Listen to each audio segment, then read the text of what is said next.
Showtime! Showtime! What's going on?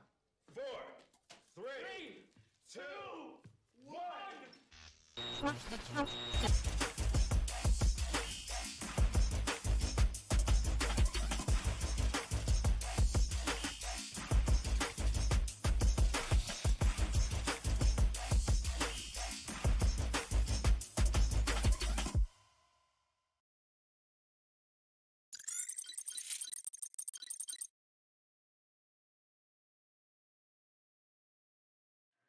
Hello, everyone. We might have some issues here, so just give us a moment. Hello, everyone. Okay, perfect. All right. So first of all, hi, everyone. Welcome to the, wow, that's a lot of people on there. Yeah, we also got a lot of followers earlier. That's what was really frustrating trying to set up because we wanted to show all the pings. Hi there out there, this Jade, and hi there out there, it's codename T1M. Welcome to the DEFCON 2.1 live stream. First of all, I want to apologize for starting late. We were literally almost about to be on time, and where is this piece of shit? Hold on, it's floating around here somewhere.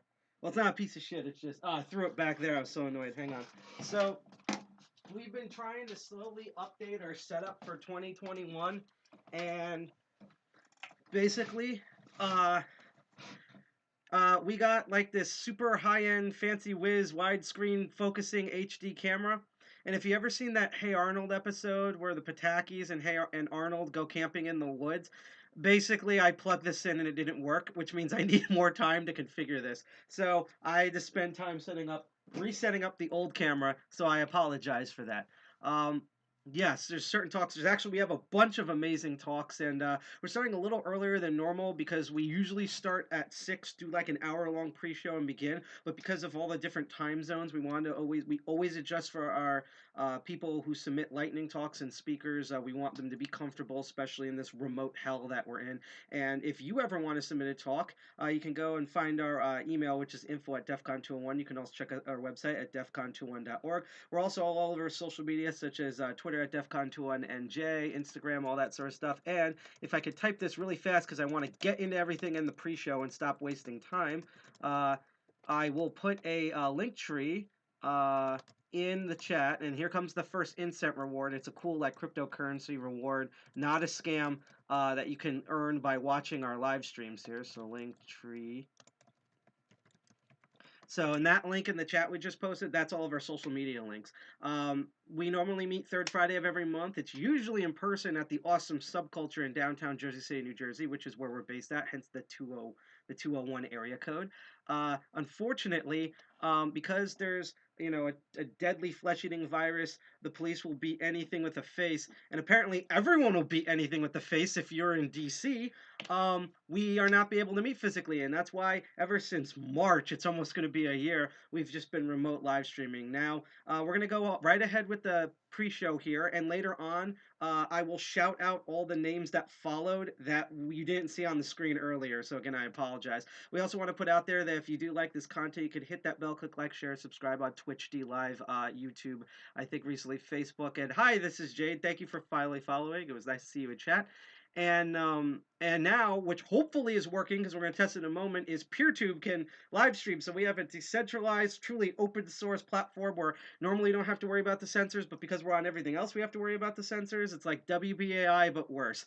So without further ado, before we get into our talks, we want to do a pre-show of basically something that I can't believe we discussed airing this because a lot of times we like using like public domain videos. This video came out this was actually projected onto screens, both on U.S. military bases and later a shortened version in the public, in 1943, and it's about, well, you'll see what it's about, and the funny thing is, or more exactly, the horrifying thing is, it's more relative now than when it came out in 1943, and 1943 had Nazis. Actual, like, armband dancing Nazis. So, raise the volume a bit. Okay. Because again, our mic source kind of got off, so hopefully you'll be able to hear us better here. So anyhow, also if I'm too loud or too low, or you have any questions, you want to shout out something, you want to ask any questions to our speakers, you can totally do so in chat. Otherwise, keep looking, keep learning. So without further ado, here's this documentary that I can't believe in the year 2021 we actually have to play. Enjoy.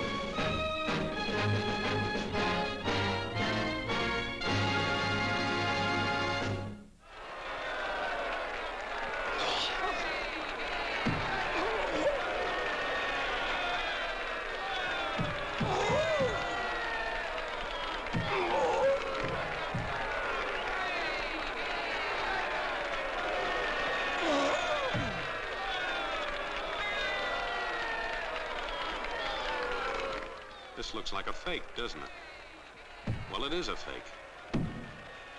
But here's a fella who's willing to bet his hard-earned money on it. Henry here got on the train with $200. He couldn't see any harm in a friendly game of cards. What if the other men were strangers? And take Joe Collins. He's got a nice wife at home. But he met this girl at the bar, and she looked kinda cute after the first couple of drinks.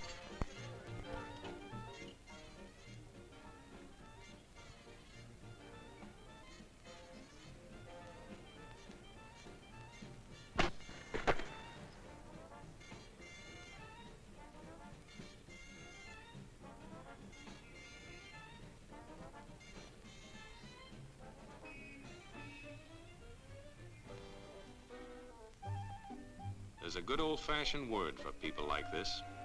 We call them suckers. And there are other people. People who stay up nights figuring out how to take away what they've got. There are all kinds of games and all kinds of suckers. Take Mike here, for instance. He's got everything, you might say. He's young, he's healthy, he's got a job.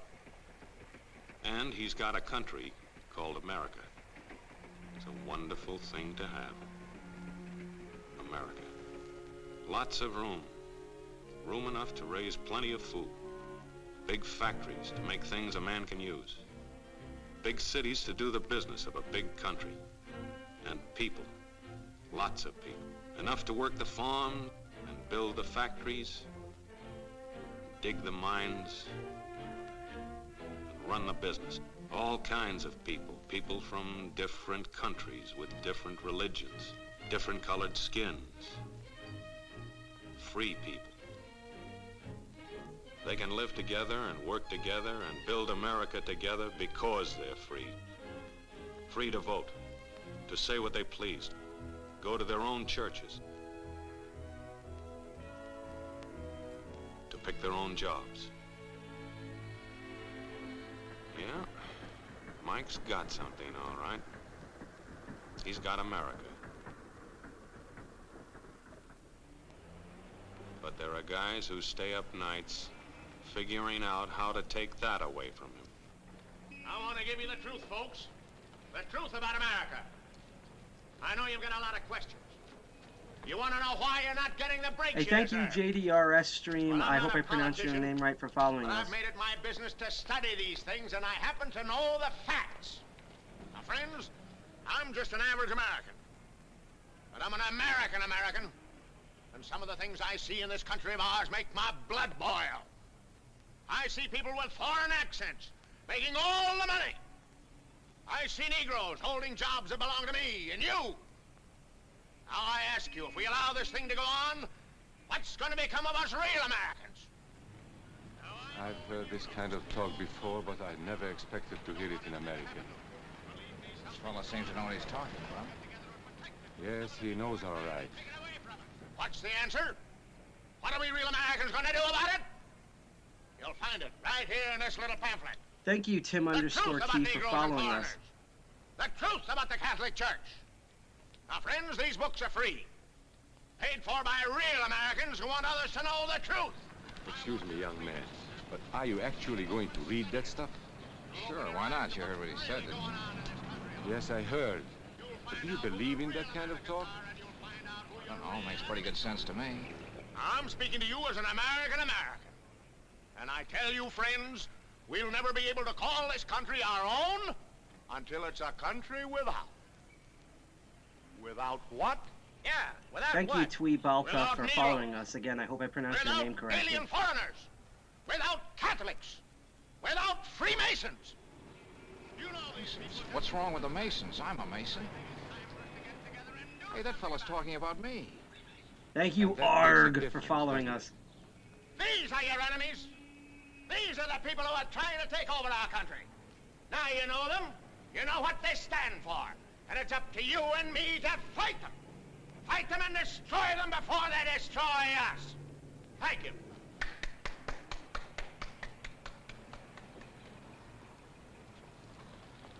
Before he said Masons, you were ready to agree with him. Well, yes, but he was talking about... What about those other people? But in this country, we have no other people. We are American people, all of us. What about you? You aren't American, are you? I was born in Hungary, but now I am an American citizen. And I have seen what this kind of talk can do. I saw it in Berlin. What were you doing there? I was a professor at the university. I heard the same words we have heard today. But I was a fool then. I thought Nazis were crazy people, stupid fanatics. But unfortunately, it was not so. You see, they knew that they were not strong enough to conquer a unified country. Thank you for K. So they Nickerson. split I hope Germany I into pronounced your small name correctly, groups. for following They us. used I'm going to prejudice quickly as a step away, so if I practical miss a weapon few to names, cripple I the nation. apologize. Of course, that was not easy to do. They had to work hard to do it. You see, we human beings are not born with prejudices. Always they are made for us. Made by someone who wants something. Remember that when you hear this kind of talk. Somebody is going to get something out of it. And it isn't going to be you. This is not classroom theory. I saw it happen. I saw it first in Berlin in 1932. 5 young men that I knew were standing in the crowd listening to the Nazi speaker. Eric was a Catholic. Anton, a student of mine, was a Jew. Heinrich owned a small hardware store. Karl was a farmer. And Hans was an unemployed metal worker. To all true Aryan Germans, I say it is time you inherited the nation which rightfully belongs to you. To you alone belongs the glorious destiny of the greater Germany. The Nazi Party will provide land for the farmer, work for the worker, and profits for the small businessman. Who is getting these things now? The Jew. The Jew who has stolen our nation and our birthright. Who makes all the money and takes all our jobs? The Jew! He must be shunned. He must be ostracized. He must be eliminated. And the Catholics. We don't want our great nation run by a foreign church. We Germans will know what to do with these people when the time comes. They and their faith must be destroyed. Then there are the Freemasons. In Germany, we have no place for secret societies. There will be only one society, and that is the Nazi Party. There will be no secrecy about that in the new greater Germany. One by one, he attacked each minority and he split them off one from the other. These men were all fellow Germans when they came here today. Now they were split into rival groups, suspicious of each other, hating each other. They were being swindled, all of them. But the man who was really being fooled was Hans. He was pure German, according to Nazi standards. To him they promised everything, and he fell for it. You who are true Aryan Germans will share the glorious destiny of our fatherland. You are the pure-blooded, the master race. It is your divine right to rule, and the Nazi Party stands ready to put you into power. It is for you to command all Germany, and someday the entire world. That's how Hans became a Superman. They gave him a uniform and they pumped up his ego. He wasn't just a little fellow out of work anymore. He was a member of the master race. His wife couldn't quite understand. Even though he was a Superman, there wasn't any food in the house. Stupid woman. Didn't she realize that the Nazis were going to make jobs for everybody? There would be plenty of food and clothing and a new house. Everything they wanted. The glorious future of Germany was to be theirs. And their children would someday rule the world. But his wife, silly woman, still wondered where the next meal was coming from. Hans didn't like that kind of talk. It was dangerous. For that kind of talk, people should be put in jail.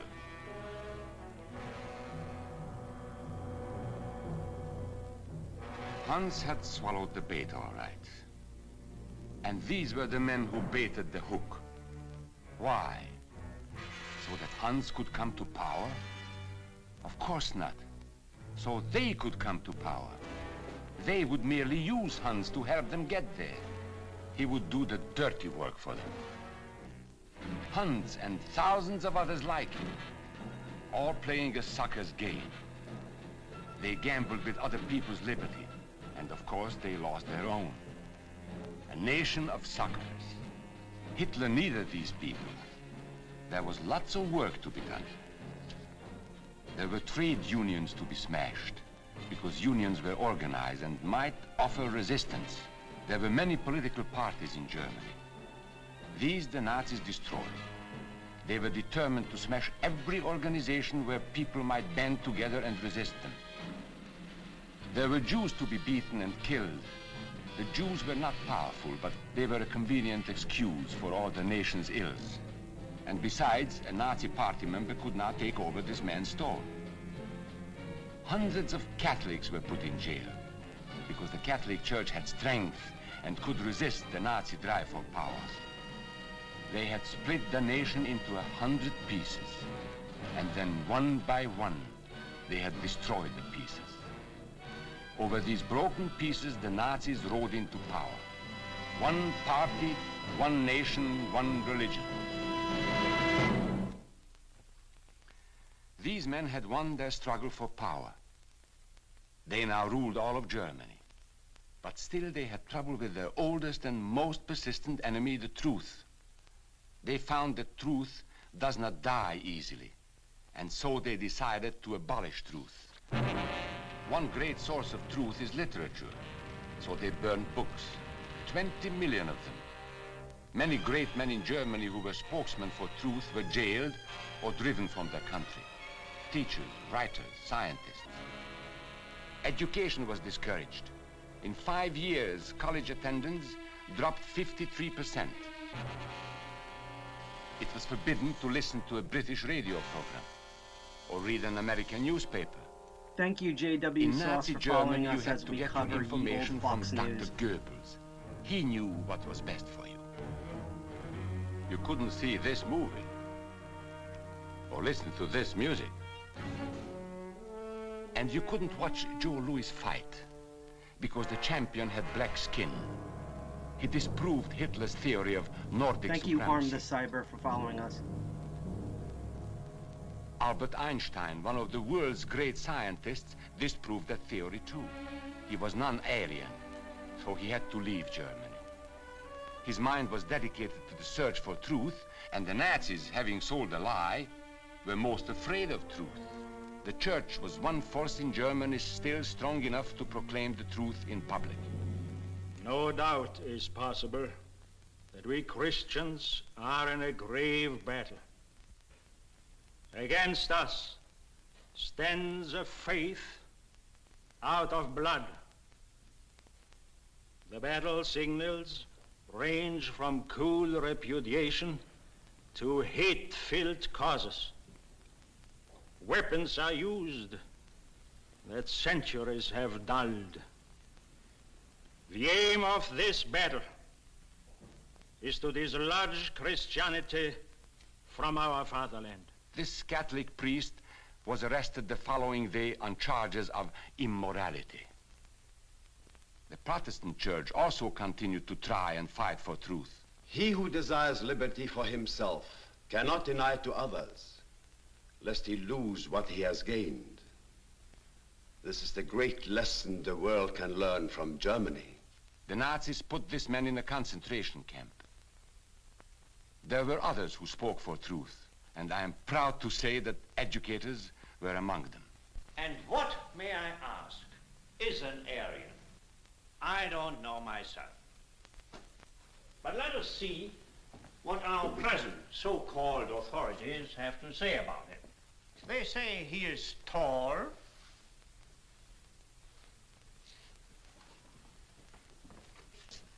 slender,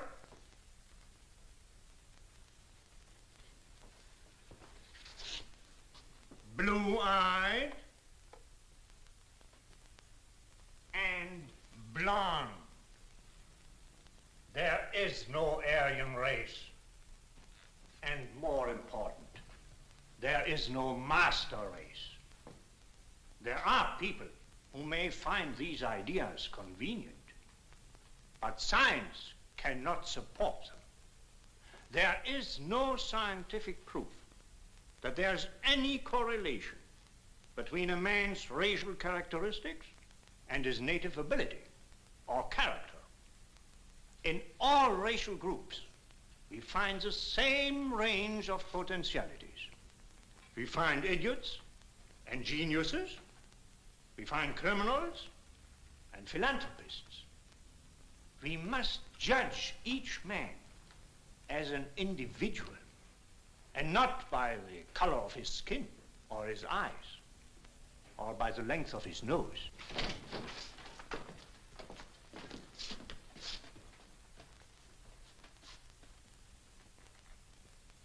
Come in, gentlemen. Make yourselves comfortable. There are many differences between individuals.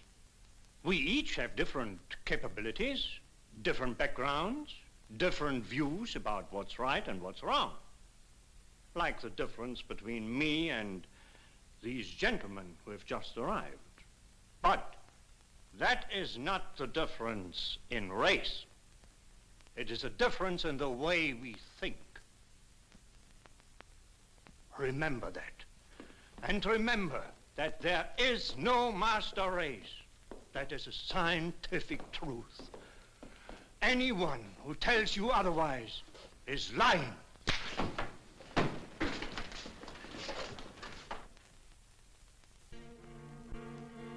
And so for all practical purposes, truth had been abolished in Germany.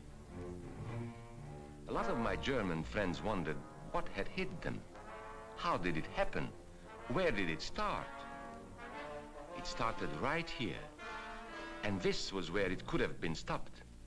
If those people had stood together, if they had protected each other, they could have resisted the Nazi threat.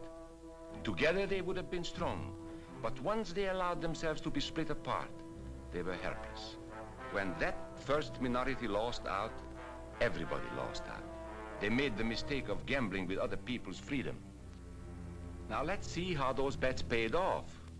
Karl the farmer was gambling on a better life for himself. What he got was extra hours of back-breaking work, as much as 100 hours a week. He was forced to stay on his land and produce what he was told to produce, because now Hitler was preparing for war. For Heinrich, who owned a hardware store, the bet didn't pay off either. 104,000 small businesses were closed in 2 years. And for Hans, conditions hadn't improved any. He had a job now in the munitions factory, but he worked long hours for little pay. The working conditions grew increasingly bad. And even though he didn't like the job, he wasn't permitted to leave it. There still wasn't enough food in his house. Hitler said you couldn't have butter and cannon. So Hans couldn't have butter. And when Hitler decided the time was right, Germany went to war. Not by declaring war, but by a carefully prepared sneak attack. Once again, Hitler needed Hans to do his dirty work. Hans was an expert at brutality by this time, and Hitler had decided to use Hans and his brutality against other peoples, the Czechs, the Poles, the French, the Russians. But in the crucial test of war, Hitler's race theories didn't pay off.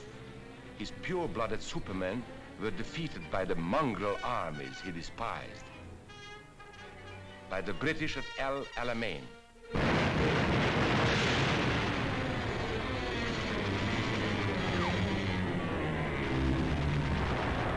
by the Russians at Stalingrad,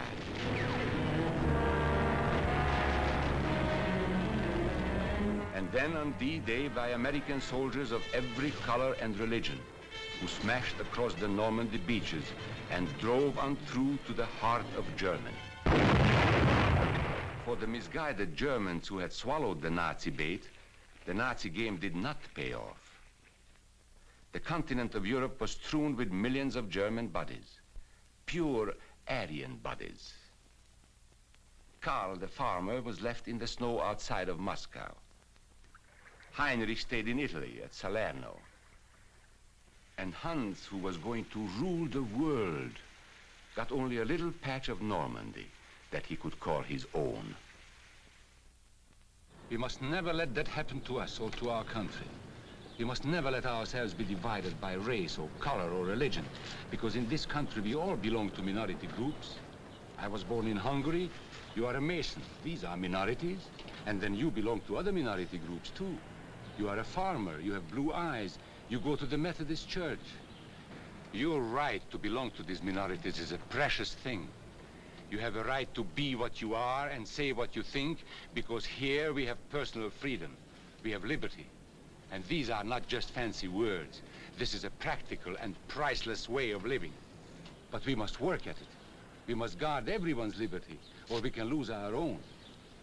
If we allow any minority to lose its freedom by persecution or by prejudice, we are threatening our own freedom. And this is not simply an ideal. This is good, hard common sense. You see, here in America is not a question whether we tolerate minorities. America is minorities. And that means you and me.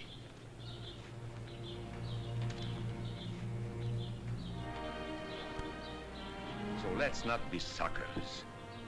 We must not allow the freedom or dignity of any man to be threatened by any act or word. Let's be selfish about it. Let's forget about we and they. Let's think about us.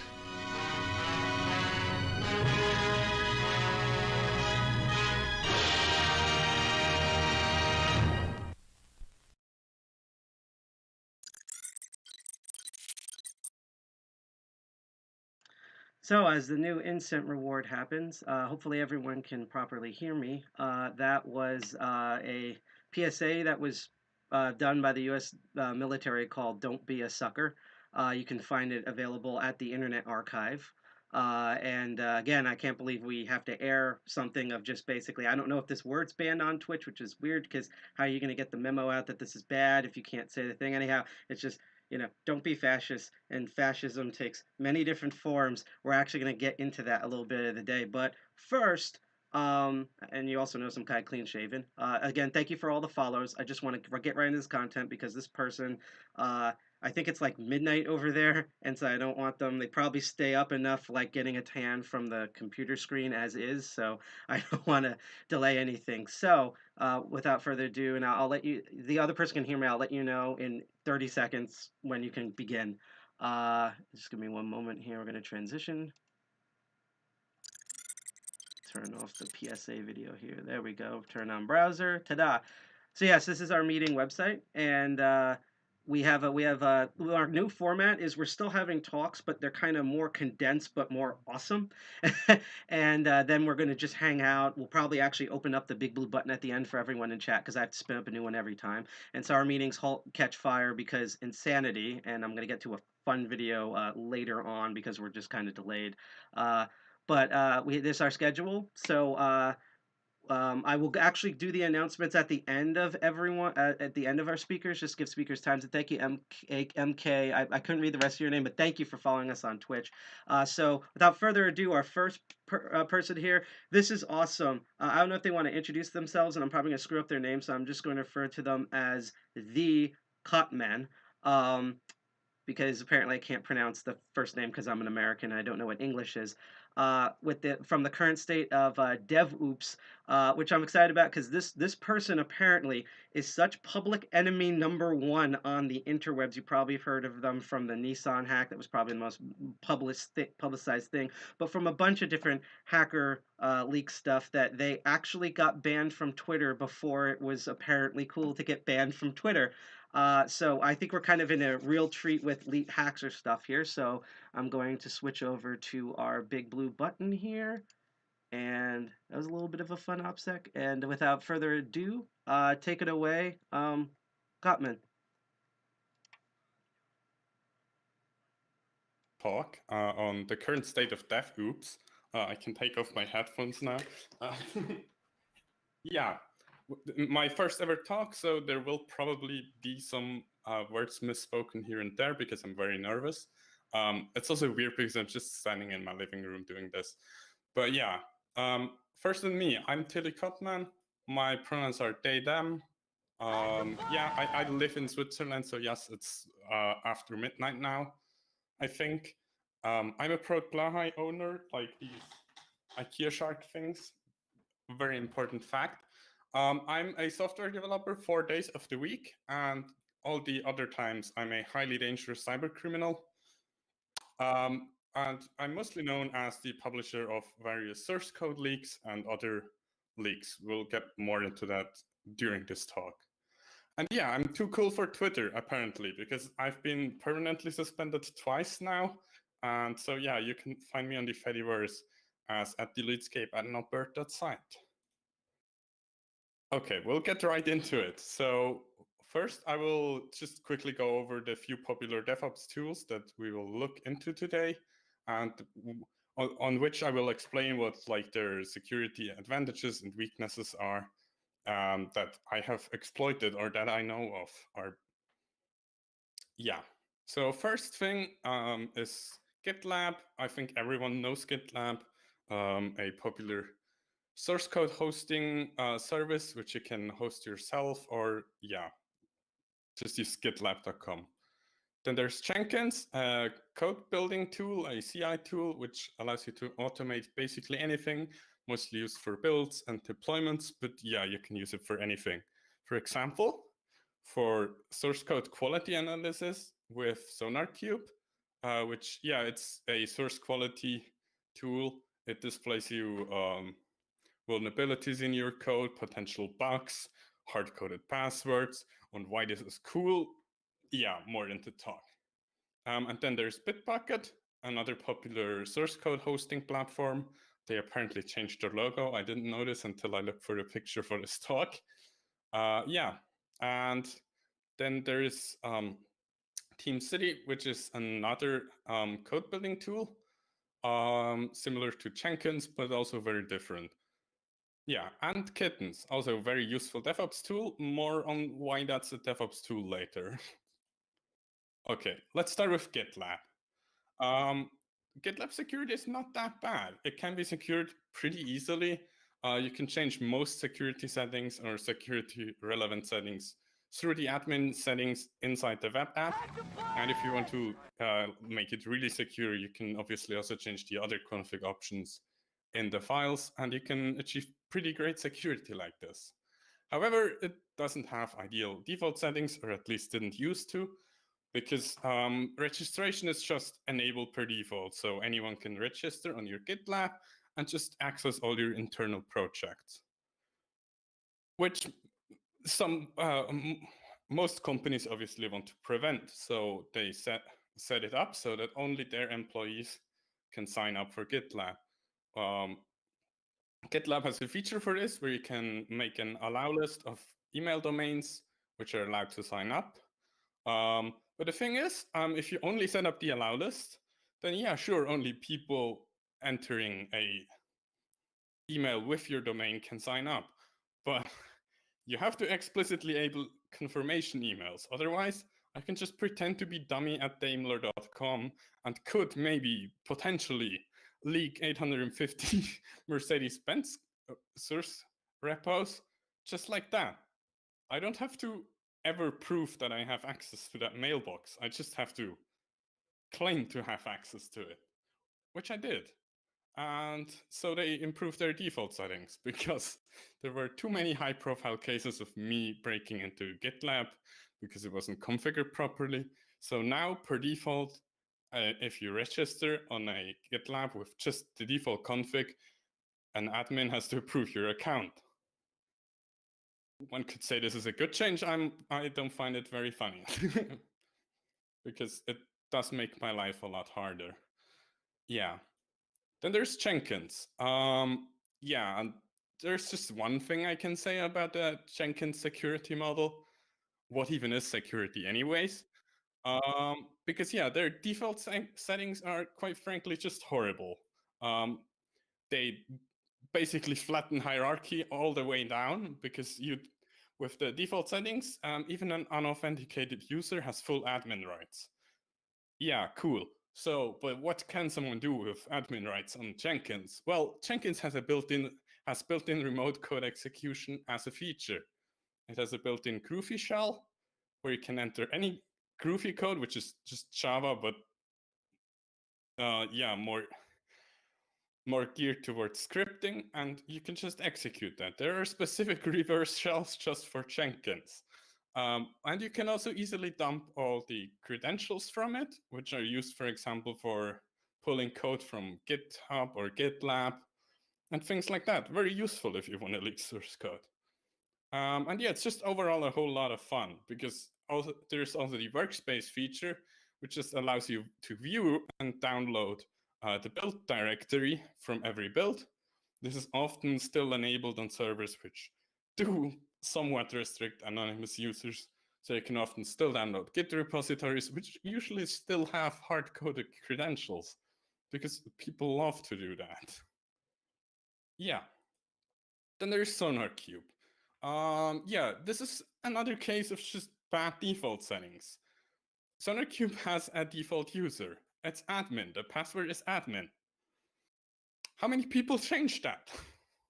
Well, apparently not enough, because there are at least 200, probably more, instances of SonarQube, which you can find on Shodan, which allow you to sign in with this.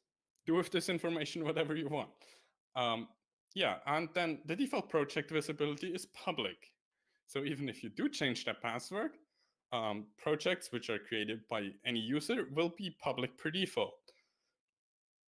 How many instances are affected by this? Well, somewhere around 2,000 on Shodan, probably more. And yeah, you can just download the code from there. You could even automate that if you wanted to. I could tell you that it would take around a week or so to download all the source code, like from all of them. But it's just, I obviously wouldn't know this. So yeah, the thing is, with SonarQube at least, the setup process in their tutorial is pretty good and actually tells you to secure this and how to secure this, but apparently no one reads documentation or no one is paid enough to read the documentation.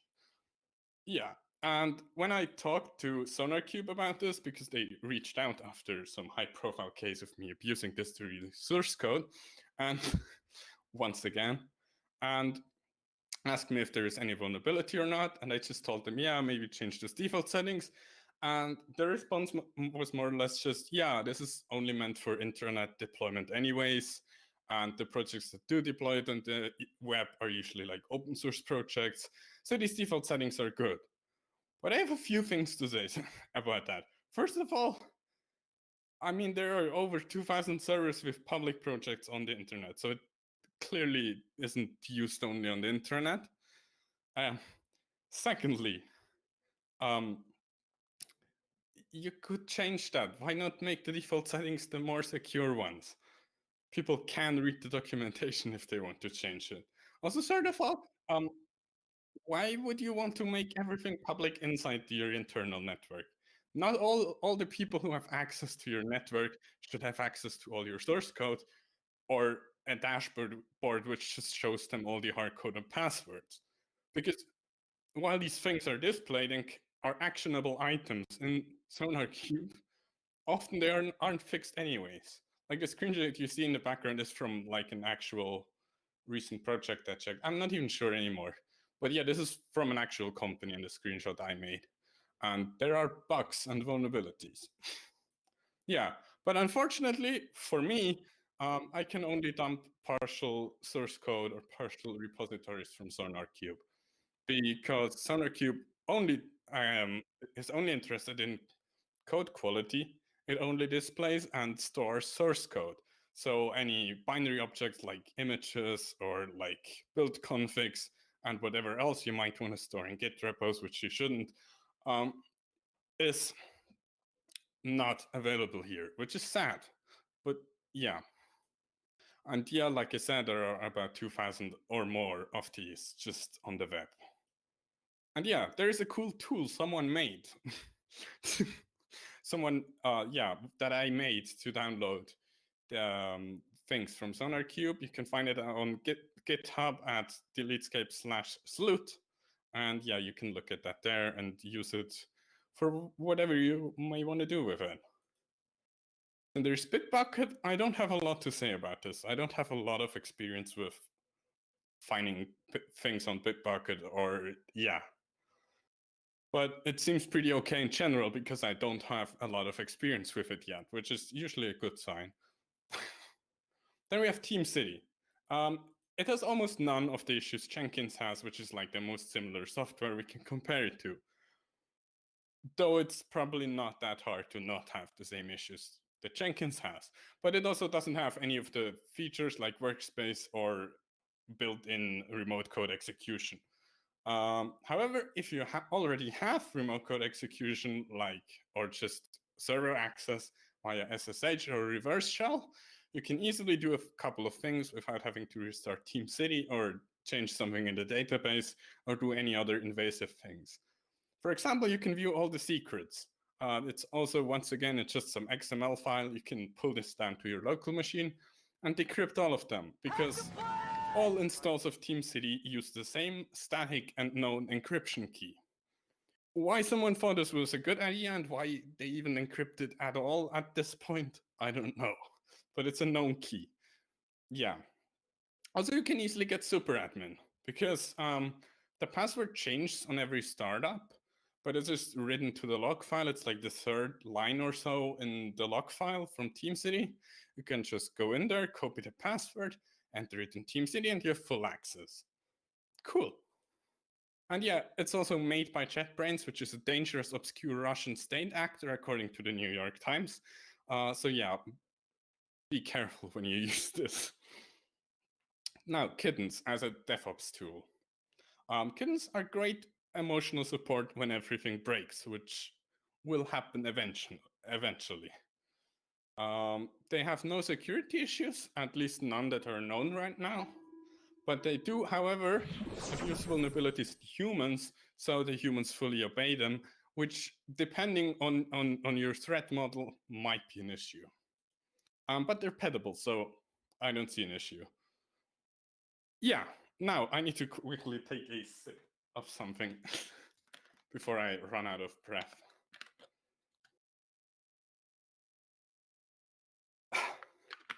Yeah, now some recent examples of code leakages from DevOps tools, which I have been involved in or know of. We'll start with Nissan North America, the currently most known thing that you've probably heard about on the news somewhere. Then we'll talk about Axial Market and Sharp. Yeah, Nissan, how it happened. I was contacted by a source. They sent me some info about a Bitbucket server, which allegedly belongs to Nissan. And yeah, at first I wasn't sure if I should believe it because they told me the user and password would be admin, both. And like, yeah, I sure hope that a big automotive company like that wouldn't do this. But oh no, it actually worked. So yeah, I had full admin access to this Bitbucket server. And I spent about a day importing this all to GitLab. Side note here, the GitLab import tools could really do with some improvements. They're quite buggy. And yeah, I decided to do this the long way because I could have probably just written a script and then imported in like 2 hours in total. But whatever. Yeah. What did we find? Most Nissan North America mobile apps like Nissan Connect, My Nissan, and all the other apps with horrible ratings on the app stores. Some parts of their Assist diagnostics tool, which is used by car dealers, and yeah. I can't go into details here because I don't know a lot about automotive stuff. And then also for the dealer business system, dealer portal, which are like, I think the sites where dealers can, for example, order parts or look at part prices and whatever else they may need to do. Then also for the NCAR and iCar services, I'm not entirely sure anymore what they are, but I think they're diagnostics things, and they're for Nissan and Infiniti. And also market research tools and data. There are some funny details here, which I won't go into anymore for legal reasons. And much more. Yeah, it was an entire Bitbucket server, but I didn't understand all of it because I'm not specialized in automotive stuff. And also there were tons of credentials hard-coded, as always, including working LDAP accounts, which could have given me access to their internal network. But once again, I will not go more into this for legal reasons. Now, Axial. That's one of more recent leaks. It's the last thing I published before I got suspended from Twitter. I'm not sure if this is related or not. But yeah, Axial is a large mergers and acquisition and investor platform for the lower middle market and the middle market, whatever that means. I'm no business person. Yeah. And they had a Jenkins with the default security config. Because they did change the config because they changed the theme. So they know that you can change settings. Yeah. They changed the theme, but not the security settings. So yeah, I just had full admin rights. I dumped the secrets from both their GitLab and GitHub, dumped all their sources. There were hard-coded AWS secrets in the source code, like 50 different places. So yeah, I was able to dump around 300,000 documents from AWS S3. That's quite a lot. Like the original thing, which was just tarred up folders, was around 300 gigabytes of just like PDFs. Yeah, and what kind of documents?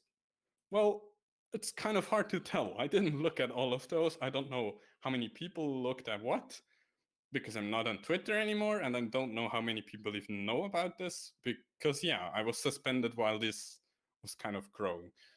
But there's a lot of trash, like a lot of trash as in like non-disclosure agreements and other more boring things, but also like absolute spam. And I think there have been some reports of some actual malware being in there, like documents with malware macros. I don't know why you would upload this to your mergers and acquisition platform, but you do you. Okay. But there was also some interesting stuff, like, for example, film financing documents, which are just interesting to see how films are produced or how much they pay for the rights for movie rights and how they plan to acquire them and what their like plan Bs are and stuff. And other similar documents for many other investment related things. Yeah, now Sharp, that's the latest one of these. You probably haven't heard about this one because I wasn't on Twitter anymore when I did this, so it didn't reach the same audience. Yeah, how it happened. A source again approached me with info about the SonarCube server they believed to be related to Sharp. I was then looking for more things on that server or using the same domain because the domain seemed to be mostly related to DevOps things. I did find a GitLab server, which I couldn't access, but I saw that Google had recently indexed it. So I just used a VPN and another VPN, and apparently they just block my main IP that I use for this stuff. And every other IP worked. So yeah, I don't know what this says about me. Yeah, I found a GitLab server. I once again looked through it. It was actually more or less properly secured. I couldn't just register. There were only very few public projects, which seemed mostly okay to publish. But yeah, unfortunately, one of those contained their Jenkins GitLab token. Yeah, and Jenkins should have access to most of the repositories to build them. So yeah, I was able to use that to dump all their repositories. Yeah, and then of course there were once again hard-coded credentials, which also gave me access to Jenkins, but yeah, there was nothing new there that I haven't already gotten from GitLab. So yeah, what did we find this time? All the components of Network Print, which is a service in Japan where you can send documents from your phone or your PC to your closest convenience store and get it printed out there. And this included all the components for that, including drivers and backend and the web page and the apps and everything. Then also the Sharp Desk, sources for Sharp Desk, which is a Sharp document management and office software suite. The sources for the Sharp Kokoro AI NAS, which is network attached storage, but with AI. And by AI, they mean Elasticsearch. Yeah, basically that. And also for some other new business model initiatives from Sharp, like various proofs of concepts or like documents with roadmaps, yeah, which you obviously put in Git repositories. Also, the Sharp Desk product key and product key generator infrastructure, which is pretty interesting to see how that works, how they do licensing. And yeah, just other printing mobile apps, because for some reason Sharp has like 6 mobile printing apps, and like all of them are for network print. Yeah, I don't get this, but the sources for those were there too. Also more, because once again, I can't remember everything and I didn't look through everything in depth because I don't have the time for that much analysis. And yeah, that's it with my talk. I'm Tillie, and you can find me there on the Not Bird site.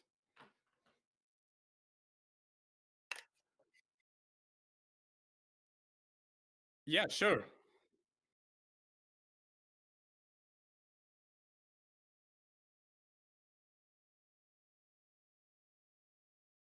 Nice.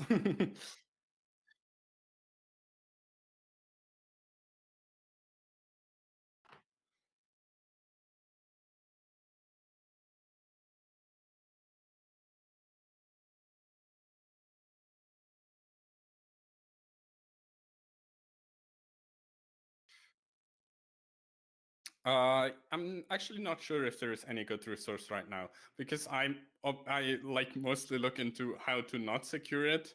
Like for example, with SonarQube, I just know it because it was pointed out to me by the company, and they asked me to quickly look over it. But I'm not sure about Jenkins. But there is probably something. I mean, people have secured it before, so someone will have written a blog post about it. I just wanted to also go ahead and say that I was muted there in OBS for a moment, so that question was a response to Shitwolf's Makes question about tutorials for securing Jenkins. Catcher Stream wanted to know, and thank you for LGH4ST. Wow, you guys really want me to do eye-seeing tests on here, but thank you for following us on Twitch.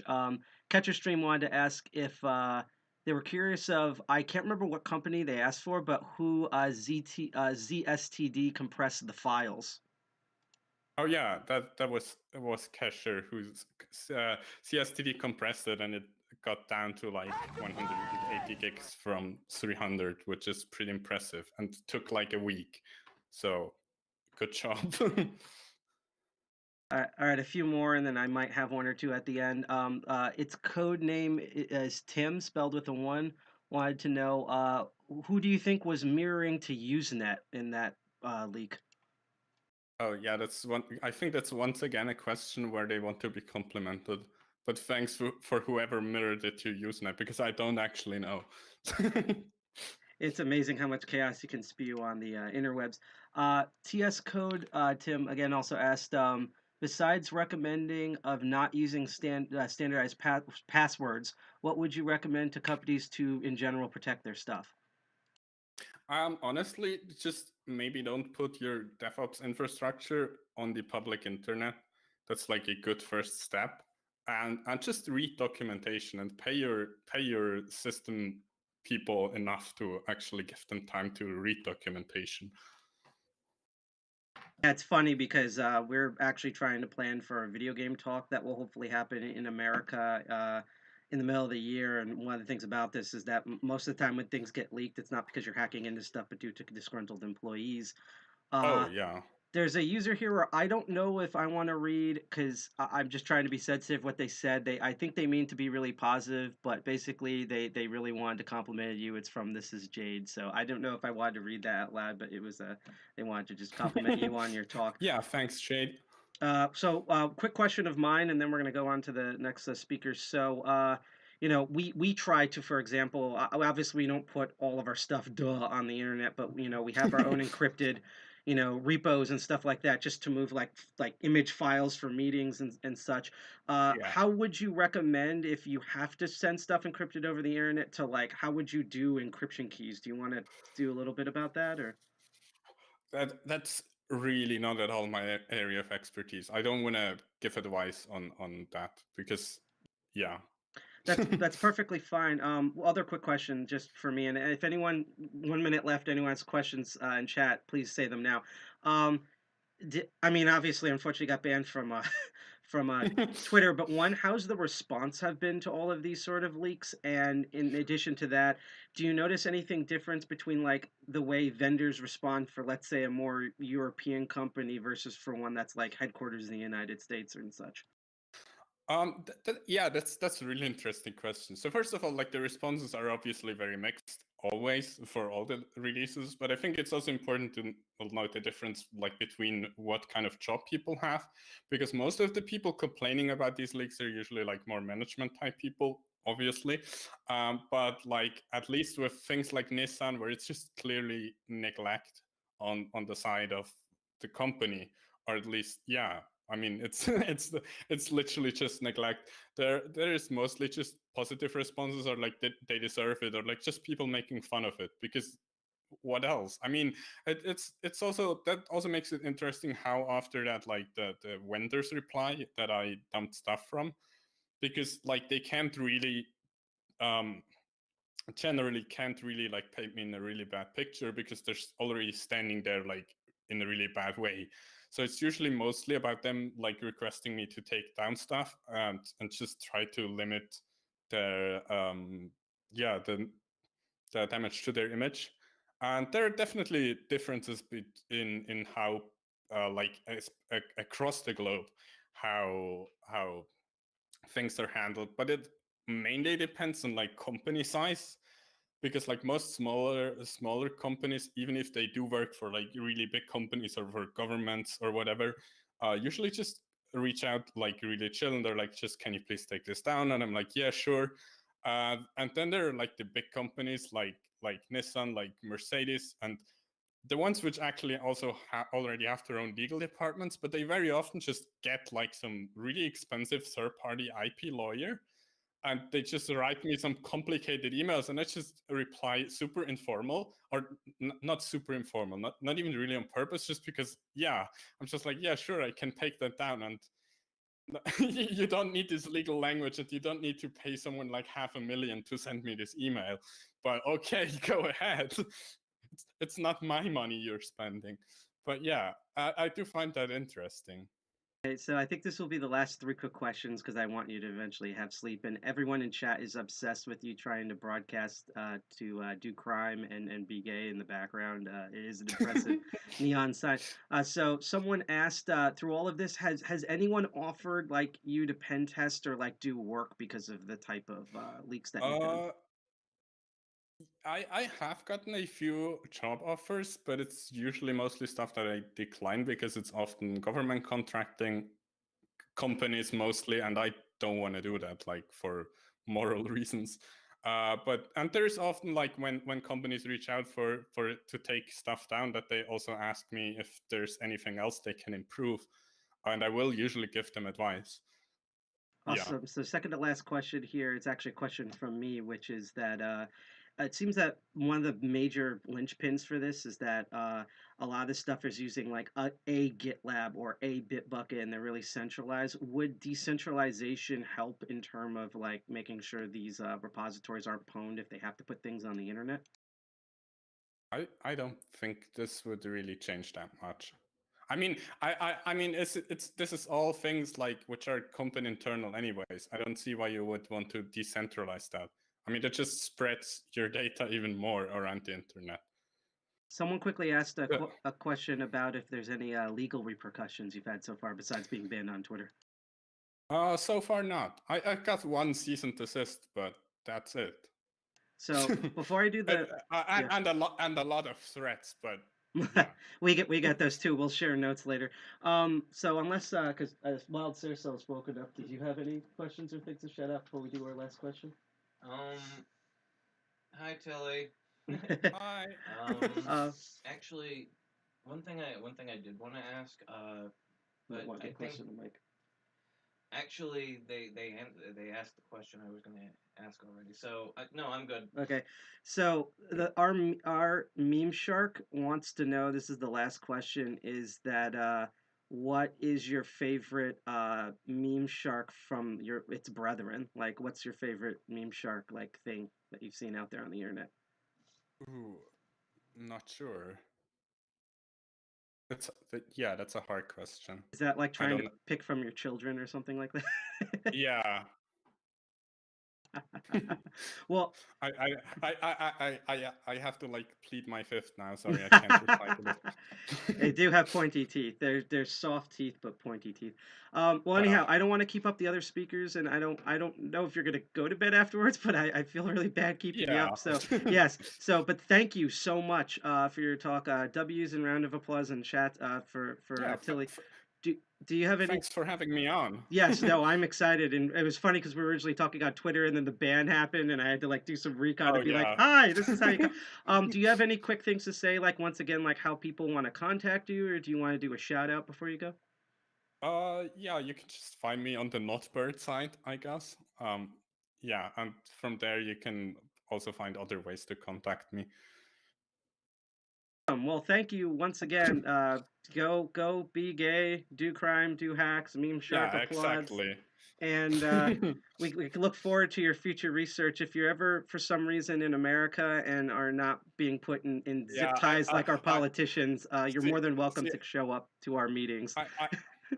I don't exactly plan on traveling to the US like anytime soon, as in like in the next 40 years or so. We don't blame you, and we live here, so. So yes, thank you, and bravo to that. We have a lot of first-time speakers. This is kind of really cool. So yeah, you could add that whatever you want. So I'm going to switch over to the face cam really brief. Thank you again so much. Thanks. Bye. So that was Tillie, and Meme Shark approves, and there's a Wild Cersei there. So the thing is that occasionally does that. So so for everyone who came by for this awesome talk, don't worry, we still have 2 more awesome talks. Again, we're running a little late because of stupidity with equipment. I just want to remind again that if you really like what you see so far, we again do this 3rd Friday every month, and we also have a bunch of other different shows from different members such as Ed Commander, our co-founder GI Jack, who's currently his network is not under a virus attack, but I think his stomach is. So that's what's going on there. And I have 2 shows. But if you want to learn more, you can go to our website at defcon21.org or find us on a bunch of different things. I'm also going to once again put our speakers info in chat. I'm trying to do that at the end. And here's the next Incent reward. So hopefully without further ado, we're going to go on to our next here in the itinerary. So we're going to flip back. And the next speaker who should be on here is, I'm probably going to screw up this name too because I'm an American and I have no idea what English is, Nikhil Rathor, talking about they're gonna pick apart the Conti Ransomware, which actually has kind of a bit of history on it. So Nikhil, are you out there currently? Can you hear me here in chat? Might have to skip over to a different person here. Let's see. I'm gonna do a private chat thing and be like, hey, you are up now. Might have to wake them up. They're all the way out in India. It's like we really got like a global reach for this. Do I need to send the shark at them? Possibly. Let's see. Are you sure they changed their logo? Maybe you logged into something else. No, we have the right thing. We had a bit of an error before, unfortunately, where basically I found out the hard way that apparently if you set up a room and you're the only admin and you leave, it becomes adminless. So I had to spin up another room, but I informed everyone of it in time. So I think they're kind of setting up now here. So you are up for your talk. Let us know via voice when you are ready. If you need help, let us know. And let me do this. Okay, so now I'm telling them, I've made you presenter now.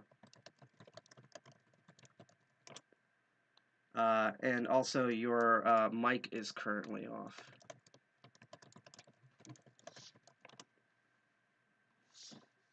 We're getting there.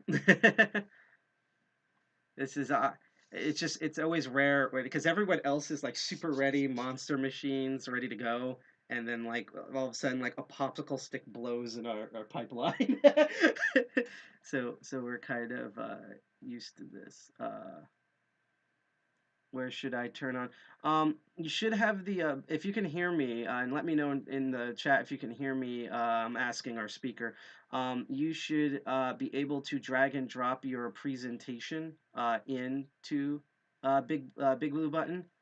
Again, I've put you. I've made you as presentator, so it should show up at the bottom, and then you need to probably click on the mic itself or something like that to cycle between options. Worst comes to worst, I might have Sarah still run over and futz around with it. Yeah, that's the whole thing. Everyone in chat, we see your posted stuff in on the live stream. We're just trying to get our speakers set up here. They're still popping in. I'm gonna give our speaker a minute or two to futz around, and if they need help, I'm gonna probably switch on seats. But while that's going on, I actually want to show everyone something really cool. I'm gonna switch over screens, and then I'm actually gonna switch the display capture here, if I can. Let's see. No, not the display capture, the browser. There we go. I'm like one of those like old people that's like, what's with this newfangled tech and stuff? But if I can find it correctly, let's see. Here we go. So yeah, I was quickly looking up there, chat. But one of the cool announcements that we have to make is that our .onion, which I'll put in chat, is a full website now. It is not a landing page. A huge thanks to GI Jack, who runs our .onion, and Sarah Sil for communicating together and setting up code and everything. Fun fact about the Onion: I did nothing about it. That's how much work I put into it already. But no, it was more of that, because for a while it was something with, it wasn't any of our faults. It was something with the way V2 Onions handled, I think, CSS, and now with the V3, that part got fixed. Yep. So we have a whole, as you can see, it looks very much like our normal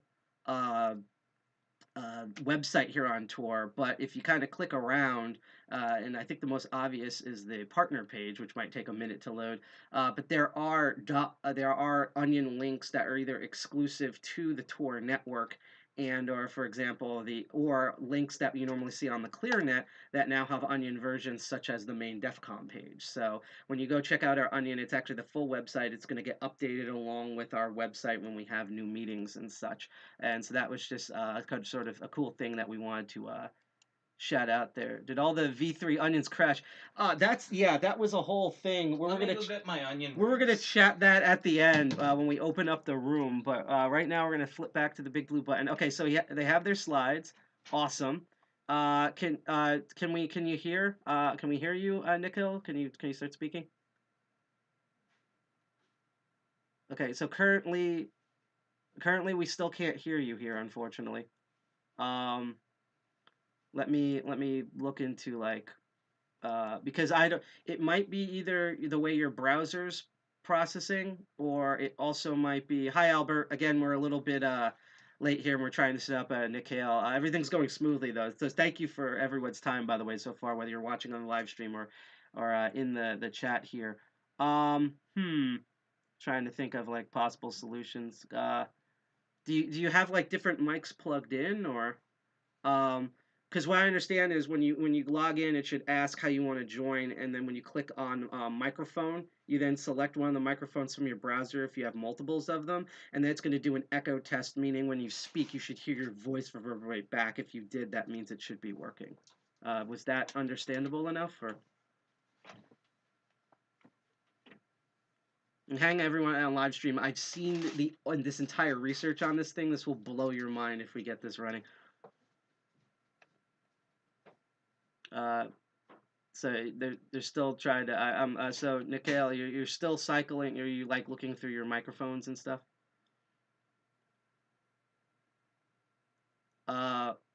I will say, worst comes to worst, we might figure out like how to use, like, I don't know if you have a Discord or whatever, but we'll look into try to alternative ways to see if we can patch your audio through. In the meantime, I just want you to go on look through your microphones. I'm not trying to shoulder like the problem or anything. It's just the way the big blue button kind of is. Yes, it's Code Admin 1. Thank you for watching this stream. I know it's different time zones. Like I think it is 6:52 where we are. It's 1 a.m. where you are. Go get some sleep. It'll be up on Twitch for a while, and then on our YouTube and PeerTube there should be a recording of this. So, Nikhil, can you still hear us via audio? Can you type that in chat?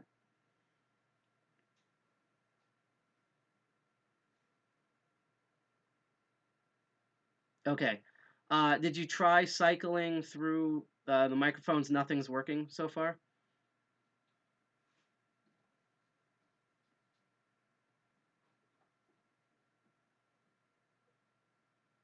Oh. Let's see. So someone wrote, this is an interesting thing. Hopefully it's not like a torture thing. He says, you have to disable the audio, and you had to disable the audio and big blue button underneath your presentation. Uses here audio only, disable it and enable it again, and then select the microphone. So what they're saying is try clicking the button, the microphone button off, or sorry, the leave audio button, and then join with audio again, and then you can reselect. Again, I blame myself for this because we're supposed to have this like testing beforehand, and unfortunately a couple of tech issues did delay us. It actually doesn't really happen that much on our main stream, so I apologize to everyone in advance.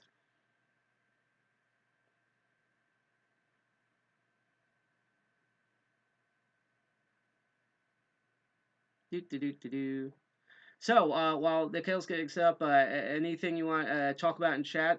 We love our lurkers, so, you know, as I always say on my personal shows, you can keep lurking and keep learning. Otherwise, yes, I know, this is the talk. No, because I'm really hyped about, I mean, all of our speakers have amazing talks, but this is the talk I'm, like, one of the most hyped for. Okay, so you've currently turned your mic off, Nikhil, and now I guess you're going to join back on with audio, and you should be able to get like a microphone selection. It should pop up in your browser. Hello? Oh, I heard something. I think we hear you. Can you speak? Can you hear me? Yes, we can finally hear you. Awesome. Yay. Like Ciricel was like standing over here in the corner with like cables and stuff, like ready to do Q&A. But yes, no. So I'm gonna quickly introduce you. Because this is freaking awesome. So this is Nikhil Ratha. Another first-time speaker. Apparently, it's the first time you've spoken for anything. Yes, I haven't spoken in any conference. Awesome. So what I can say here is that even though I gave you half an hour, it's my fault that we're running late anyhow. But especially with as someone who had to speak Japanese at a conference, just take your time. You're gonna go through your talk, and then we'll do 5 minutes or so of Q&A at the end. Chat will ask questions. So without further ado, whenever you're ready, this is the internals of the Conti Ransomware. This will legit blow your mind. Take it away. It's your floor, Nikhil. Thank you. Hi everyone, welcome to my talk. This talk will give you insights on internals of Conti Ransomware.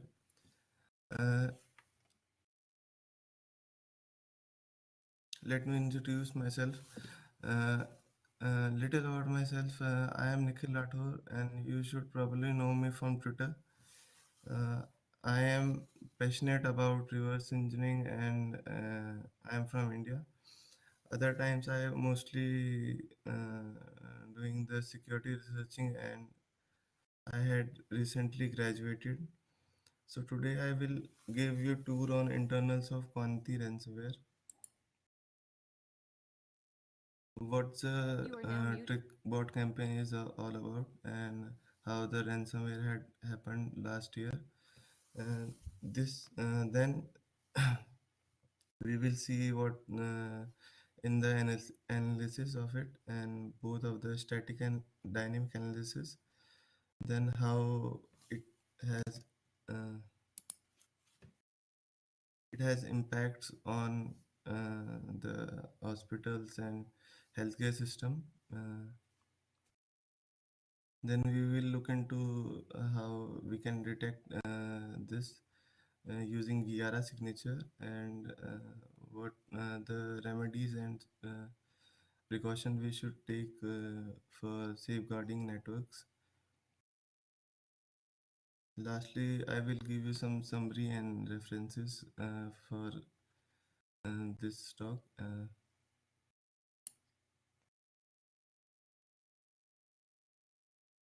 So let's see what the TrickBot campaign is. It is the botnet campaign. Botnet is something that is being run by attackers for infecting different devices.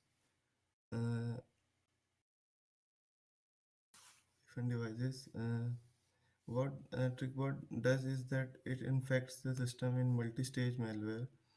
Last year, when during the pandemic, it had carried out email phishing campaigns related to COVID-19 and Black Lives Matter movement. In the TrickBot Power Empire campaign, it had delivered the Conti ransomware. Recently, during the elections in the United States, this campaign of TrickBot was disrupted. This campaign was disrupted by Microsoft, and there was a tweet from MalwareTech that Emotet is being pinging as 404. The, but soon after the election happened, safely these groups are active with the newer kind of sophisticated malwares. As this time they were developing malware with the effect which can affect the boot section, and which was dubbed as trick boot.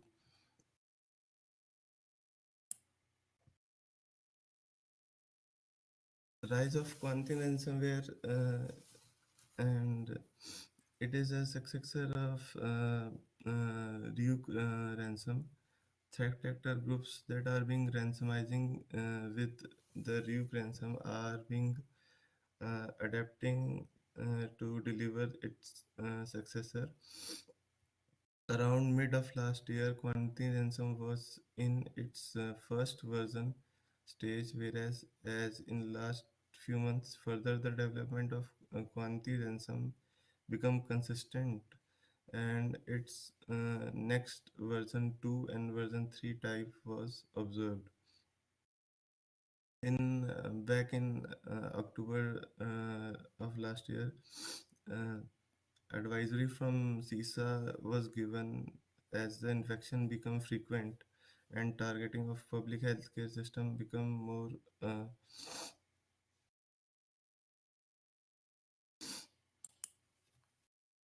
Moving on to the analysis phase, first we will take a look on static analysis of Conti ransom. In the static analysis, we will look at following functions that you can see all here.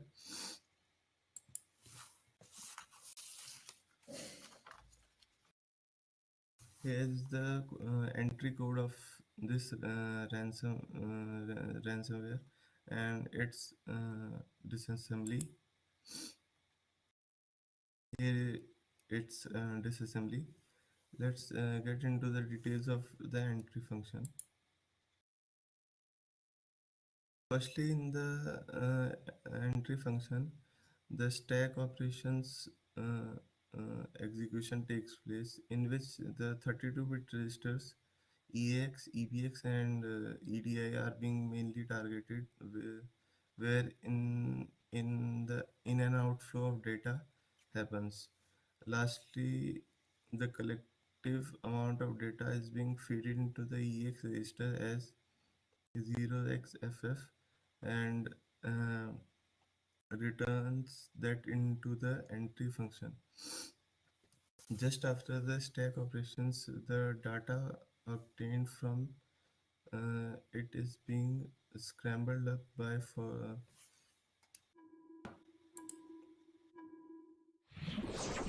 uh, the data obtained from it is being scrambled up by flowing in the loops, and as the data of the system is transferred in IV4 IV4 variable throughout this entry function, this tactic is being adapted as firstly after the conditional using if function and then execution of these functions listed in here being proceeded. And lastly, the stack of memory is being freed up.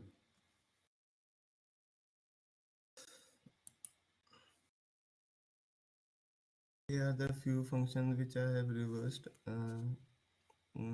In the first function, which we will look is encrypt XOR operations or POP. In this function, mainly what happens is that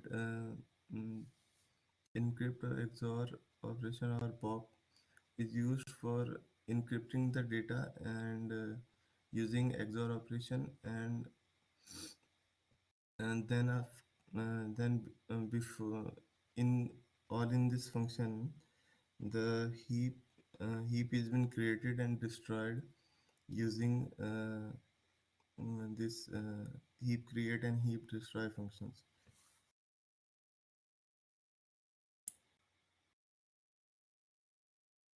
Then the write payload and fetch some modules and abort process. In this function, the payload of the Conti ransom is been written in memory, and some modules from the system are fetched, and then after the processes of these are being the modules which were fetched, those are being aborted.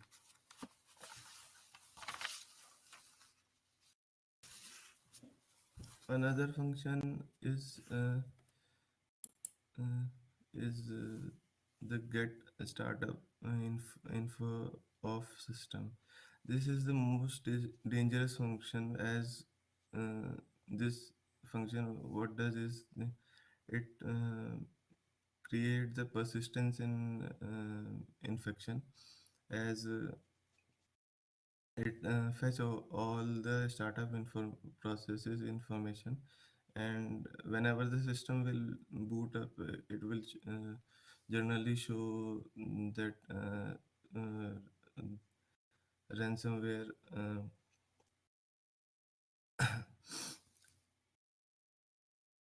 Mm, then some more functions are set environment variables and scrambling. In set environment variable function, the payload of the environment variables are being set up for Conti ransom and payload to proceed with further infections. Scrambling, moving in and out of loops of data, uh, uh, loops of data on victim system for messing up the data on that system. Some other functions are uh, these uh, load encrypted module, write payload, and perform counter register, and others are looking and scramble operation and encrypting. In these functions, the encrypted module is being loaded using load encrypted module, and write payload on pop from counter register is being used for writing the payload and popping the data from the memory. Whereas the unhooking and scramble operation function is being used for unhooking. What unhooking does is that it unhides the activities of processes of Conti ransom. And lastly, the encrypting function is being used for encryption. Encryption of the files which are present in the system. Moving on to the dynamic analysis.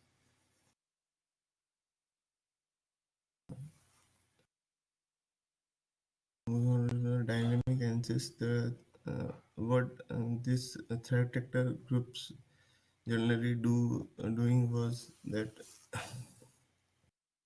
they draw up the txt file as they cannot afford any in JPG files for better representations of Conti ransom while infecting the systems. And here is you can see what is in that txt file.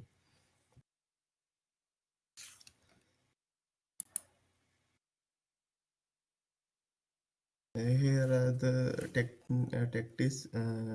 techniques and procedures of Conti ransom. For Conti ransom, this its first version of generally has the two techniques uh, in which by which the detection of Conti ransom can be done. Firstly, is the process holding is in which the CMDXC is being used for stopping services on the system and for the inhibition of system. Inhibition of system recovery, whereas also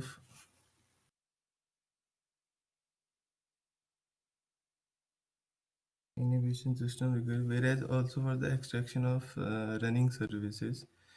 In the second technique by which the Conti ransom can be detected are neutralize is the intensive use of VSS admin and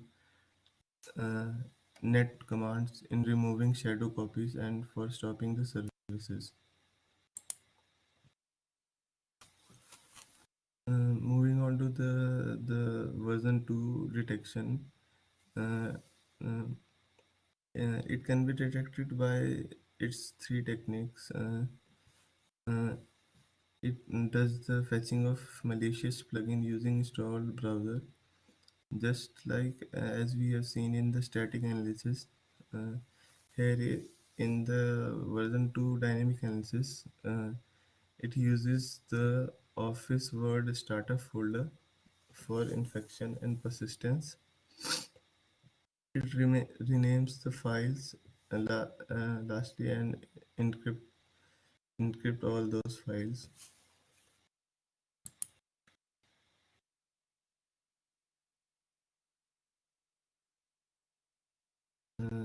Now let's see the version 3 techniques. Similarly, it can be also be detected by uh, uh, its three techniques, and it does the execution through loading of dropped malicious DLL into the system.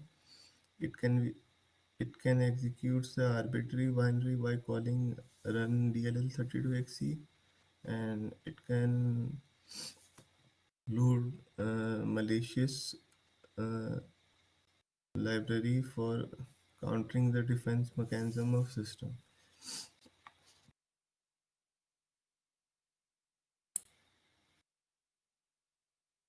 Now let's see the impacts of this ransomware.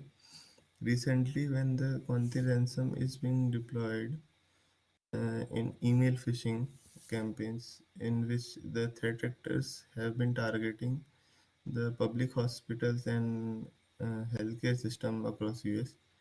In these phishing campaigns, the amount of uh, uh, fake sites and domains they were using for spreading the misinformation and disinfo related to COVID-19 and Black Lives Matter movement, which generally, as cited from many of the uh, research, that these groups are from Russian APTs and North Korean APTs. There was a people are in the community saying that some of the Iran was were also targeting in the campaign, which was not so uh, uh, uh, in amount in comparison to the Russian APT and North Korean APT.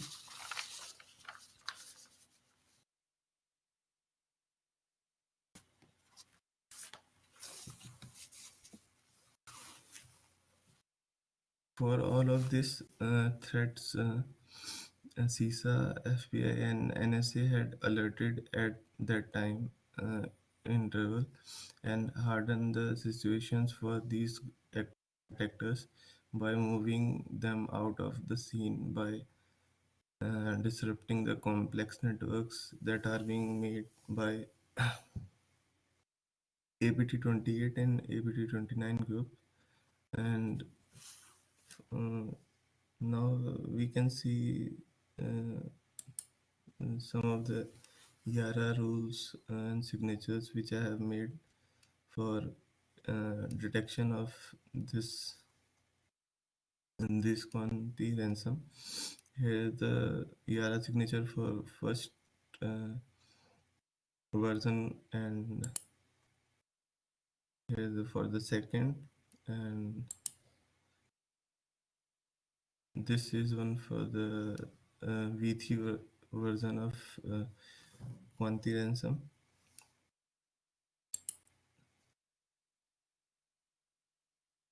Now let's see what we can do for safeguarding networks and what can be the remedies and precautions we can make. Firstly, all of what we have to do is keep the system updated with latest patches which were uh, being given in any alerts by CISA or whatever the cert of your country give. Keep all the networks firewalled and keep regular checkup of accounts and email access controls, and your network infrastructure must be able to detect malicious documents. Keep the regular and multiple backups of system for future use, and must consult to the incident responder if any suspicious activity occurs across your network.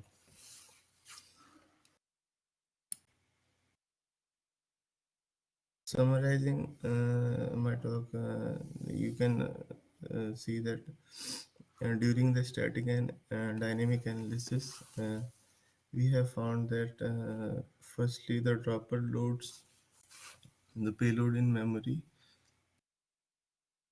either exploiting dynamic link library or dropping the payload using browser extension or by process infection.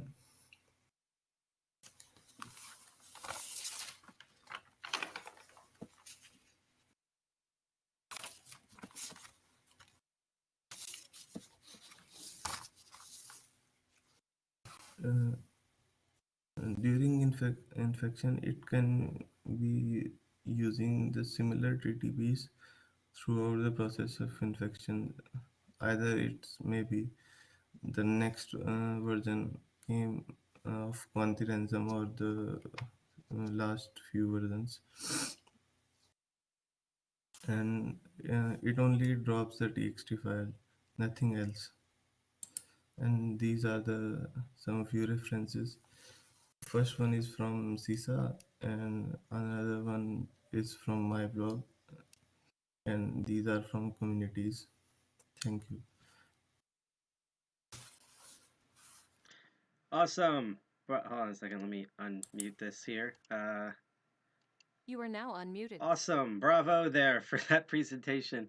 If you don't mind, I'm just going to put your beautiful mug up on here. And again, you can hear me, correct? Yes, I can hear you. Perfect. So thank you for that talk. We're going to do, just due to time, about like roughly 5 minutes of questions. You already have like 2 in chat, and I have a couple in there that people want to know. First of all, Armin the Cyber asked, where did you find the first sample of this ransomware to work on? It's from the malware bazaar, the abuse .ch site. So it was already like people had the code and they were kind of confused by it, and then you stepped in to help research on this. Is that correct? Yes, yes. Awesome. So second thing, as you mentioned, this ransomware, this is my personal question, particularly targeted hospitals and tried to fish for Black Lives Matter organizations. I'm not sure if you're familiar with how awful our country Yes. is, but they Yes, I know. Yes. We're gonna get into that a little bit later, but hospitals are notoriously, like by design, having bad network security, and Black Lives Matter are activists, not system administrators. So my question is, was this ransomware particularly targeted to that because they were easy prey, or was it just because like that was the most popular like big thing at the time? No, they were mainly doing the phishing and related to Black Lives Matter, in which they were generally what they were doing that firstly they will either fish for the cryptocurrencies or either for the ransomizing or stealing the information stuff. There's currently 3 phases of this ransomware so far. Where do you think there's going to be a 4th evolution of this? And if so, what do you think we might see from that based on what you've researched so far? I think that they will probably be deploying it, or maybe they will do it later. Because from the past few 2 to 3 weeks, we have not seen its next version. The 4th, they were what they were should be making or trying to deploy for it. Awesome. So a couple more quick ones. You said in your talk that you've figured out, was it the indexing? I'm probably pronouncing it wrong, but identifiers for each version of the ransomware. Are those identifiers? Do you have like a code repo on your blog or something that has that particular identifiers for the public, or? Can you repeat the question, please? That's perfectly fine. You listed what I'm trying to indicators for each version of the ransomware to like spot the different versions. My question is do you have the code that you showed where you can identify the ransomware? Do you have that on like a code repo on your end, or where can someone find those identifiers? Yeah, I have in this blog, I have mentioned the second one in the references. You can find the code in there. So unless chat has something else, I think we'll have actually two last questions. So one from chat, someone just asked, that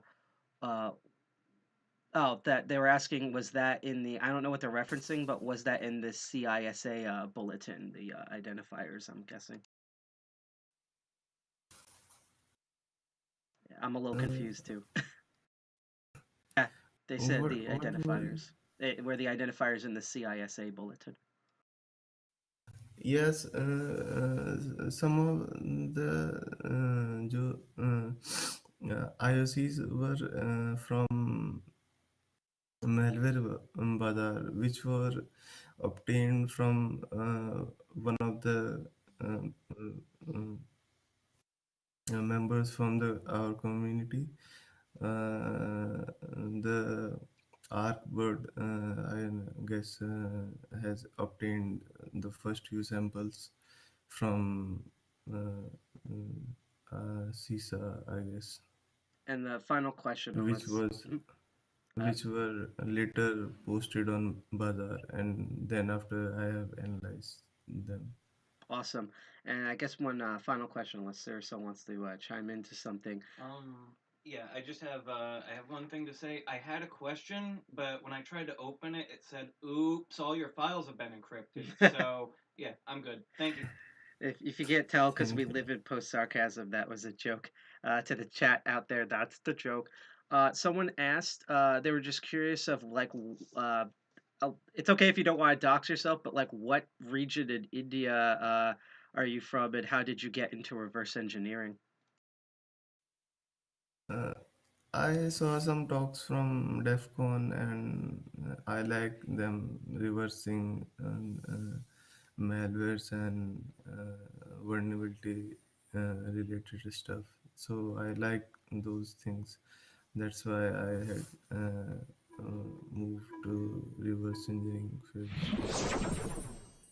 Two quick last ones, I guess, for my brain. Speaking of India, I know India has a lot of DEFCON groups. Are you, before COVID destroyed everything, are you part of any like other like security researcher or local hacker organizations in India? No, I have not reached out. I generally,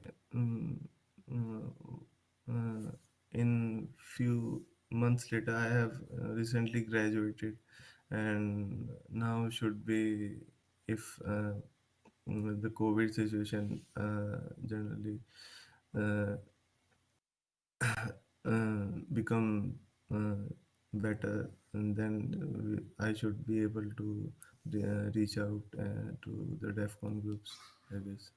Someone just said congrats on graduating. And I guess the last question I'm going to ask, and also if you ever want to link up with groups, for some reason all the Indian groups all over the place know who we are, so we can get you in touch. So the last question I have is, is there any new thing you're reverse engineering, or like what are you currently working on next? I'm recently working on some backdoor that was that was being seen in past few weeks from APT of Chinese APT, I guess. Awesome. Well, I just want to say that this was an awesome talk. It was really fun to read the research beforehand. And I just want to let everyone know in chat that this is if I remember correctly, this is your first time speaking ever, like in like a public Yes, thing. Yes. yes, yes. And I was, you know, being a big dumb American, I was born in this country, and I have no idea how English works. So for you to come on and to be this awesome on a topic and speak it in, a different language that's not, it's popular in India, but is not the common entrance default language of your country. I just wanted to tell everyone in chat if they can do a round of applause in chat, and we applaud you as well. Thank you for bringing this out here for our attention. I do want to let everyone know in chat that I do have Rathor's slides, and we will hopefully be publishing them next week. Also, for our speaker, which is a cool request because we noticed this thing in Europe where now people are starting to give out digital certificates when speaking. Saracel here hiding behind our meme shark is the one who's going to design that. So probably sometime next week we will send that over, and we're going to try to use an encryption stamping method. So in addition to people asking us, we can actually verify that we're the one that gave it out. So thank you so much for this awesome topic. Unless you have anything else to shout out, we would like to continue. Bravo. Thank you. Thank you. Yes. So that was, I'm going to minimize.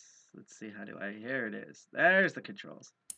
So that was Nikhil Rathor, I probably screwed up their name, who did an amazing talk about the Conti ransomware.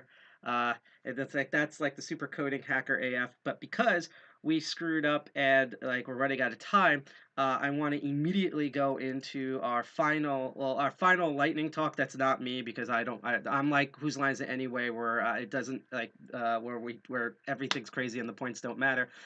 So as you probably know, there was an insurrection or coup or whatever you want to call it. These basically like the joke of the dumpster on fire actually became our capital. And there's a lot of things that have been resulting from that, but another thing that you actually might notice has been like an increase in security. And as someone who is an old fart who remembers the odd year of 2001 to 2003, that was also a concern when we increased our security, and because of that, a lot of things didn't go very well, and a lot of us are concerned of that happening again. So I'd like to introduce Albert Fox-Kahn from the Stop Spying NY org. Are you out there, Albert? Can you hear me, Albert? And I will make you a presenter. Yeah, can you hear me? Yes, you're a little underwater sounding, but I can completely hear you. Oh no, Oh, I hope the no. audio quality isn't too problematic. Yeah, no, now you're fine. I actually had to minimize something, and now you're good.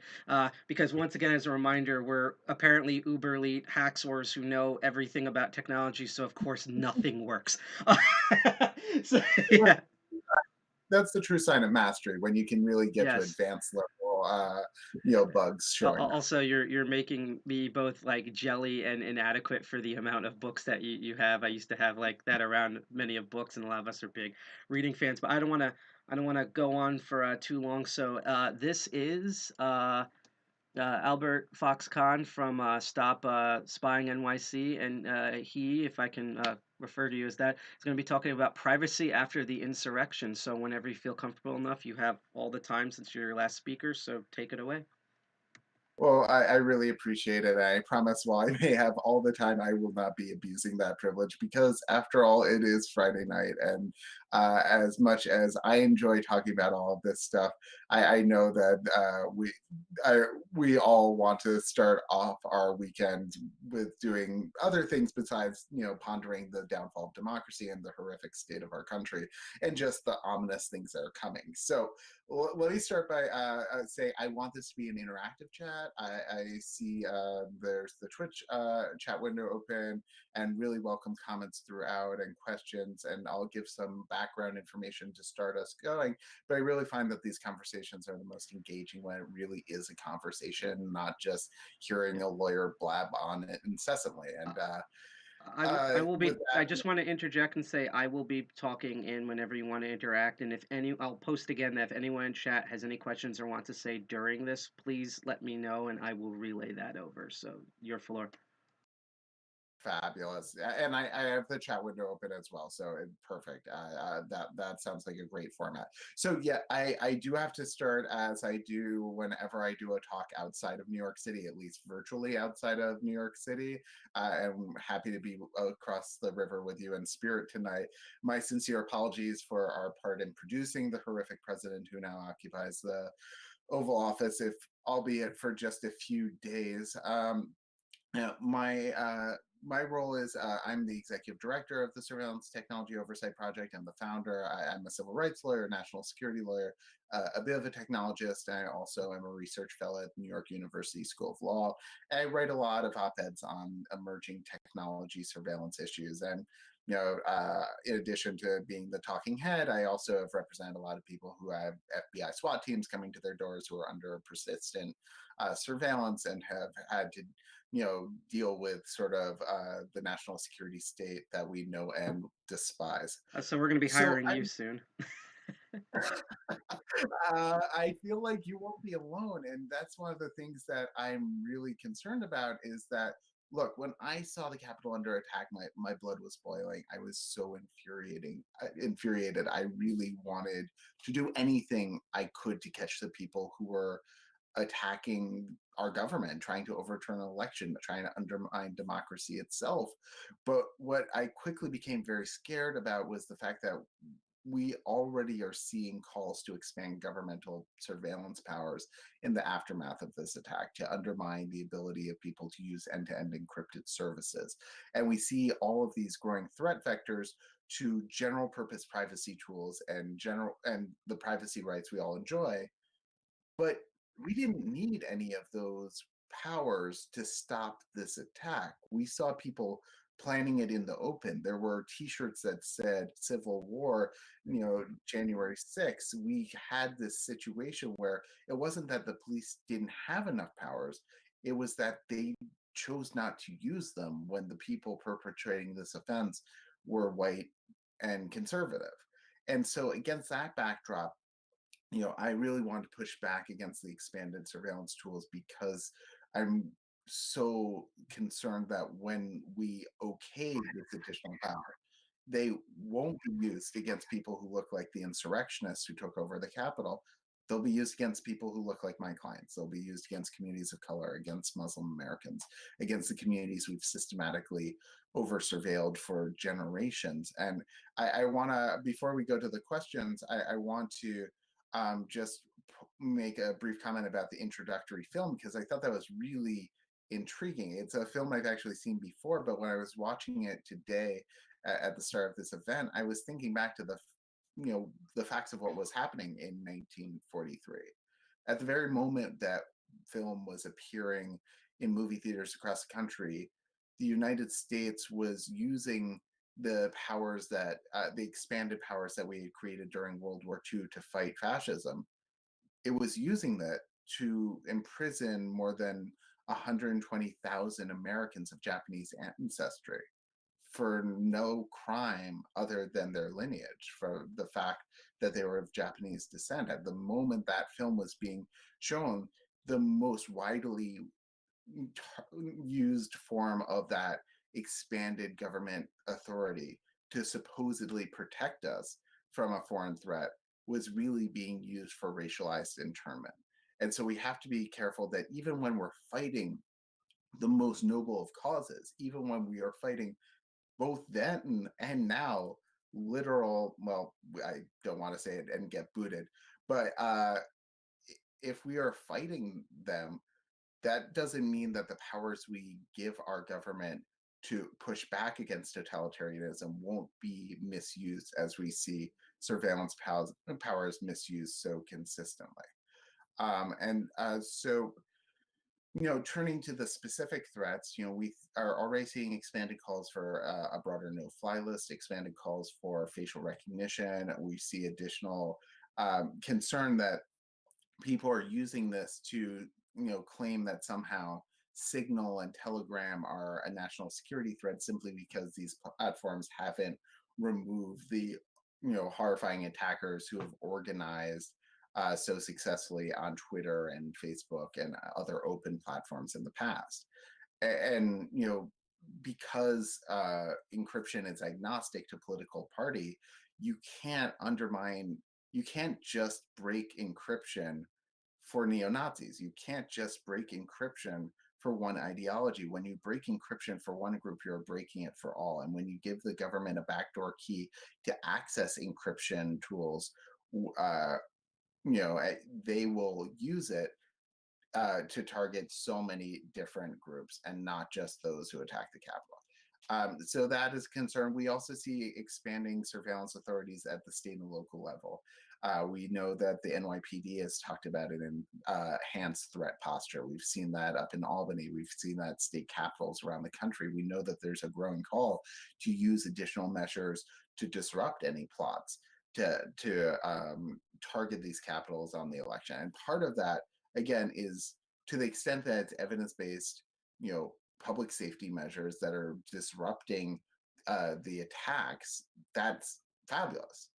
But to the extent that it's creating it, we're going back to this default posture that anytime something goes wrong, we need somehow to creep closer and closer to totalitarianism. That I reject.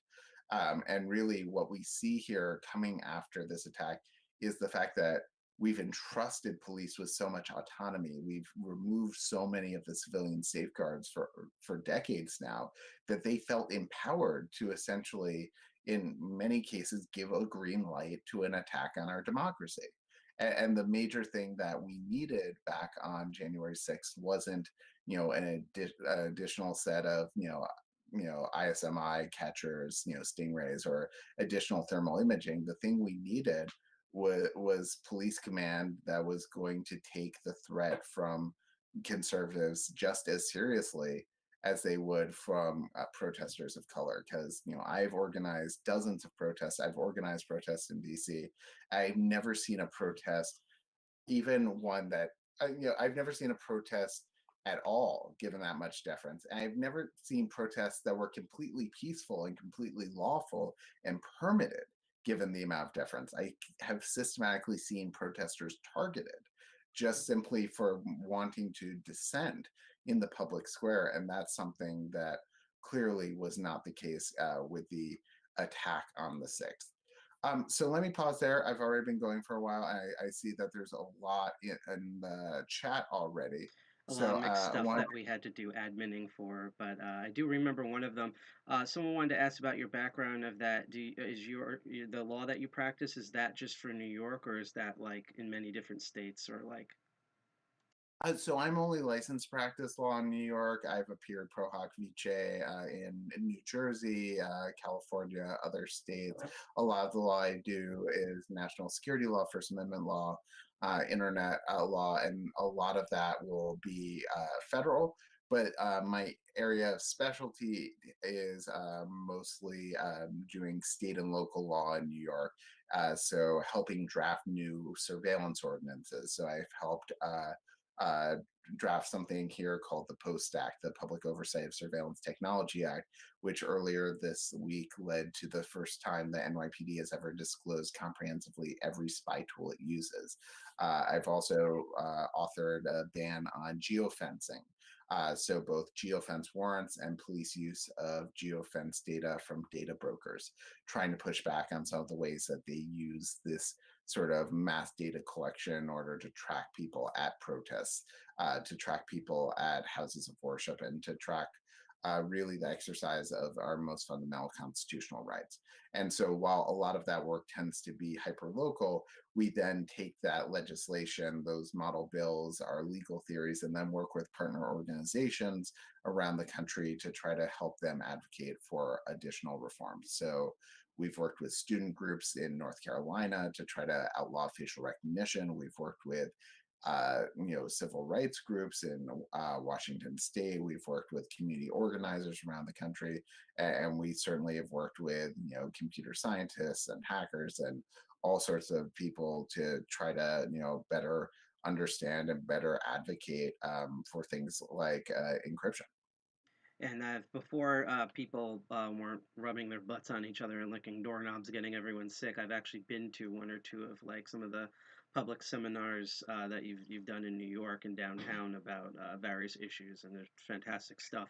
I also just want to relate to Chad a personal story here of that to show you kind of the discrepancy, and especially particularly how bad the NYPD normally is as the instant reward happens.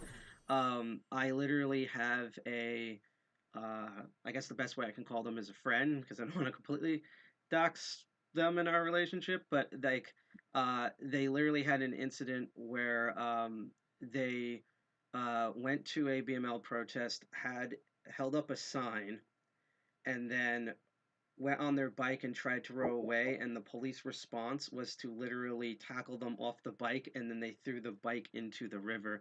Thankfully, because the company that make that bike saw that and sent them a complete brand new one of a better model of that version. But like it was just so weird to see that much brutality, and then to kind of like there were some officers that stood up, but it's like I hate to sound like I'm rambling here, but I deal a lot with social engineering and cognitive biases, and I know a lot of ex-police officers. And one of the things that I know about with like even if it's not in the training, it's a lot in the culture that there is a thing about like when they always show like perpetrators in videos, there are always brown people shown in like urban areas, a nicer way of saying a ghetto. And so you sort of get this one cognitive bias of, okay, so if I see someone that's darker skin color, I need to look out. And it also has the reverse cognitive bias of you then ignore other, instead of just treating people as suspect, you kind of get one group more suspect that you're now intensifying, making things getting more bad. And then, which I also see is, then you look at like an old white guy out of a convertible, and you're like, yeah, it's an old white dude. Like, what is he gonna do? And you have no idea how many times. Well, you probably do, but a lot of people don't know how many times I've known ex-officers who, because they didn't realize they had that cognitive bias, they pull over some like 70-year-old dude who's doing the speed limit, and then they like yell at them to slow down, and then they turn their back on them, and once they do that, the person in the car either physically assaults them with their hands or like onboard weapons, because instead of treating everything as an equal threat, they have those cognitive biases. And it's just I feel like a lot of people at the Capitol, like to use something Jim Brewer said, even if they weren't complicit, it was like this is the first time this is a weird saying, ever feared their own race. And so they kind of broke down, didn't know what to do. Yeah, so I think there's a lot to unpack there. Well, first of all, I'm so sorry about what happened to your friend. And, I've seen so much violence at protests over the years, and I wish I could say I was surprised by something like that.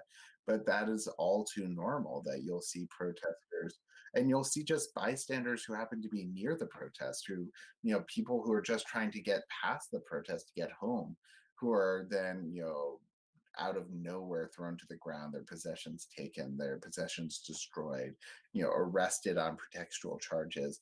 And, the people who have that on video, they're lucky if they can then get everything dismissed. But the people who don't have corroboration, all too often our legal system, when it's an officer's word against a member of the public, will privilege that officer and take their side of the story, even when it's the same boilerplate language that we see over and over again. And so I do think, it was shocking to see so many officers giving such deference to the protesters. And I want to be careful about a couple things, though.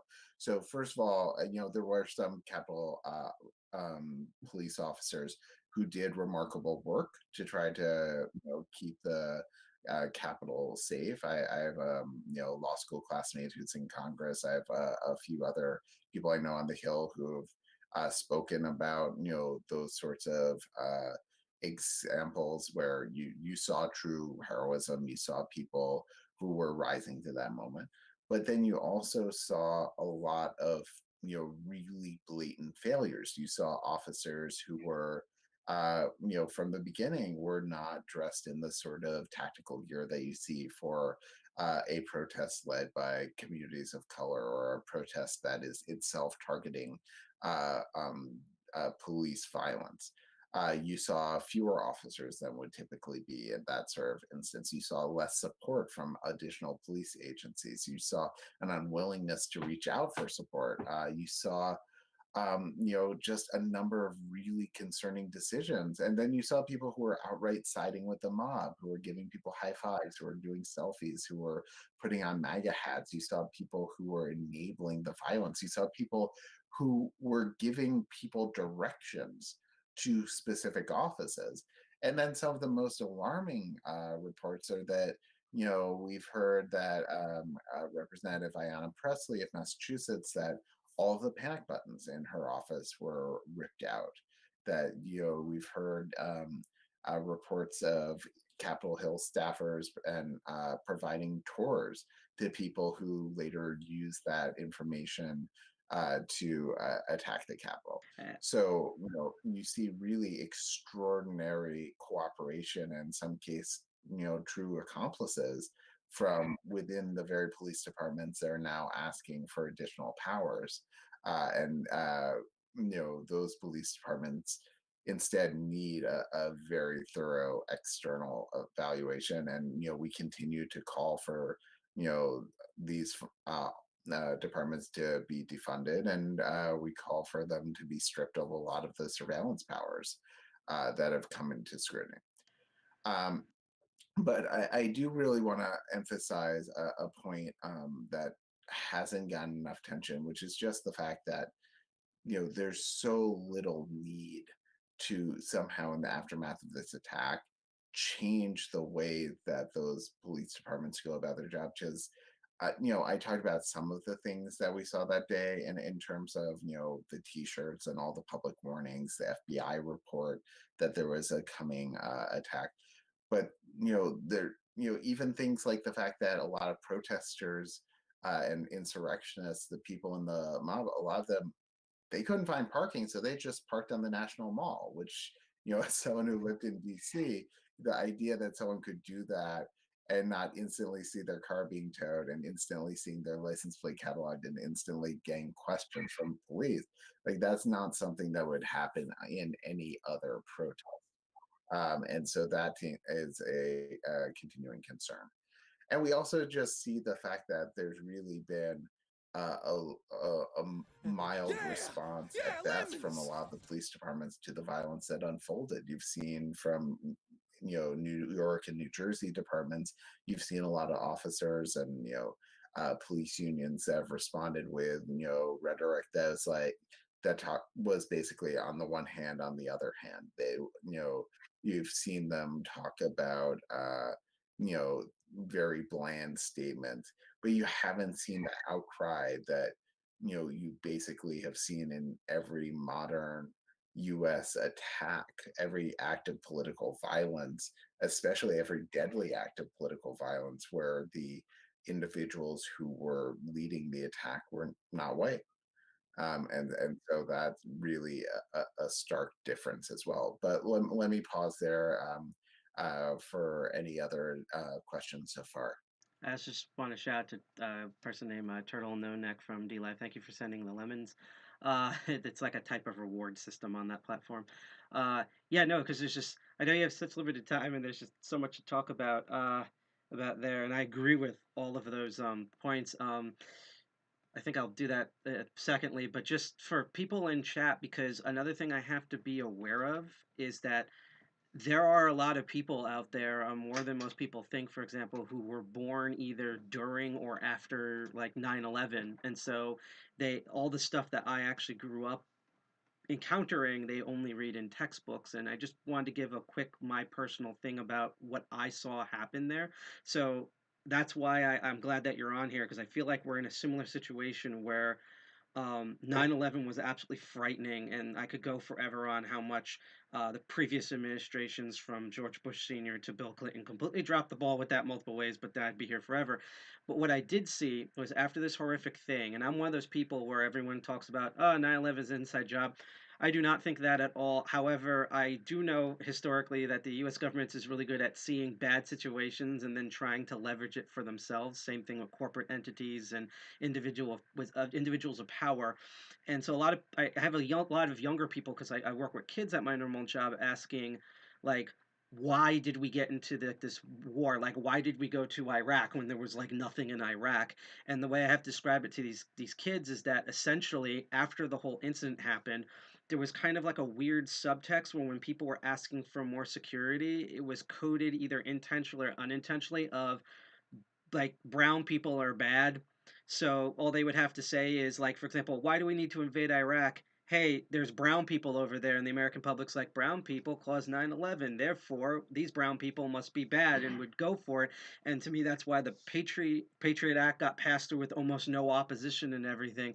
And because of that sort of like the panic of the fear and thus just giving more power and power, we're still living in the aftermath of all these bad results now. So I just wanted to give for people who don't remember that part of history what that looked like that for me. And so especially in this hyper bubbled more mature internet world, I'm more afraid of that we're going to do that again. Question, I know it's been little represented, and I agree with you, but has there been is there any like minor fronts where people have brought up these issues besides maybe like I think AOC about that, like why we can go after these people without giving even more civil liberties that we don't have? Would you like to highlight any efforts that you might know that are going on?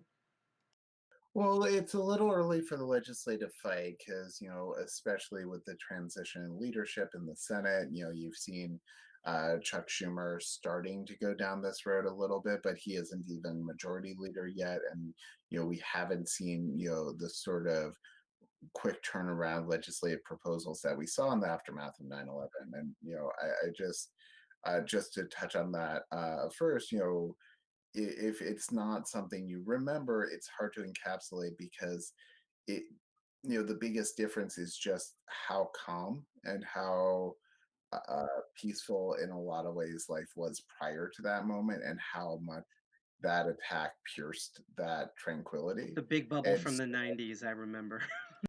yeah, and just so that shock, I mean, even in moments of outrageous and horrific events, we don't have that same level of shock a lot of the times anymore, in part because we just have been deluged by so much heartbreak and trauma and just whether it's the Trump presidency or the pandemic or it's nonstop, it's one thing after another, and that is something that makes it harder for any one thing to have that same impact that 9/11 did. It's like a And death of so a thousand cuts. As one of my gamer friends who has their own YouTube once said, 2020 was like alone was felt like the longest decade. Never mind the past 4 years. yeah, a joke I saw on Twitter that I really liked was people who were born in 2000 are now 40 years old. Just think about it. And I feel like a lot of people I know feel that's increasingly true, that just we've all aged so much in recent years as a result. But in the aftermath of 9/11, we saw the USA Patriot Act, which stands for the Unite and Strengthening America by Providing All Tools Required to Intercept and Obstruct Terrorism Act. It was Narrator, basically it didn't. yeah, it was a giant existing package of surveillance authorities that had been cobbled together prior to that. It had failed to go through, and it was ready to go. And they basically implemented it within less than a month after the attack. You saw one vote against, I believe. And, we're not going to see something exactly on that scale. We're not going to see something that rushed, that blatant, that crude. But what we are going to see is people who have been pushing for these surveillance authorities, particularly in DC. It's going to be expanded Section 215 powers, which lapsed last year. Section 215 of the Patriot Act was originally known as the library records provision, but it because it allowed for the FBI to request basically any tangible good in relation to a investigation. It subsequently gained greater notoriety in the aftermath of the Snowden leaks, because that was the authority that was being used for the NSA mass data collection program. And that authority lapsed last year. And I expect that people will use this attack as a justification for restoring it.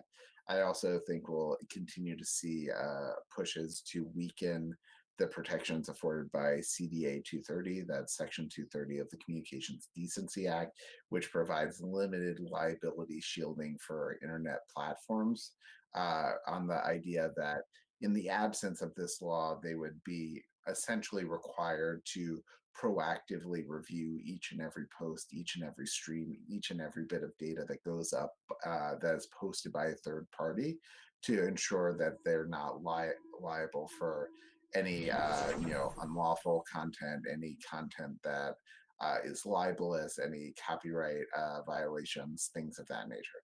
So it would essentially destroy the internet as we know it.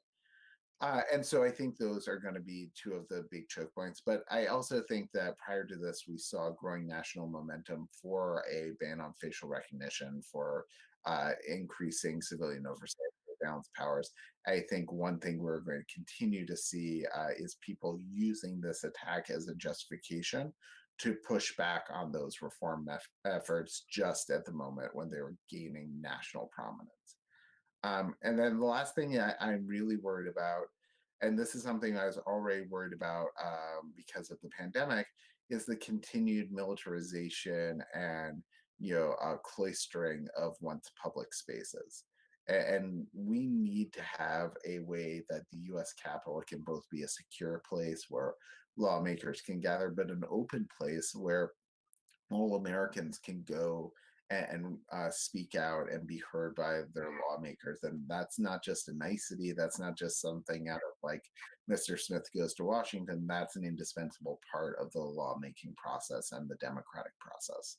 I completely agree with that, and I was gonna relay something, but I forgot. We have a Bernie Sanders fan in chat. I personally mostly like the dude, although one of these days I want to grab him and ask, why did you vote yes for Sesta Fosta? Someone asked it's a vague comment if they said wasn't Bernie the vote against, so I guess the question is that like, actually let's make it a broader question. Is there any highlights of any particular politicians that have been raising these exact concerns and like kind of the apathy from a lot of them? I was trying to look up what the voting record was for Bernie on the USA Patriot Act. I don't actually know offhand if he was someone who voted for it or voted against it. I do know that some of the people who have been best on these issues, Senator Ron Wyden of Oregon has been one of the best champions of internet freedom and privacy in the U.S. Congress overall. He is a dedicated staffer for a lot of the national security issues. He's on the Intel committee, so he gets to see a lot of this stuff from the inside and act as essentially a whistleblower at moments when people won't share the confidential information. So he's one. Tancano of California has also been really great. Of course, Representative AOC has been great in pushing back against facial recognition in the Oversight Committee. But it's not something that's just Democrats. I think that one of the things that has made progress possible is the fact that we've seen a lot of conservatives who've been really disturbed by these issues as well.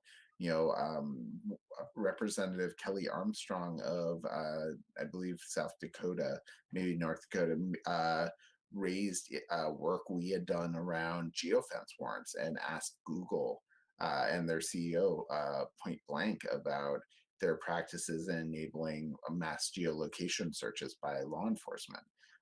We've seen,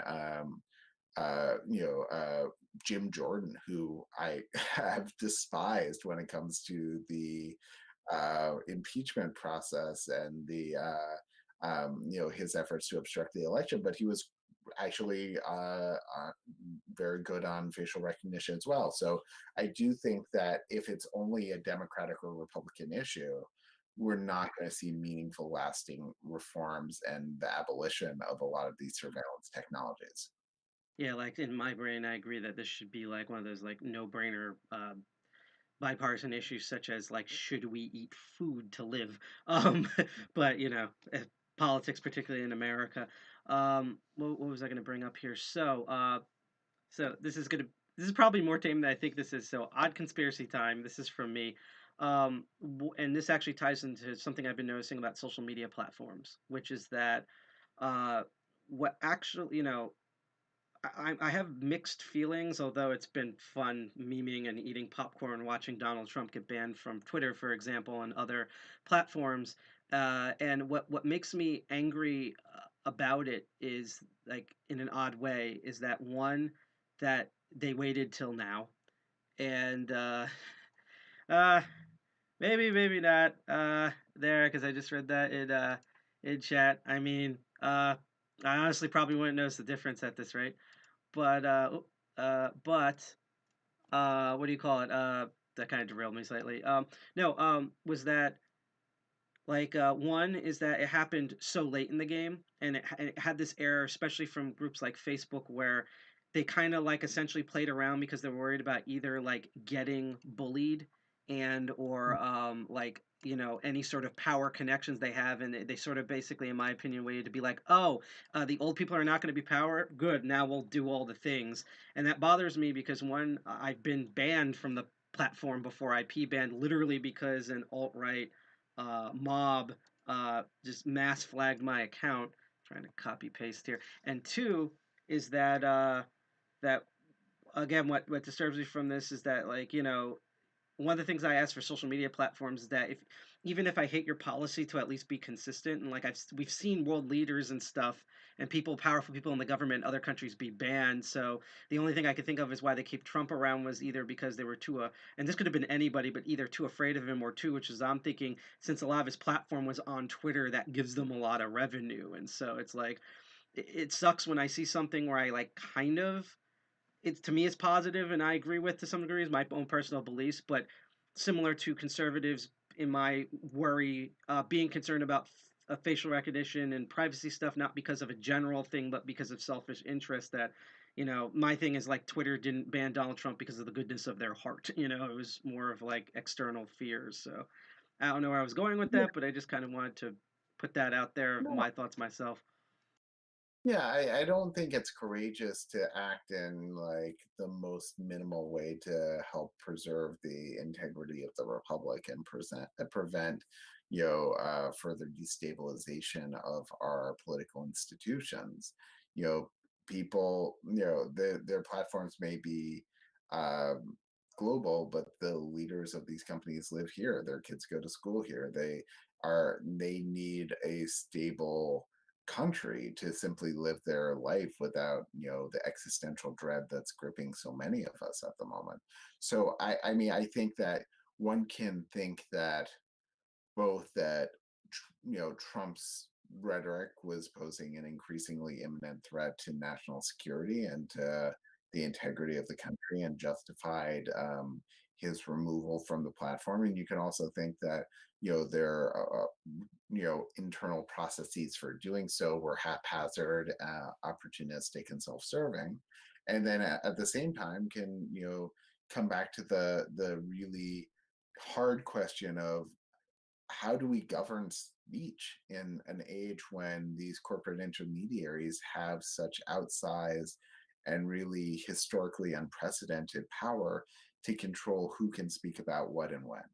And sort of, what does it mean to live in a country with a robust First Amendment, but where the most powerful censorship, the most powerful speech determination is happening outside of our legal system by entities with no accountability to the electorate? And so, none of this is to say that they were wrong to remove him, or that somehow removing him made everything okay, but just that there's a deeply, deeply problematic process here. The infrastructure for preserving democracy is fraying. And if we don't address the role of social media in that, I don't claim to have some magic solution here, it really does leave me increasingly concerned about, well, we may have dodged a bullet this time. A lot of people didn't. A lot of people are dead. through the, either people who died unnecessarily from COVID-19 or the numerous people that, the Trump administration has been executing on the way out the door, more than a dozen. Um, but we could say we had dodged a bullet this time, but this really did, you know, prove to be a strength test for all the institutions of our democracy, and a lot of them failed, and a lot of them came close to failing even more existentially. And I don't know if we can go through another test like this and come through the other side.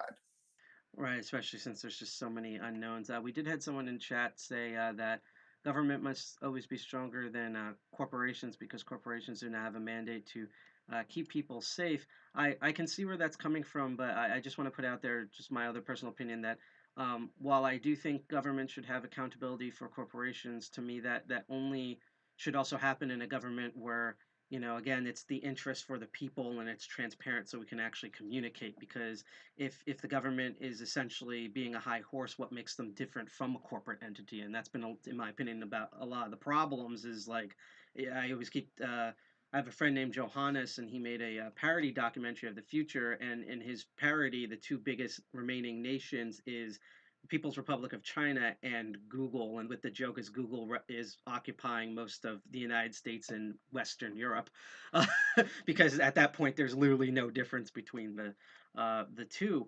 I just want to circle back to um, what we've been talking about again with how odd that in an age where unfortunately the police do have all these surveillance techniques that they basically had to ask the internet to dox people that did stuff that is like so public they can easily have the resources and do research in order to find these people, which brings up two problems that I have, and this might be a little bit of a ramble, but I promise this will be short for once.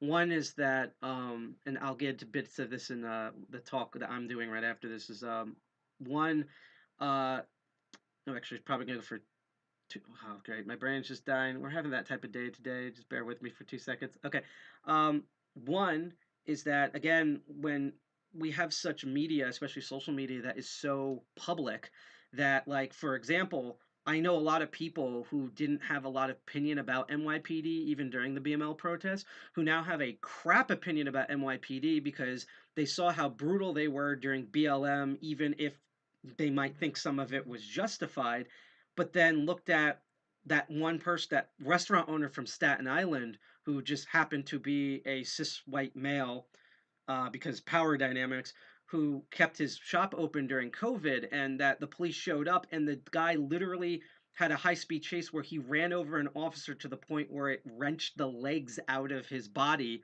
And then the NYPD just looked at their feet and allowed him to walk away. And to me, it's sort of like even if you take political stuff out, a huge part of security is that veneer of being secure. So if people are seeing, oh, they're being rude to a bunch of people, but then when it comes to this group of people, they're being lackadaisical, there goes all of your security front. How do you police after that? It's almost like basically they haven't thought it through because there's probably unions that act like mafia organizations in terms of policing. I forgot what, unfortunately, the first point is about because I'm having that type of day, but No worries, but I definitely think that, you know, look, to the extent that social media platforms enable people who historically have been kept out by gatekeepers to show their lived experience, it can be a positive impact.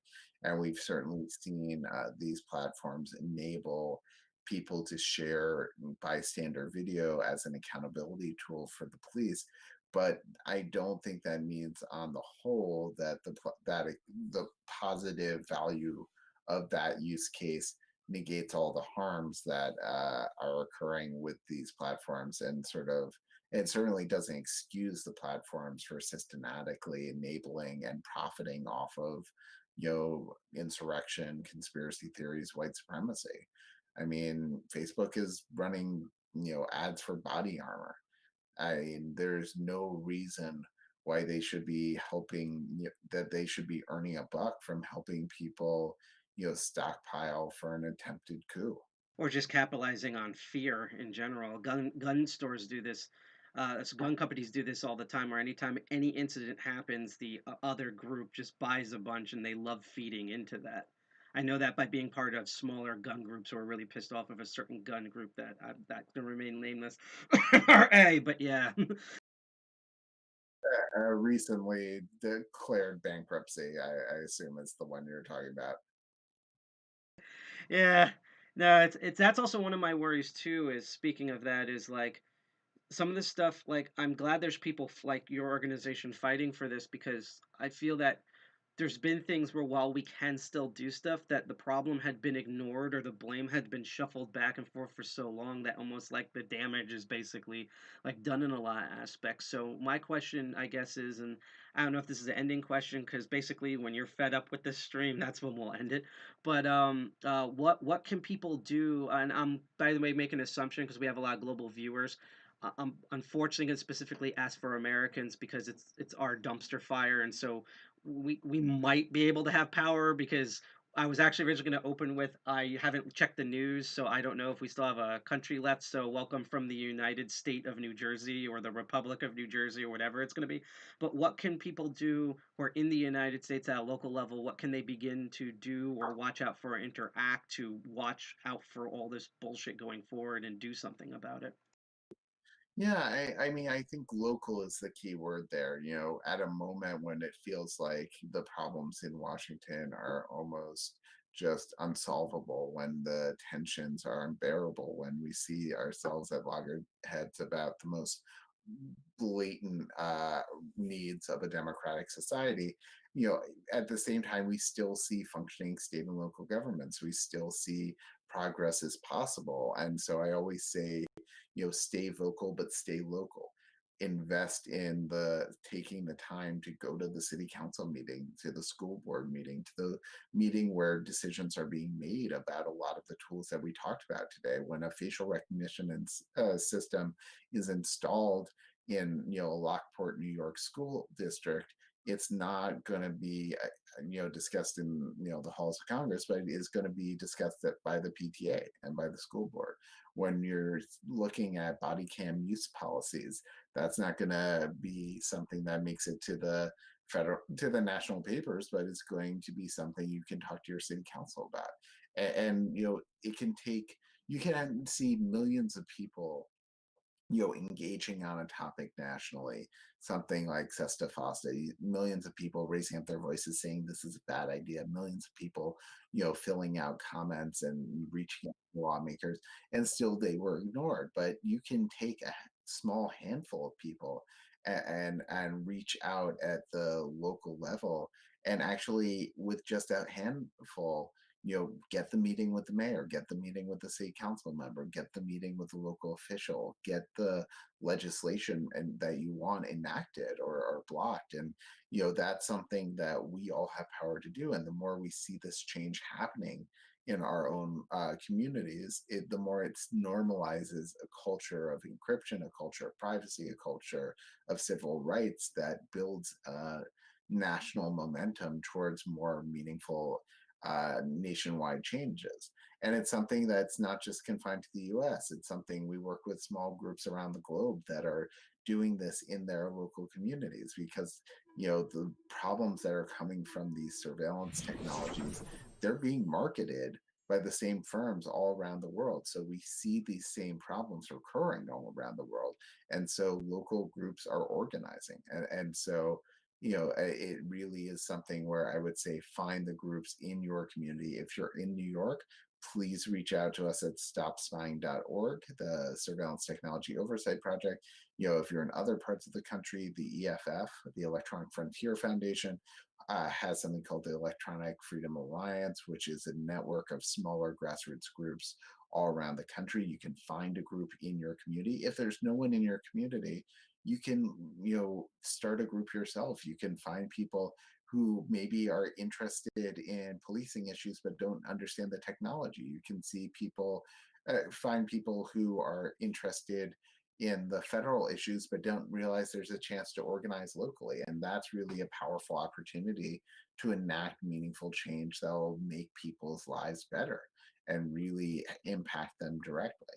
And so that's a note I'd like to end on, because I think it's always hopeful to think about all the power we have to act. And one shameless plug, in addition to plugging Stop, I want to plug our surveillance podcast, Surveillance and the City. So surveillanceandthecity.com. And it's a weekly podcast about surveillance issues. We talked about a lot of the debate about expanding surveillance after the Capitol attack and the most recent episode. And we talk about new technologies, new scandals, new lawsuits, new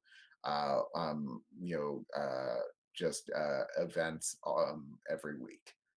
So why don't we leave things there? Awesome, and I'm really excited, and just thank you for coming on board and be able to talk, because this is like a roundtable that could probably go on and kill us for like 3 hours. There's so much to talk about, but I'm really excited to reach out to another fellow Electronic Frontier Alliance organization, because DEFCON 2.1 is also part of that system, and we really also do a lot of groups outside of that, and I've personally always liked the work that you folks do, and so like this won't be the last time I'm going to reach out, and I hope to like build more things, especially as hopefully we get the coronavirus stuff under control. As a silly note, just before we leave, is that a freaking typewriter on your shelf? Yes. I decided if I was going for the pretentious bookshelf, I needed to go all out.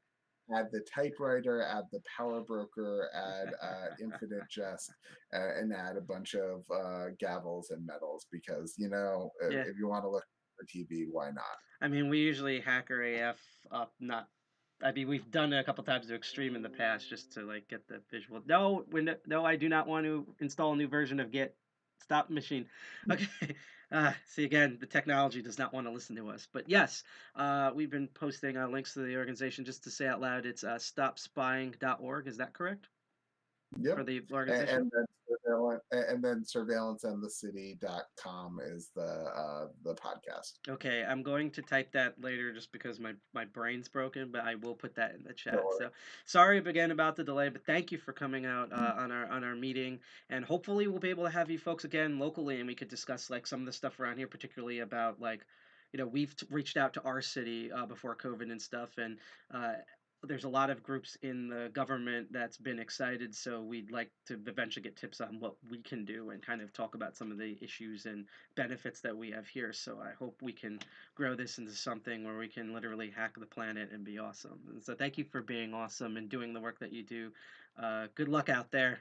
We're all going to need it. Well, thank you again, and stay safe, everyone. Awesome. You can, and yep. All right, so I'm going to go back to face temporarily. So that was... You are currently the only person in this Yes, conference. I'm very much aware of that machine. That was Albert Fox-Conn from the Privacy After the Insurrection. A very, very insightful talk. I'm in a moment, I'm about to go into sort of my thing. Mine's is going to be quick. It's kind of going to be sort of a /dash sort of thing, and just to kind of get the chat going, I'm just going to people replied. I'm going to post that's the blog stuff so you can catch up, and don't worry, we are going to open up the big blue button soon. Unfortunately, not in the way that we wanted to, because like honestly what's been impressive tonight is that we've been having so many technical errors in and out of our control, and yet this is like I can't think of a better way to start the new year, like with just the amount of people who are in, the interactivity with the chat, the fact that all of you people are able to put up with us. I'm excited, although part of that probably due to the non-sponsored Monster Energy drink. Meme Shark is over here chilling out happy. Cerasil is hacking the planet. Wish our co-founder G.I. Jack well, because I wish he was there for the stop, man, because that's like up his alley. That's like all he and I talk about all day, you know.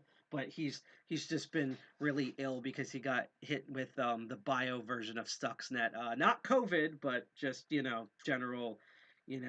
there's only so many deep fried prunes you can eat, so to kind of put it that way. But I'm gonna build off the stop talk and go into, we're gonna go back to the chat screen. I just want to go over okay, there we go, that works. I just want to go over this kind of talk that I was going to do. Yeah, he's just resting it off, and there's a green ominous smoke coming out through his door here that I'm not going to question. But so the last thing we're gonna do, and this is just to round out. Originally, it's just to round out the time period for 8 p.m. But this will be quick. I don't even have slides for this. We're gonna do this entirely in browser, and a bunch of it's some recaps. But similar to, we're gonna Ouroboros ourselves and kind of start end in terms of talks the way we started, which is about talking about a particular thing about fascism, which can take multiple forms, and sort of as you saw with the guy on the soapbox in the "Don't Be a Sucker," which I think is a great title for that. The sort of way people opportunistically can prey off of people's insecurities, even if they're very knowledgeable people or have legit concerns. So my talk here, which I'm going to scroll down on, is called "Cooking Out of the Frying Pan with A1 Snake Oil." The A1 stands for First Amendment, but it definitely sounds like steak sauce.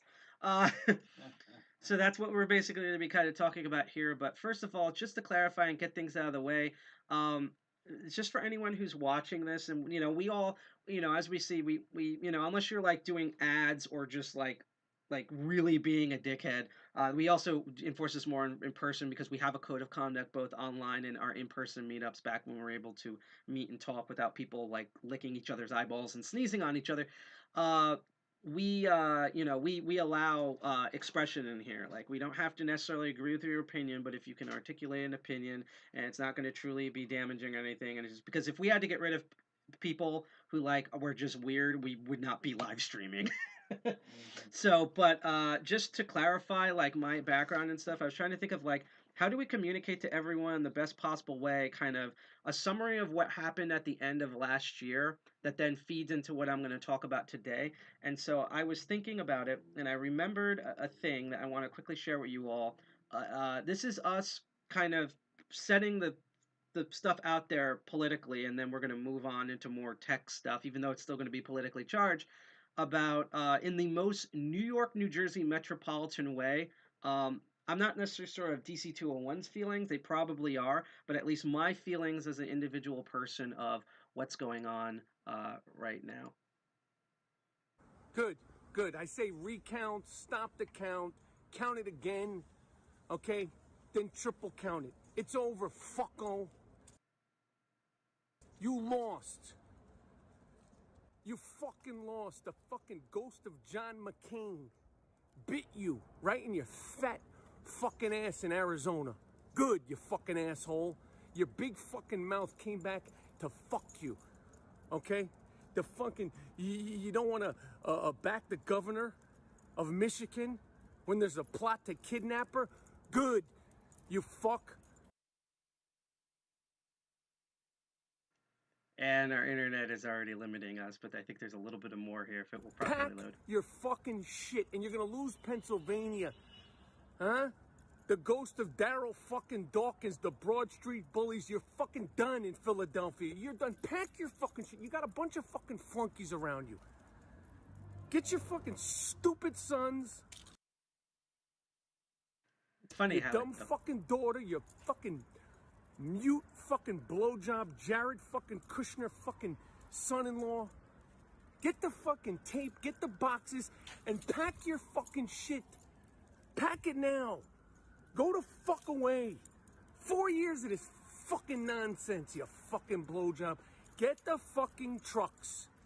It's time, asshole. We could count, we could recount. Let's do it 3 fucking times. We'll triple check it.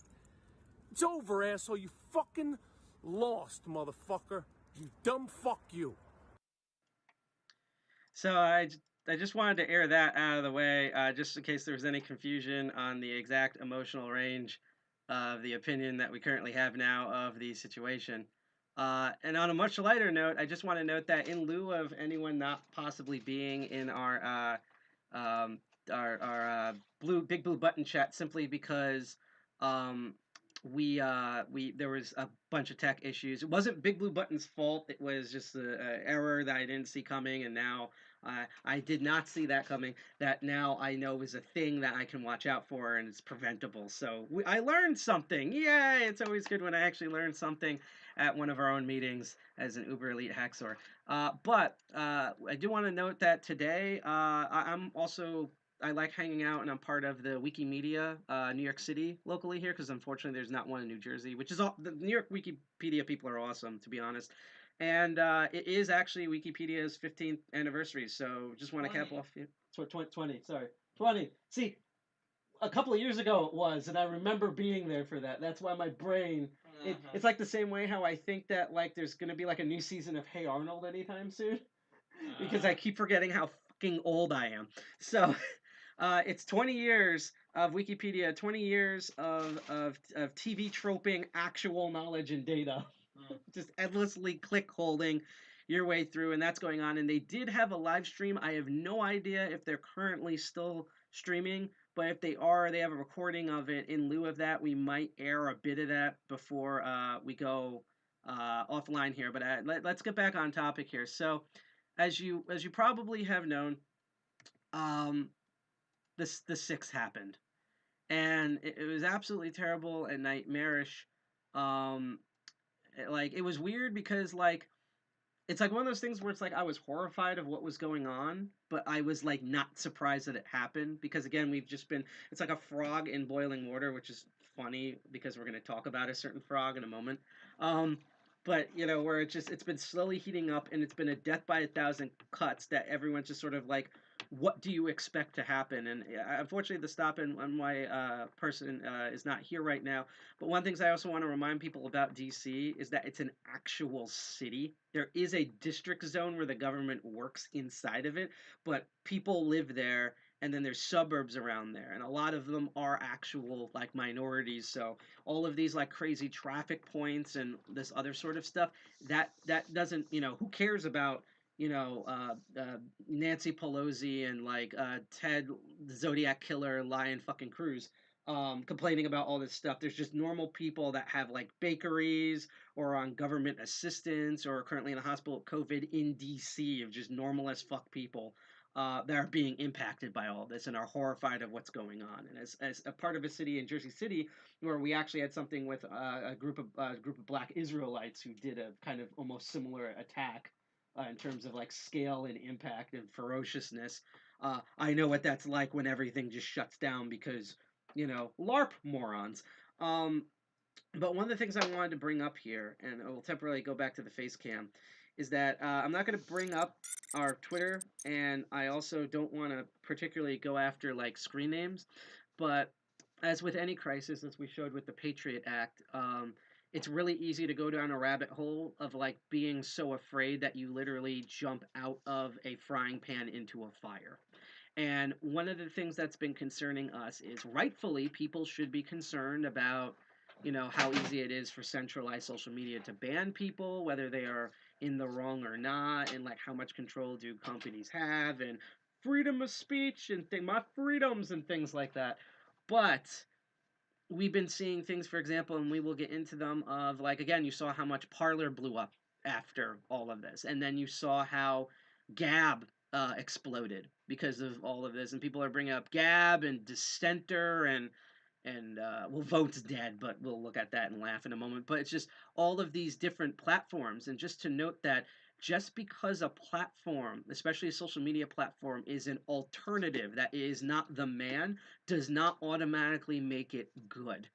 It's hard to do. You actually have to do research and ask other people, ask experts, look stuff yourself to figure out what's good and what might be going sour. We do this all the time. I mean, we started out and we all really loved in the beginning, for example, Keybase, and then they got bought out by Zoom, and then Feature Creep came in, and even though we use it and like certain things about it, is not the same application that it started with. So you can see how something that has no political leanings whatsoever, and that's what we're going to be mostly doing, is we're just going to take most of the political stuff out of it, and we're going to look at social media policy, you know, what their terms and conditions are, and just the building structure and the coding for different stuff. We're going to take a look at what Parler was to a certain extent, and we're going to look at these alternatives and do investigation and why they, in my opinion, basically suck and you should avoid them, and then look at how you do research on this and like what are the factors, what should you look for in a social media platform that can promote freedom of speech while making sure that truly horrible people don't have platforms to escalate into things that you see on January 6th. So we're going to get into a bit of that.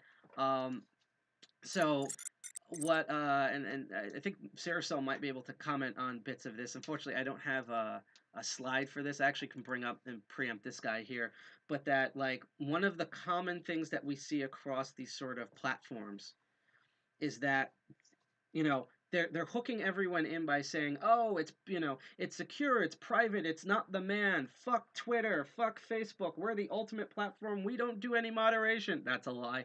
And I'll explain why in a moment. All that stuff. But then you look at the platform that the actual like code it's built on, and it's just what the f are you doing?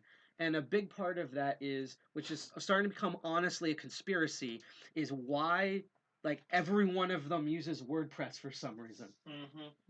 And unfortunately, I don't have enough time because originally I was going to go in a terminal and show you what I mean. I might maybe do that at the end if I can.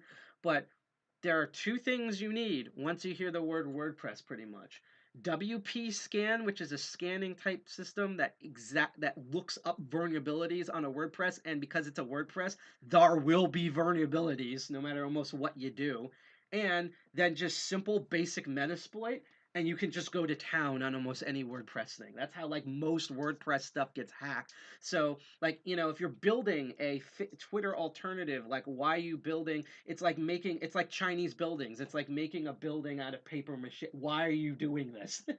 This is just frustrating. I don't know if you wanted to add any like comments on like how poor these structures are. Or... Yeah. So basically, what I want to say is like so. Many websites use existing infrastructure. For example, if you're setting up a forum, you might use something like, okay, well, PHPBB or vBulletin is popular, but lately Discourse has been picking up, another community software like that. If you're starting a chat platform, you might want to base yourself around, I don't know, Mattermost or something like that. If you're starting a microblogging platform, you might use Mastodon. So those platforms are pretty much like this phone, modern day Pixel 3. Keeps up to date with the latest security patches, gets rid of vulnerabilities with those updates, and has good accessories and a stable and really super community. Okay, that's nice. Then you have other websites. They decide to use platforms like PHPBB or older things like IPB and things that you have to pay for updates or that the updates don't really matter. And that's kind of like this here Windows Phone. It's cool, it works, but they're not really receiving updates anymore. They're kind of like lagging behind. People generally don't know about them very much. There's like a grassroots community around them. And then you have WordPress. Moshi Moshi Jesus des. I mean, screw that. Okay, I'll give it one thing. The network was robust for a time. Keyword was. They pulled all the copper out of it, and now it's basically internet, but with internet with benefits. And what I have to say about that is like, if you're using this in 2020, you either have a specific reason to. Non-ironically, I might add.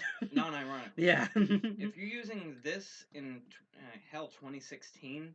Non-ironically, you either have a specific reason to, you know what you're doing, and you've proxied it off, you've pre-render your WordPress pages before they go put into the public internet, or you're a dipshit and you have no fucking clue what the hell you're doing about fucking internet security. Right. And one of the things about... The shit's off the hook, I Yes, swear. literally. One of the problems with WordPress in particular is that, one of the reasons why they use it, it's the minor reason is that it's just super easy to implement. It's basically drag, drop, and don't think, which is really bad when you're thinking of infrastructure and particularly privacy and security. But a big other reason why they don't... That's what DDDT stands for? That's the first time I'm hearing drag, drop, don't think. Oh. I always see DDDT, and I'm like, what the hell I is was that? thinking of the drug, but yeah, Oh. when you said that, but no, like eagle eggshells. Anyhow, that was a '70s thing. I am old. But the macro problem, which you're going to realize here, is that again, these are snake oil people. Snake oil people do not care.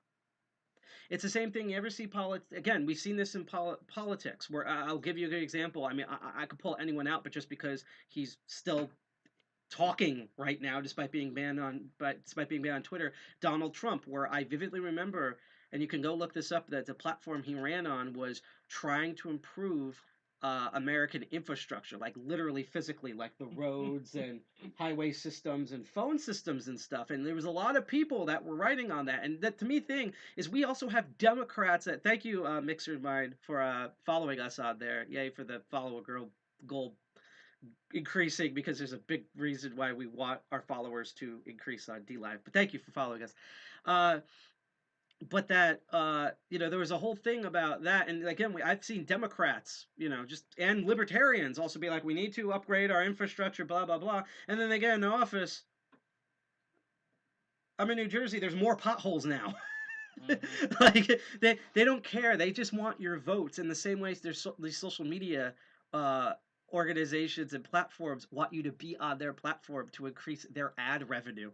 They do not care about the actual infrastructure, so they're just throwing it up. There's also a bunch of other things that when we look at a certain frog organization later that I will go more into depth. But let's take a look about in general what Parler was. So Parler was this app.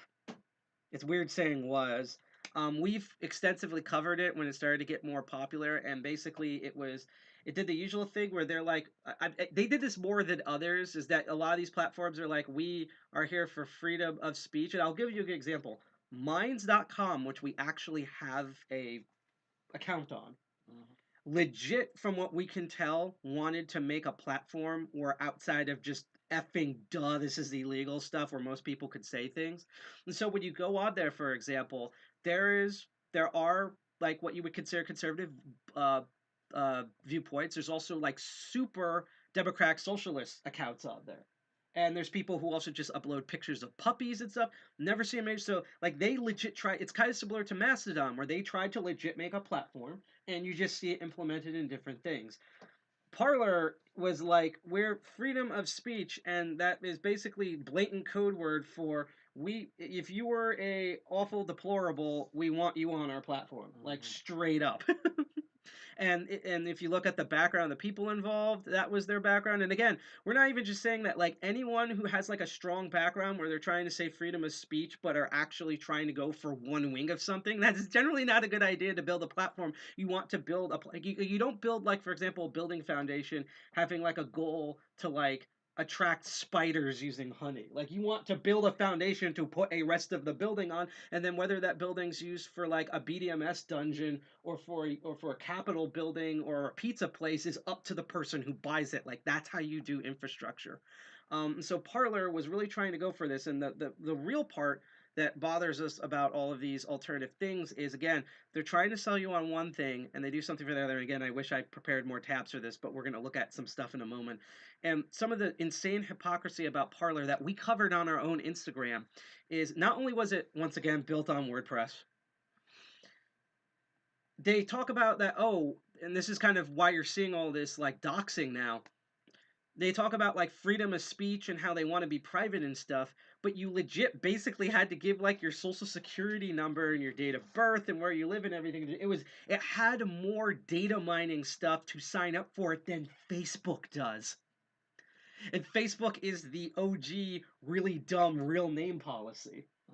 And we have I might bring it up, maybe our Instagram will actually load or something on the air, because it never does, but we actually have screenshots of what was it like to sign up for this, and it's just absolutely insane. So again, and we're going to look at a certain frog, and I think you know what we're talking about, where we're going to see a similar thing where they're going to claim, it's like an abusive boyfriend, we're not like the other guy, I'm an actual nice guy, and it's like the same crap or even worse in terms of policies, never mind how this stuff is built. But again, Parler, because of two things. One, because they built it on WordPress and didn't encrypt everything. They I think almost had the equivalent of their password was like basically admin and then like user was admin and blank for their it was like something really stupid like that. And then the other issue about this as well, which is that if you have seen me do, and I'm going to do it again at some point this year, my talk about browser security and like what browser you should, all the browsers you shouldn't use, my recommended browser, which I might do a shout out at the end for, it's probably actually not what you think it is, and based on popularity and stuff, and and as well as like what to use on it, like what search engines, plugins, settings, etc. You probably have. I'm having that type. I'm probably gonna need a second energy drink after this stream. But what you probably remember, and now I'm trying to activate my member berries for this. Activating my member. I almost screwed up that, fun stuff on the stream. But okay, so let's recap here. So one is that they're using WordPress in a crappy backend, right?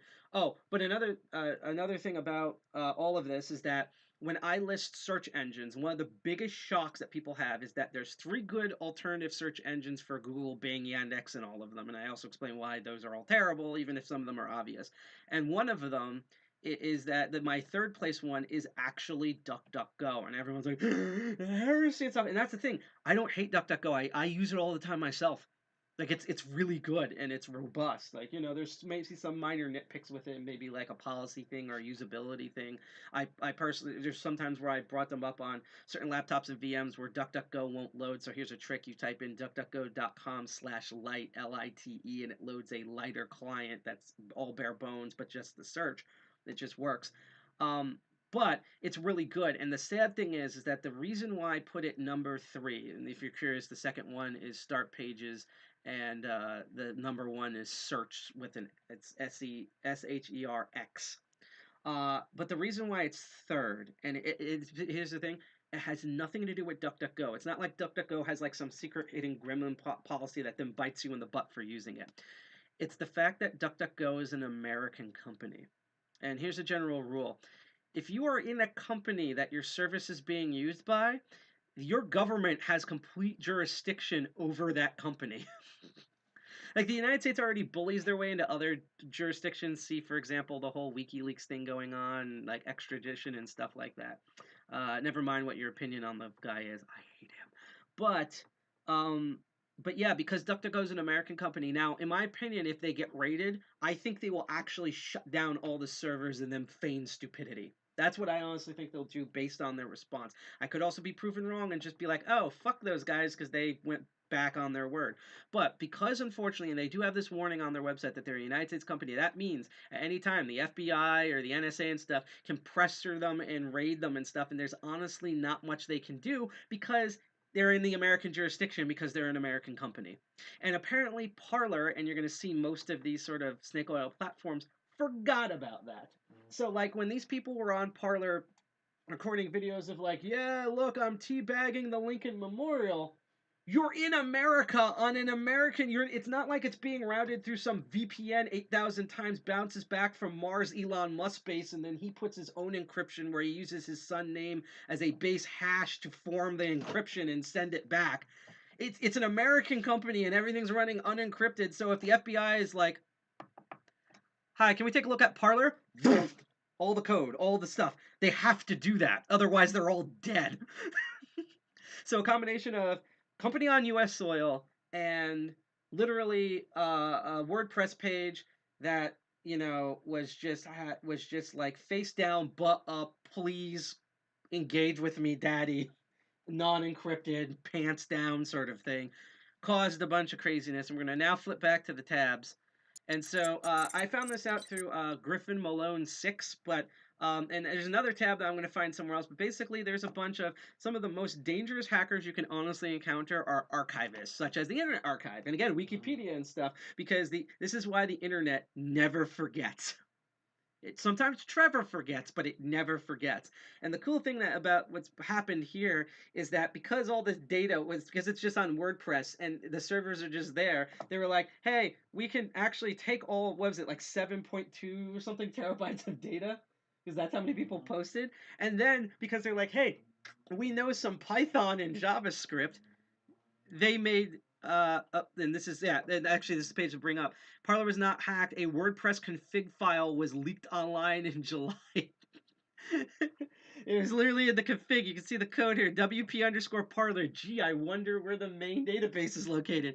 And this is what I mean. And this is not like some uber elite hack or something. This is like on par for the course for WordPress crap.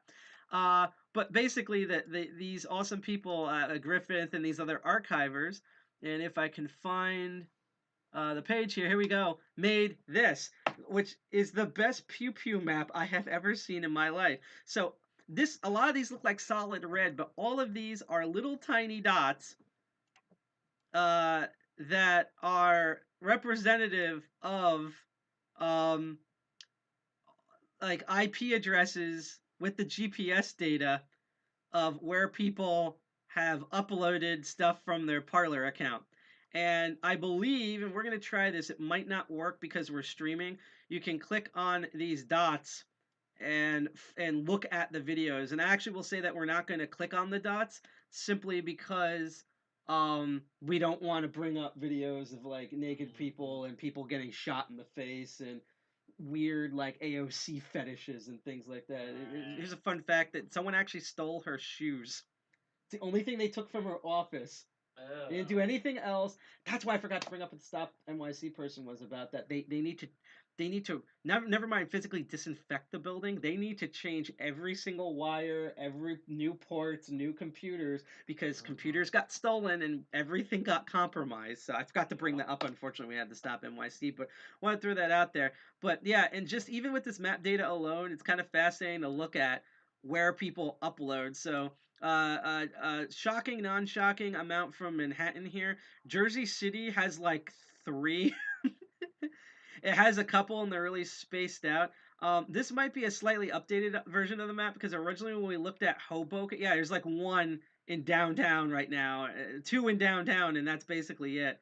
But previously when we checked Hoboken, it was like nothing but dots, and most of the dots from Parler were actually at the Stephen campus, which now lets me know where all the Ben Shapiros probably are in the Hudson County area. If we zoom out a bit here, and we just got followed by somebody. Thank you, Connor. I couldn't read the rest of the name, unfortunately, but thank you, Connor, for following us on Twitch there. And by the way, again, if you like the content you could see, you can hit that bell, click like, share, and subscribe on Twitch, DLive, YouTube. And I also apologize for anyone who is looking forward to Tor. With NVIDIA's with Tor, sometimes they go down, and we do have a Tor link. I can post it in chat. I forgot to update that on our link tree because I found out last night, and I completely forgot to upload it. But you normally can watch through Tor, so we will correct that and make sure that's fine on next month's meeting. But let's go back to the map. Another funny thing, if you zoom out here, as everything gets red, this is like the kind of... Actually, you can make a joke here about this being the new Red Scare. You can see... Just like it's actually kind of shocking because when you look at New York State, it's actually kind of like spread out, and then like Long Island, like half of it is just nothing but red, and then the other half dissipates. Not because there's less people using Parler, but because there's literally less people. There's like a guy and a raccoon in a shack somewhere. But yeah, this is like the best pew pew map I've ever seen. 2 more points that we discovered last night by looking at this map. I don't know if we can actually scroll to it. This should be really fun if we're able to, because I know it's very slow loading. There are some in Europe. The European country that uses it the most, ironically enough, is the United Kingdom, aka Turf Island. And honestly, looking at this map, it's like very few in either of the Irelands, a couple in Scotland, United Kingdom's all bright red. I think we now know who wins that in terms of the 4 different crowns. And I probably left out Wales, but there they are over here. Yeah, even less than Wales. It's just core Londoners that are just using this. And what's fascinating here is we're kind of wondering, like, what are the spots in Europe? Because we're thinking, like, there also might be, which we've seen, trolls or people signing up to do recon. And then if I can scroll to it, also none, next to almost none, if not literally none, in Russia or China, because... again, probably because of their internet firewall, and 2, they have no interest. They just want to sit back, eat popcorn, and watch us all die. But we like looked over and we're like, huh, Japan. South Korea. And I unfortunately can't bring up a comparison map, but I implore you to look up because I told Tyler, so I was like, sorry, I told Siricel this. My apologies. No, that's fine. That I was like, go look up the maps, and I want to make a prediction. Almost all the red dots are U.S. military bases in South Korea and Japan, and that's basically what it is. So And we're tourist zones. Like tourist zones, yeah. So most of these are probably not even native people from these countries outside the United States, which probably maybe not the UK. Although it'd be fun to find Boris Johnson's Parler account. He probably has one just for his hair. Mop.parlor. But yeah, it's like tourism's where Americans are and military bases. So it's not even the locals that are doing this if they're given access to on the internet. These are United States citizens because we're talking about the platform. But again, literally the reason why you can make a simple pew pew data map like this that's connected to the 7.2, 7.5 terabyte amount of data that leaked is simply look how red all of that is simply because it's like a bad Verizon map. This is like the coverage Verizon wishes they had, except done for terrible. Look at Florida. You can barely see Florida. You can't even see New York. It's because one, built on terrible background where you can easily mine data from. You don't even have to be a elite hacker. Just load up WP Scan, load up Metasploit, like make up if you don't have one, which I think they did, just a simple like 10 lines of code scraper in Python and just scrape away. And the fact that because it's an American company, they have to have these options open in these backdoors in general. So again, that's another indicator is like they don't care about their infrastructure, and even if they could, if they're an American company, if your privacy platform is where the country you do the jurisdiction in, that's a problem there. And as we're going to see later when I bring up the right thing, there's also the whole thing about like the 5 eyes, 7 eyes, 14, 8 billion eyes, Cthulhu eyes, whatever the fuck it is, about like surveillance maps and things. And I'm actually going to close out of... I will post the link to the Pew Pew map in the chat, but I'm actually going to close out just because of CPU usages. Here's another hilarious one that we've also found that just made us die laughing. So by the way, there's the Pew Pew map. That you can go check out, and they should have the source code and stuff. This is something that we found and publicized. I don't think we were the first to find this, but we definitely were the first to popularize it. So 8 billion years ago, there was a Reddit called the Donald, which was absolutely amazing because, and here's again, looking out for this. And again, this could be a Bernie Sanders forum. This would be problematic if we saw this stuff. They talk about freedom of speech and stuff, but just like with this version of the website, with the Donald, you could only upvote. They took away the downvoting. In fact, the fun thing, that's exactly why I used a third-party web app, because they can't disable it on those. So I would just go in and constantly downvote everything just to make their lives hell. But yeah, again, you can look at here, and they talk about free speech and that they're under attack and that this is a coup, even though they have people in there who are directly causing the coup. I'm not going to say everyone there and there's part of the coup, but there are prominent people who have legit outed themselves, thanks to Parler. Simpsons episode, recording the crime was the best idea we've ever had. And my favorite thing about this is that everyone's like, and this was a legit post. This was not a parody post. This is this is from one of the modders at Donald Trump the Donald.win, and we're not going to post the link in chat. So if you want to go look on it and ruin your eyes, that's fine. It says, if big tech company controls or poisons the DNS lookup system, make sure you have the Donald.win's raw IP address saves in order to get to the Donald.win. Oh no. So I'm gonna like see how far we can zoom here because the rest of this post doesn't matter. So we have IPv4 address for the Donald.win domain name server 172.67.73.6. Hey, all they just needed was one more 6. Domain name server 104.26.8. Two. Inside joke. 222. And then domain name server 104.26.9.222. Hack these. Actually, I can't say that on. Probably in this case, unfortunately, because it's probably honestly ongoing. So it said, looks like the only part of the PA not filled with the registry is the. Actually, that's a great point. This is the Mona prop. This is hilarious. It says, looks like the only part of Pennsylvania not filled with red on that map is the Arlington National Forest. Where no one wins. There's probably like 2 Democrat opossums out there, and that's it. But so in chat, those are the IPs, and remember, we're not doxing them. They publicly posted this. Yeah. If anyone yells that, we didn't do anything. It's right there on the ClearNet, and that's going to be another contingency point here where, again, there's a lot of mastodons that don't have, for example, Tor instances, but seeing if they care, and we're going to get into why in a moment, if they're open source, if they're for decentralization from the get-go, and in this case, do they have non-ClearNet options? And we're going to go into the patterns of why in a bit because we just want to cover some of the more other snake oil ones. But yeah, there's the thing. So, if you want to just like put a giant satellite dish and just beam, I don't know, like trap stuff, they might like that just as a warning. So don't use that idea. Not that there's anything wrong with it, just saying.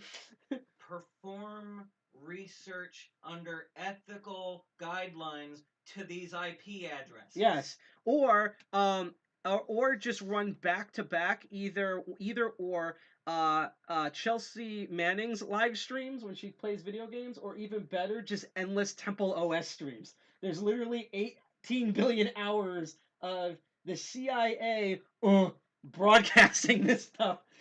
Do that. And about 256 color elephants and things like that. Or just Trollo, just endless Trollo. Bring back all the old memes. Make the memes great again. Do all of this. Dancing babies and things like that. But, yeah, or you can change maybe some of their IP and DNS domains and have them forward to, like, AOC's donation page. We're not saying you should do this. It's just fun to imagine. And apparently they didn't think that far, which is, so by the way, if you look at the rules on the right side, one of their main rules, well, first of all, no racism. They violate that one all the time. But the second one is no doxing. No doxing. Looks like they broke that rule themselves. To use a meme, you can't break the no doxing rule if you dox yourself as an admin. Pointing to Skull. But that's one of the ones that we found ourselves, unfortunately. And now let's get into the giant frog in the room, and that is the Gab. So let's do a bit of history because Gab does not, in terms of the posts, it looks roughly the same, but in terms of content and stuff, they're not exactly the same. As it says here, Gab's always been a bad website. It was also, this is another one with free speech, but it's mostly alt-right stuff. And you know how also we can prove this?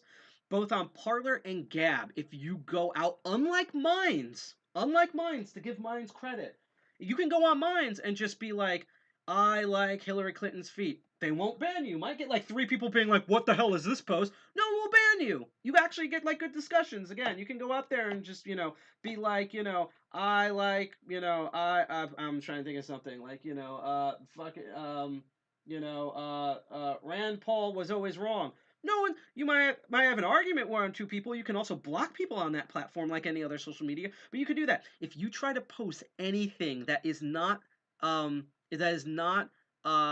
center terrorist, let's put it that way, of not even center right, because I have right-wing people that were like, what the hell is this thing? Center terrorist away on Gab and especially Parler, they would just nuke your ass from the platform. Yep. So there's so much for, to use a quote, so much for radical left, so much for actual freedom of speech. But let's put the policy stuff out of the way. Gab was originally a closed source thing built on WordPress.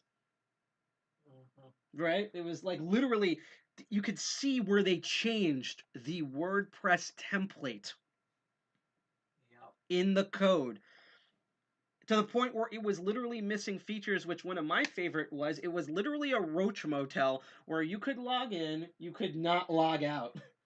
What was it like? I think the log out was like eventually found like 5 pages into something in the settings. And people were too afraid to log out because it was so that buried that people didn't know if they logged out if they could ever log back in again. And, this is not like Mastodon where it basically worked out of the box when people ran it on their own servers. And it was more of A, server uptime, and B, quality of life features. Well, maybe we could change the layout a bit to make it a bit more like usable for R. No, this was like you couldn't log out of the platform. And again, also, they're built an American company, built in America. When, for example, the horrible stuff in Charlottesville happened, there was shocked Pikachu faces all over Gab that all those Gab accounts were not just banned immediately, but all their stuff was doxed immediately to all federal law enforcement because they have to, because they're in America. And I could go on and on about where Gab, that literally the only way Gab is different than Twitter, as someone who's been barred from Twitter and loads how Twitter does stuff, the only difference between Gab and Twitter is that Gab has the gall to say that they're better than Twitter when they've done every single crooked policy that they have. And at least Twitter runs most of the time. And someone just followed us. Thank you, Mixer. Oh, cool. That's a great thing. Thank you, Mixer Rules, for following us on Twitch. RIP to Mixer because Microsoft is a terrible company. All I can say is there might be a Hack Alt N Commander episode next week. Ask him about Mixer because first of all, he'll cry too. He might have something that might make you happy. I don't know if he's ready to announce it yet, but when he does, I'm just giving you a hint. It's really cool and I can't wait, but I'm going to let him explain that. So, again, now that we've established that, and if anyone has any questions or want me to clarify anything and to show that I'm not bullcrapping, let me know in the chat. Otherwise, keep lurking and keep learning.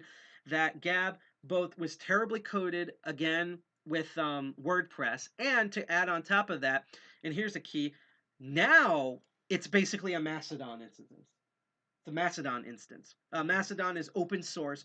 Anyone can spin up one. And Gab made a big deal about this. And of course, Mastodon people were worried. There were right-leaning Mastodons that were concerned about this. Not just because of the reputation Gab brought up, but again, yeah, cute little icon there, Mixer Rules. That's beautiful.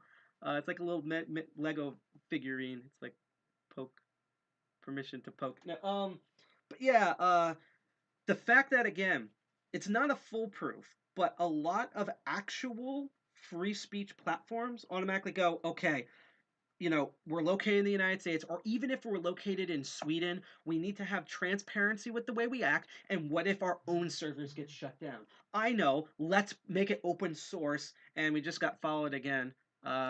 Thank you, Deep Secret, spelled in like a cool hacker way, for following us on Twitch. Thank you for that follow. But yeah, that's what they automatically go to. Again, like how do you do decentralization? If our servers get shut, you make it open source so that anyone can copy and spin off the code. To prove a great example of resilience, look what happened with YouTube-DL.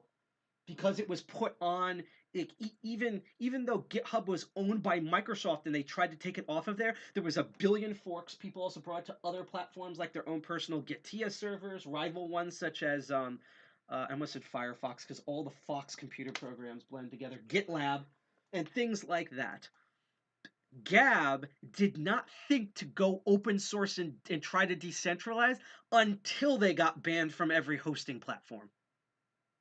And that shows you the mentality there. And that's something you're going to find with Parler and Gab and all these different snake oil type services.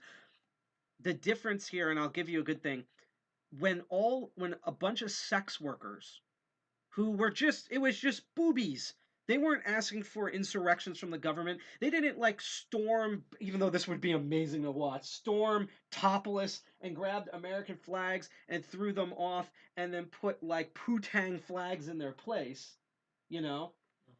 They didn't like literally motorboat a police officer death or anything. They were just posting boobs. They got mass kicked off of Twitter. What did they do? They found Mastodon. They made their own Mastodon interest. They made it decentralized. They kept their code open source, and they most of them didn't know how to code. They learned. That's what actual people who are worried about free speech do. Gab and these other companies don't, because once again, one, they think in corporatism methods. There is no open source. There is no decentralization. Everything is my way or the highway. You're throwing money at a problem instead of brains. Two is that because they're corporate, they're so used to, especially a lot of these, like even with startups, a lot of startups are made by rich elitist people from any political party or faction or even ones who aren't part of them. And they're used to, like, you know, with like hotels that we've seen at conventions where like they will literally like take dumps all over the ballroom floors and just be like, oh, here's $1 million, you deal with it. And that's how they operate. That's why a lot of them were beholden to do stuff on Parler, because Parler got it into their head that somehow because they had capital, that somehow meant that, oh, we can excuse them because they're like, again, even with Section 230, Facebook and Twitter are being charged. Like you can't escape this, especially if you're like a company that formatted out of the United States government. And again, they forgot about that, especially where we brought up, hey, you know that it's hosted on Amazon Web Service, bam, dead. And I don't agree. I don't think Amazon Web Service should be running on everything. That's why I find the fact that they have a Twitch just mind-boggling, even though they own that too. Hi out there, all of our Amazon overlords. Literally, they literally ride around. You could actually argue that they're kind of a street gang because they literally ride around with trucks with like a certain look and try to run people off the road. And they hold ransom over goods. Like you could legit argue that. I'm going to say that on air. But like, you know, they're not, if the United States wants to bite Amazon's face, they will. The key to that, by the way, how they get out of that is they can't beat them, join them. That's also how Facebook gets out of things, because they go, NSA, here's an infinite resources, please leave us alone. The litmus test was the 6 and knowing that there's a change in administration, so now they're like, please Biden, don't hurt us. Look, we will finally do the good things now. Hello, Amazon underling. Yes, bow to the Amazon. Bow to the twisted smile. And I'm gonna stop talking about Amazon because I can already see like the triggering here because there's a big story. Just don't use that word for that meaning like on stream. Okay. Like, yeah. Well, or like that you're getting like you have history here. So yeah. So one of the last things I want to talk about before we get into like good stuff, and I just want to see. Okay, yeah, I'm still the last person here. Is Dissenter. So as you can first of all see, it's made by Gab. They're a Gab product. Remember, Gab's a company. It's like the same way, like right now with Game Explain, and the same thing with Channel Awesome, where people are like, wait, these are companies? Yes. And I know how easy it is from a child of a child, not really even a kid, but like of someone who went through the 90s and part of the 80s. It's still easy to. Yes, I did. I'll explain why in a moment. I'm fine. I don't have like cancer or anything, and that was the creepiest face. That's gonna be clipped. I just turned into the Joker for half a second. But that like it's so easy when we think of big corporations. Like I have friends that do this where it's like, and it's not that they're wrong, but they're like, oh, we really hate like the lamestream media, and it's like Fox News and CNN, like this is the modern media that people watch, and there's like they have these monopolies. Now, excuse me, I'm gonna go watch Ben Shapiro, Quartering, ContraPoints, all this. It's the same. This is the new media now. It's basically the old media, except we now do this to ourselves. And a lot of the times it's the same companies too. Viacom, whoever the hell owns the New York Post, own these things. And individual influencers, which is why I can legit say out here that, and you'll be able to tell because, well, Animaniacs it, outside of being DEFCON groups, which half the time we fall asleep and forget to pay attention to things, like, we're not, like, no one sponsors us. We are legit that broke. You know? Like, I can legit go out there and confidently say, like, we're just, like, a bunch of schmucks in New Jersey inside of a pothole. Like, pirate broadcasting out to you folks out here. Like, we are broke. We have no Raycons. We have no Dollar Shave Clubs. We just have New Jersey pork rolls, and I used to say sadness, but honestly, I'm actually content with most of the state. Now it's just nitpicking. It's kind of like Mastodon. It's just nitpicking instead of it's built on WordPress. Let's get back to Dissenter. We actually got tagged in a reply from someone who meant well, and that's the thing. I'm not even saying that most of the people who promote these things like Gab and stuff are people who are like bots that work for these snake oil companies trying to put this stuff out there. This person, I could tell, legit was concerned about freedom of speech. And again, that's what makes snake oil so insidious. It's that It's that people, because no one comes out and being like, hi, I'm an expert on this because I've been doing this for years. I do this myself. Here's my work and my mistakes. And I can tell you this is horseshit or this is the good thing. No one does that in tech. Nobody knows anything, not because people don't want to. It's our fault. We as hackers need to go out there and educate people, hence me talking about this now. And so they propagate stuff like this. You know, it's the whole saying in reporting, if you have a story and a legend, print the legend. I'll give you a hint. Look up Paul Revere. It's not the story that you think it is. And there's not some insidious plot to like that Paul Revere was popular. This is not like Michael Bay's Anonymous, which actually has nothing to do with the hacker group, ironically enough. I hope people got that reference. But you know, this is people who like once you, it's like dominoes. You misled one people, then they mislead 3 people and 5 people, and the social engineering works, and now you have a flock of people who mean well, who didn't know any better. And that's what we're trying to prevent out here. We want to let people know. And that's why the deregulation of media ownership through the Communications Act 1995 was such a bad idea. Yep, that's what we do in the United States government. We repackage the same shit. It's literally same shit, new day. You know, the revolution will be corporatized. How do people believe all these wacko claims? Well, one, we're Americans, we're all insane. But 2, honestly, most of them, like, how many stories have you ever heard? And now, trust me, I'll dunk on dissenter in a moment. That rhymed oddly. How many people do you know that, like, legit, you were like, you know, they have weird ideas about, like, you know, like trickle-down economics, or they actually like Ayn Rand's Fountainhead, or like, oh, they voted for Bill Clinton. But, you know, they were cool people. You saw the South Park movie with them. You talk about ice cream. You play video games. They were fine. And then you meet them again, and they have like tinfoil on their head, and you know all of that, and that doesn't happen overnight. That's years and years of disinformation and a system that is poorly equipped ill-equipped to deal with that sense of disinformation. Another thing I want to bring up on Stop NYC is I vividly remember what the early internet was like when it became publicly available in 1993. Technically, some people had access in 1991, but in general, public in 1993. And I'm going to call them out. There was a lot of folk U.S. libertarians, and I want to note there's a reason why I say U.S. libertarians, because not all libertarians are the same. Yeah, and the right and the left and the right are both falling victim to the same brand of lies, exactly. Or as I would say, basically, in my opinion, 90s neoliberals are now today's conservative alt-right.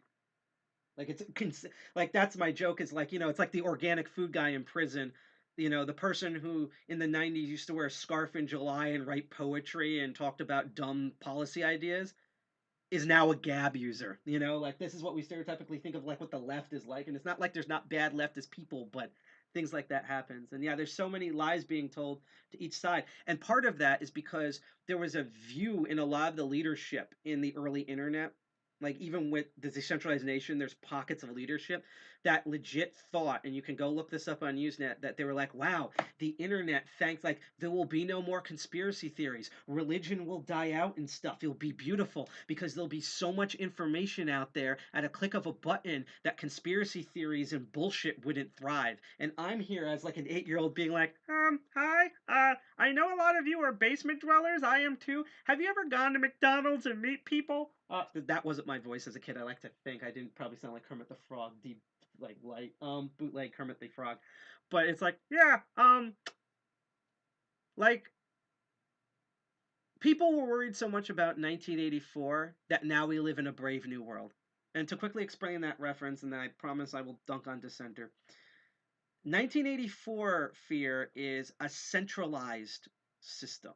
Not saying decentralized is bad, but like a true centralization of that information only comes from one source. That was the big fear. Globalization, one world order, one religion. You saw it in that documentary, One Thing. What we have now, not just thanks to the internet and technology, but just from the changes in our society, is we have Brave New World. If you've never read Brave New World, I think it might be on Project Gutenberg. Otherwise, you can get it like paperback, order it from, like, I want to say Amazon, but you could order it from somewhere for like $5 or look at certain websites and stuff that I'm not going to say on air, and read it. It's a brilliant read. It's a reason why it's called a classic. And that argument was it was the opposite of 1984, that there was so much information and choice that it's really easy to poison wells.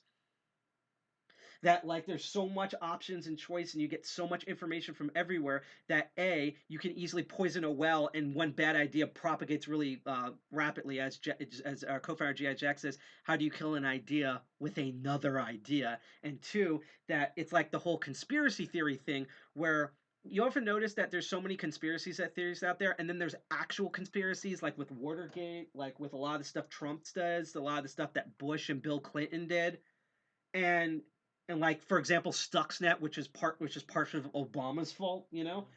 And it's right there, and so everyone can believe about microchips and Pizzagate and space aliens, but no one can't believe that all of our taxpayer money is literally being flushed down the toilet.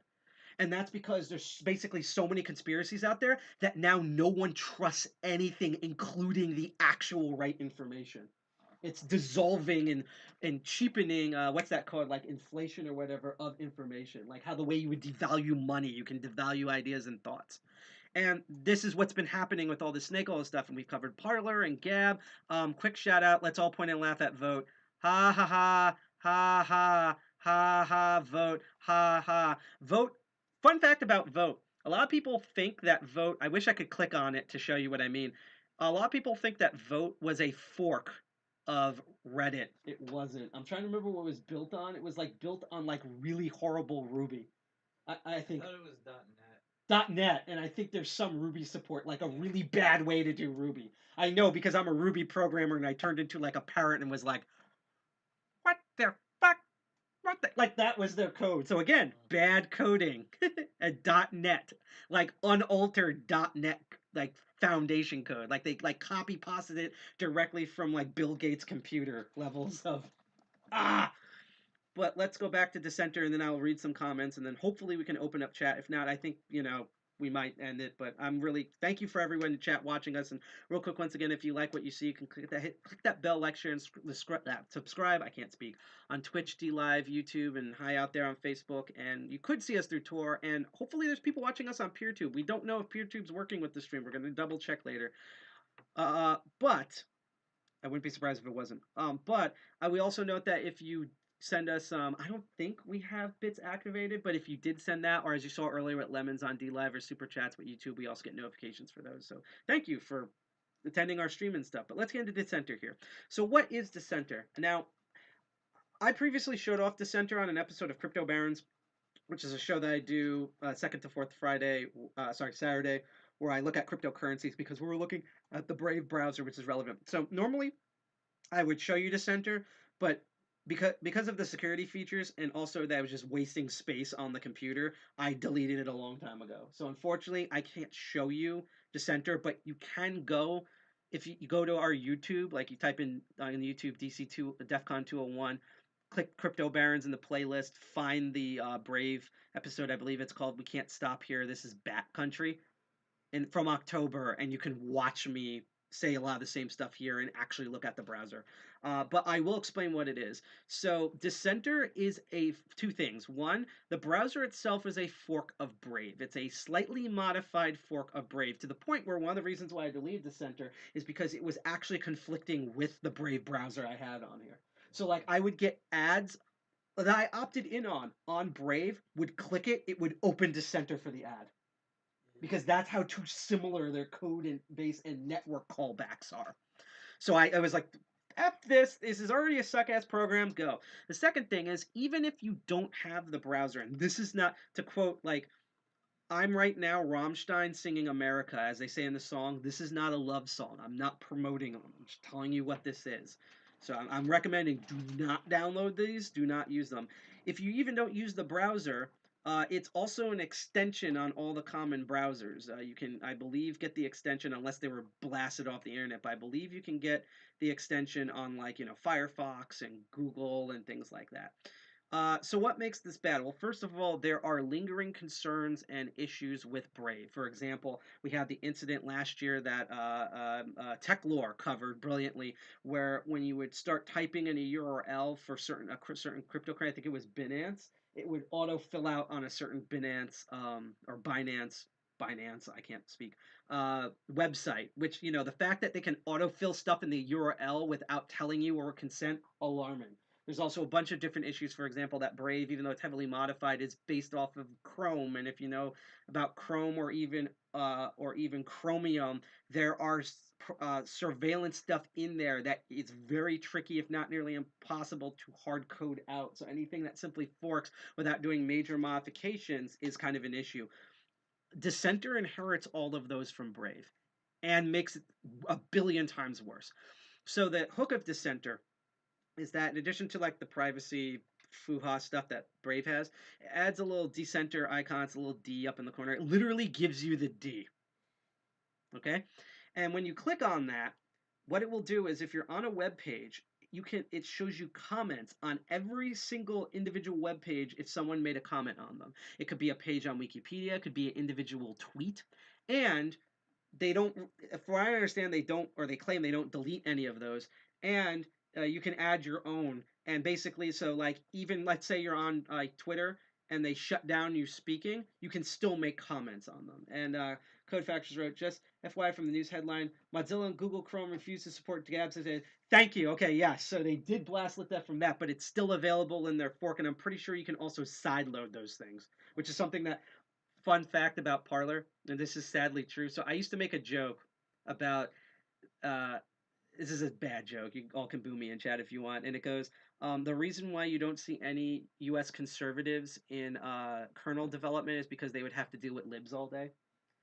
I can't make that joke anymore because a couple of techies who just happen to be conservative and happen to use Parler actually brought up on the Donald.win of how you would sideload the app from the archives. You can't, because you can still get the application, but it can't load to anything because of Amazon Web Services. But back then, when the Amazon Web Service was working, how you could sideload the app, and people refused to do it because it was called a progressive app, which is a technical term. Has nothing to do with political, but a lot of people didn't sideload the app on Android to do that. As citations needed, I can try to look for the post early on because it was documented on Twitter for that. And you might be able to search for it in Donald.win, but we did retweet that. So that's that there. So trust me, that was the thing. But anyhow, back to Dissenter. So let me explain why it sounds, again, snake oil. The thing about snake oil is that they're not wrong. There are privacy stuff. There is like terrible stuff that Twitter and Facebook do, but they're taking advantage of people and leaving them there. Twitter, for example, they say, "Oh, we keep your." Oh, someone just followed us. Thank you, old school Uncle Jim. That's a great name for following us on DLive. Thank you so much. So here's the thing. And I promise I'll stop laughing. Where was I at with this? Oh, so yeah. So what they're doing, like for example, Twitter, obviously by legal obligation, has to say, "Hey, we keep your passwords private." You know, and things like that. But Twitter honestly never goes, I've never seen them, correct me if I'm wrong. Hi, we are Twitter. We are the most secure thing in the world. We have servers that like can survive nukes, and they don't do that. Because they can get sued because it's not correct information. They've had that before when they were younger.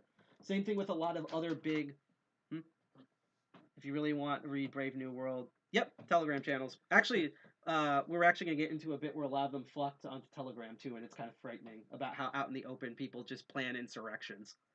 But yeah, that's a whole thing right there. And that's to be the problem of what like Dissenter's doing. So for example with Gab's going out there and being like, hey, fuck Twitter. We're better than Twitter. We do everything better than Twitter. We have more security than Twitter. They're making these claims that they can't back up because at worst they literally do the exact same thing Twitter does, which in my opinion makes that worse. Because Twitter just sits there and is like, hi, we're Twitter, post on us. They don't make all these claims that are wrong, you know, unless they're dragged into court. So, like, that's, to me, the problem here. That's, like, the snake oilness. So, Dissenter sounds like a great idea, right? It's like every page has a comment section. So, like, let's say, like, the Donald.win, which is true, bans you from commenting on stuff. You could still make comments on that. Doesn't that sound like a great idea? Here's the fundamental flaw in that. In order to do that, they have to know what URLs are typing. And this is something that legit computer hackers brought up, like, a week when this came out. They're like, how are they actually knowing which page people comment on? And what they found out that Gab had to admit is that, one, it reads what you type in the URL. And not only that, all of the data for each page is from a centralized source. meaning on Gab's servers, there is a server or a group of servers that has every single post that you have done. You need a Gab account to post. You can't post anonymously. That links to your username on Gab, and because you have a Gab account, they probably also know in the general sense, and again, the FBI has tools for this, of who you are and where you live and all of that. Just like with Parler, they can see all the terrible stuff you post about how you want to kidnap AOC and sniff her feet all day. And what? That's apparently stole her shoes. What else am I supposed to say? They did. I'm not making. Yeah. So, and there's nothing wrong with wanting to sniff people's feet. Technically, just consent. So, so the thing here to kink shame. Exactly. So the thing about that, but like the FBI can read all of that, and Gab will fork that over, and they can do that because they can't just be like, for example, DEFCON doesn't take credit cards because they've legit had things where like for example, I believe the Boston Metro did this, where it's like, we want to know all the people who are speaking, who are at this convention, like we want to know where this information, because we want to, and they were like, we can't give you receipts because we legit don't have any receipts. Like this is like the center's the opposite. They have the receipts centralized. And we'll fork that over because they're an American company and Gab has done that before. So it literally, in order to do freedom of speech, it tracks everything that you do in the browser. There's also an issue, real quick, that about Dissenter, where Brave has a thing called the Brave Attention Token, or BAT. And there's a minor problem with it, where that because so few websites accept BAT, you can kind of get a general idea about where you're kind of visiting where. Because if you visit someone with BAT, there's only X amount of websites, and also it's a public ledger. They're going to replace that, apparently, eventually, with a Lightning-backed Electrum wallet for Bitcoin. AKA the cryptocurrency that is so much of a public ledger, you might as well use fiat money. Especially at this stage. So not only can they track what you post, they can also track financial purchases that you've made. And it's centralized. So that's kind of covering most of what I could with that. So what I will do is kind of show you like things to look out for, because I've rambled for too long. Of like, what would you look out for? Well, first of all, and I'll post this in chat, one of my favorite resources of all time, is privacytools.io. And I just posted that in chat. They're awesome. If you go to our Tor website, we have the Tor version linked. In fact, I actually might fish through that right now and get that link for you all. So as I explain this, so privacytools.io is a loose connection of tech enthusiasts and hackers who are concerned about privacy, security, and in general, because it helps privacy and security, open source tools, platforms. Basically, they want a more private and secure internet for everyone, regardless of like information. Like if you do something wrong, that's a moral on you sort of thing. You know, like honestly, it should be. And that way, you know, we have case by case basis stuff. I just found the Onion link. So here is the Onion link directly to privacytools.io. They used to have a I2P. That's been down because I2P generally is down. And there is a 0.net, but I'm too lazy to search for it. So that shows you also right there. Privacytools.io has multiple, like you can find it on the ClearNet, you can find it on the Darknet. It has options, and so they practice what they preach for the most part. And they have a bunch of things here.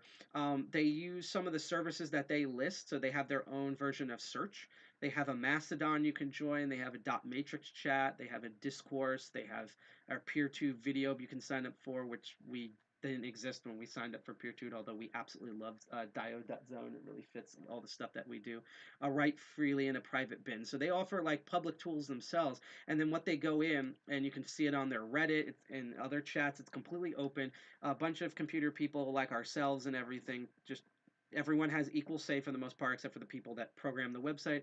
And and basically everyone does consensus on different tool types. For example, what are some alternative good sources for digital notebooks? So instead of having like, I don't know, like Word from Microsoft and stuff, you have Joplin and Standard Notes and Turtle, and you can do that with a lot of things. They have stuff for software here, which I was just in, real-time communication. should be this, where they still put Signal. And what's also neat about this too is they don't just blatantly do stuff. If they post a thing and there's a negative, they will let you know about a potential thing if it's not right for you. Like right here, Signal, which they promote and they like, but they note it requires a phone number, and it's also a voice over IP thing. So that way, if you look at it and you're like, oh, I don't want to use a phone number. And by the way, if you want to use one that doesn't use a phone number, look up Briar on Android. It lets you know there. And they change stuff all the time. Like they used to have with centralized both Signal and Keybase. And again, like I said, unfortunately, Keybase over time, there was a bunch of arguments, democratic arguments. And when I say democratic, I mean democratic process, like voting and debating back and forth. And then they ultimately decided there was too many negatives on it, and they just canned it from the website. And they do this all the time. It's a living document and updates. And they have elements. There's Briar. Actually, just because I feel like people don't shout out Briar enough, I'm going to post it on there. I'm going to post Briar's link in chat so you can go figure it out. And they have stuff for operating systems and web browsers. And I want to make a note of something here. Actually, let's go back to, let's see. I think it actually, should it be under real-time communications? Let me think for a second. File password manager. I'm not sure about real-time. Let's see. Secure, self-hosted. I think I know where this is. So we have, let's go operating systems, and they promote things like Fedora and Ubuntu and advanced ones, CubeOS, Tails, mobile operating ones like Lineage and Graphene OS. They also sometimes have worth mentioning where they're either very new projects or they have potential, but you're still kind of unsure. And they cover a lot of their bases here. Now, I implore you, if you look through this website, you will, I mean, they're already gone from the internet. You will never find Parler on here. It's a centralized closed source thing. Even though now Gab is a Mastodon instance, they do promote Mastodon on here. Actually, that's what I remember. Under, someone just sent us something. I forgot what it is. Oh, Ice Cream. Thank you for sending the Ice Cream out there on DLive. They have weird names for things. Thank you. Unfortunately, I didn't see who it was. Freedom 420. Awesome name, especially considering what New Jersey went through. And thank you also, Aldo Vanucci on DLive for following us on there. Thank you. We want to keep our DLive account in particular followers up because I have a game plan about all of that. Something really cool with DLive. Also, honestly, shout out to DLive because, like, I'll put it this way. Twitch just banned a emoji. That also banned a lot of people who had nothing to do with that emoji. I'm not going to go into details of it, but they did. DLive have been known for a while, and there's a thing, even without politics, there was a lot of gaming streamers who were like, why do these people exist? We could have more views on, like, making fun of Cyberpunk 2077 and Fortnite and Among Us if we didn't have these streams, where they had crappy ass, like, streams of, like, people who would organize, like, going and wearing no mask at malls and harassing, like, the mall staff and stuff, and like, literally by themselves, literally hours after the January 6th, they banned all of those accounts. So now it's just gamer accounts. So, like, kudos to them. Like, they actually did the responsible thing, honestly here. So someone wrote, I love DEFCON, had to support it. I learned so much just watching old DEFCON videos on YouTube. Yes, they're a huge treasure trove. We love working with them. Thank you, Thurman J. Is that the actual Thurman? Did you get a Twitter account? Is this the Thurman I know? The one who, like, drunkenly falls through the radio booth at Hope. Is that Thurman? Let me know in chat. Thank you, Freedom 420. We try to. We're the New Jersey subchapter. We don't have anything to do. I mean, occasionally we've worked with core staff, but we're not like core staff of DEFCON. But we are. We don't have anything to do with them. It's just we're not them. Yeah. So don't If I say things like, "Oh, Arizona iced tea sucks," like don't think that means now Dark Tangent things like that's not a yeah. We're just an independent group, and yeah. Oh, the show's over. Thurman finally got I almost said a Tumblr. That's kind of more appropriate. Got a Twitch. Hey Thurman. Yes, that was only once. To be fair to Thurman, my boss at the radio station drunkenly fell through and made the other one on the exact opposite side. Because it's like poetry, it rhymes. But oh yeah. But, and just like Radio Statler, often the time our stream stuff doesn't work. But because, I suck at this. But yeah, you go to social network because I implore you to do this. Look what they promote. They promote Mastodon, Diaspora, Friendica. They used to have mines on here, and just very similarly, they were just like, we have too many of these, we can't fit them on here. Even though they are a Mastodon instance, you note there's no Gab. There was no vote on here as an alternative to Reddit.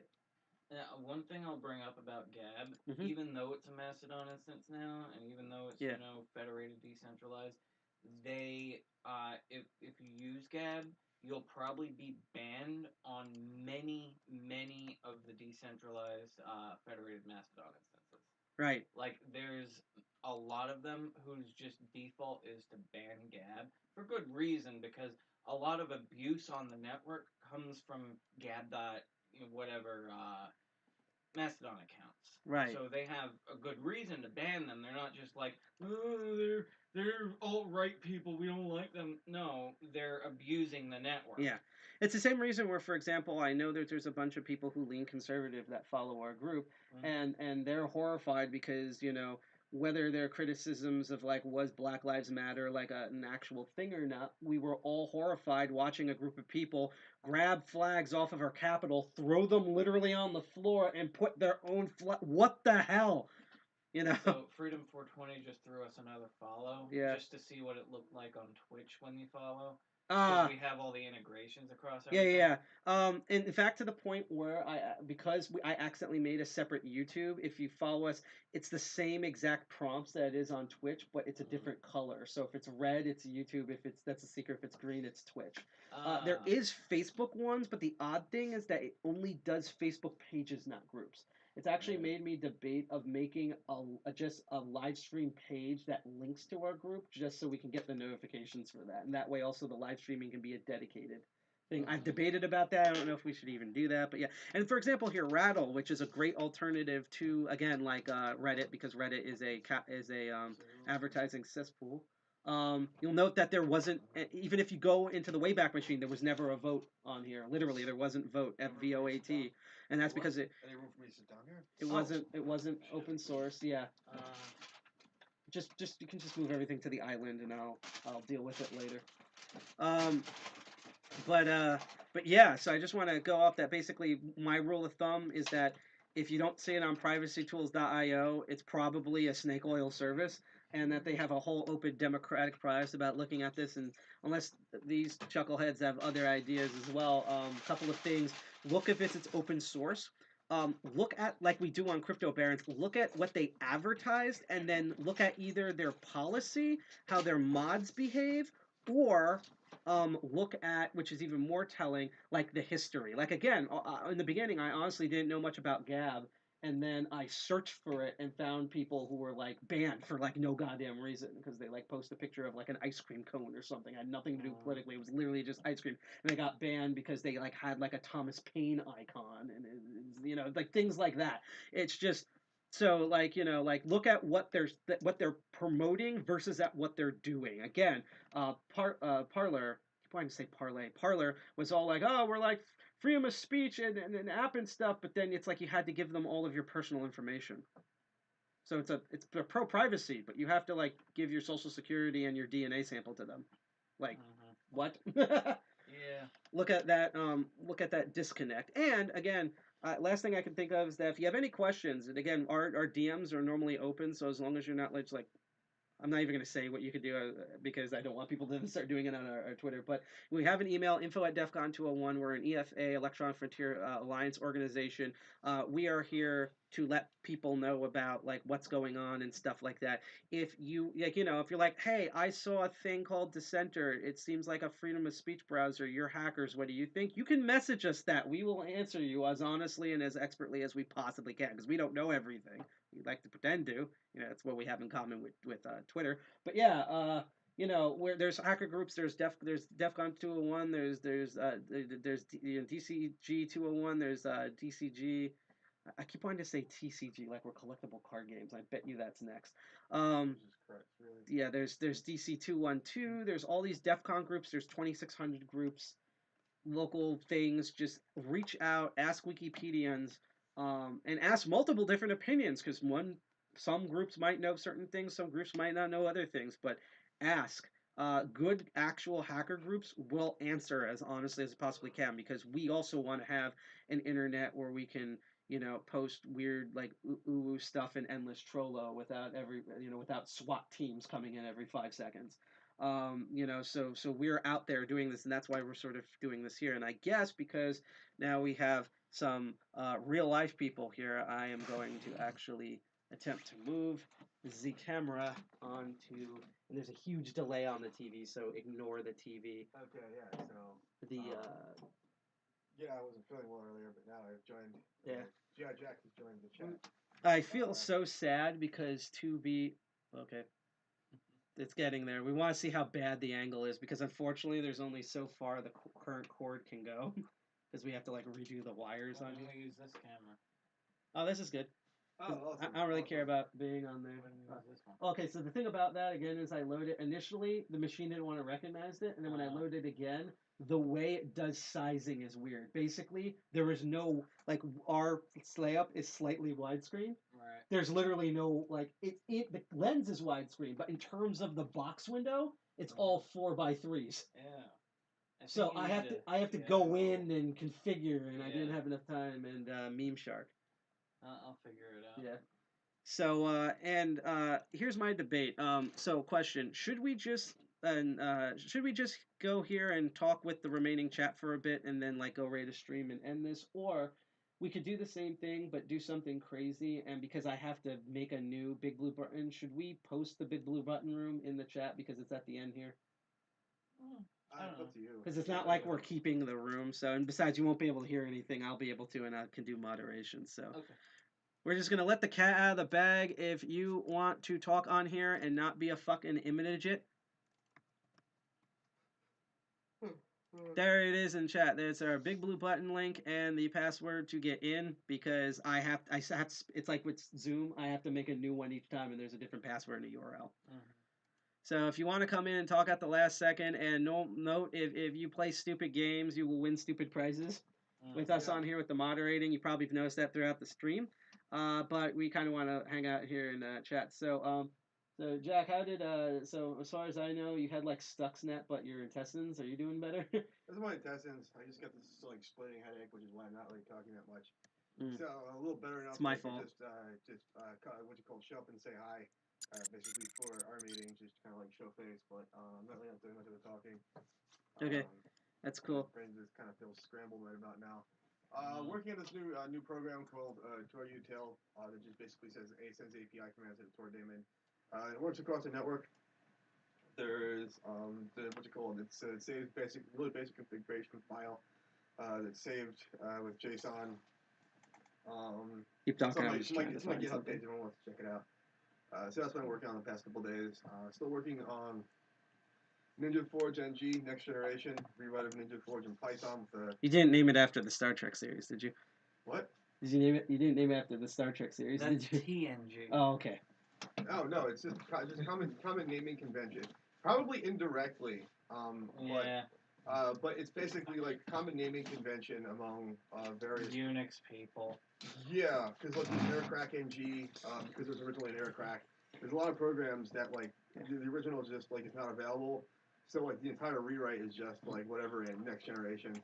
And so it's probably indirectly named after Star Trek. Although to be fair, you say Unix people, but then it's you say Unix people, but then it's sort of better cap NGs. You say Unix people, but there's also that joke of you go to a Star Trek convention and say, "Hey, who's a back-end engineer?" and everyone raises their hand. So yeah. It's I like Star Trek. You'll never talk. I know. I'm just saying that there's I'm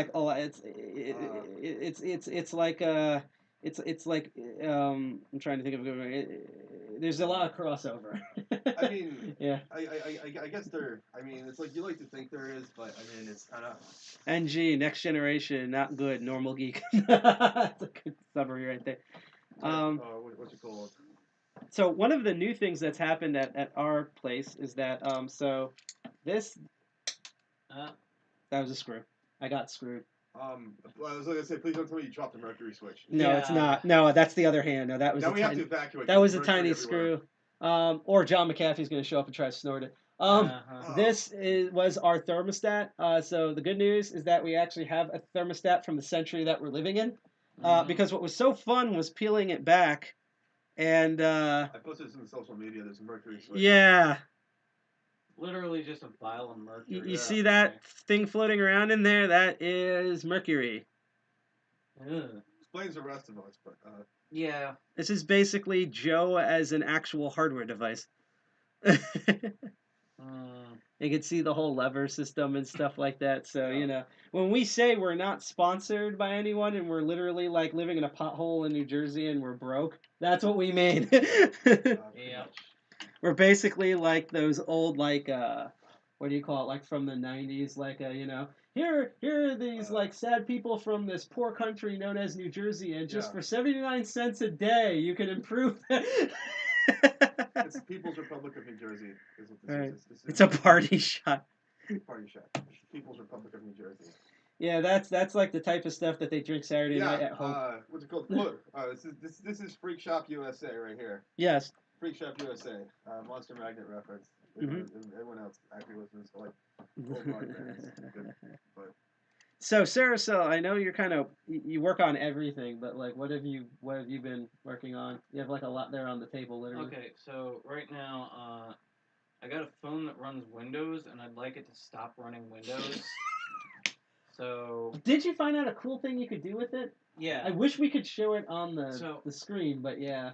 Yeah. So these Windows 10 phones have a feature called Continuum, where you can plug it into a HDMI adapter. Not related to copium, by the way. Two different materials.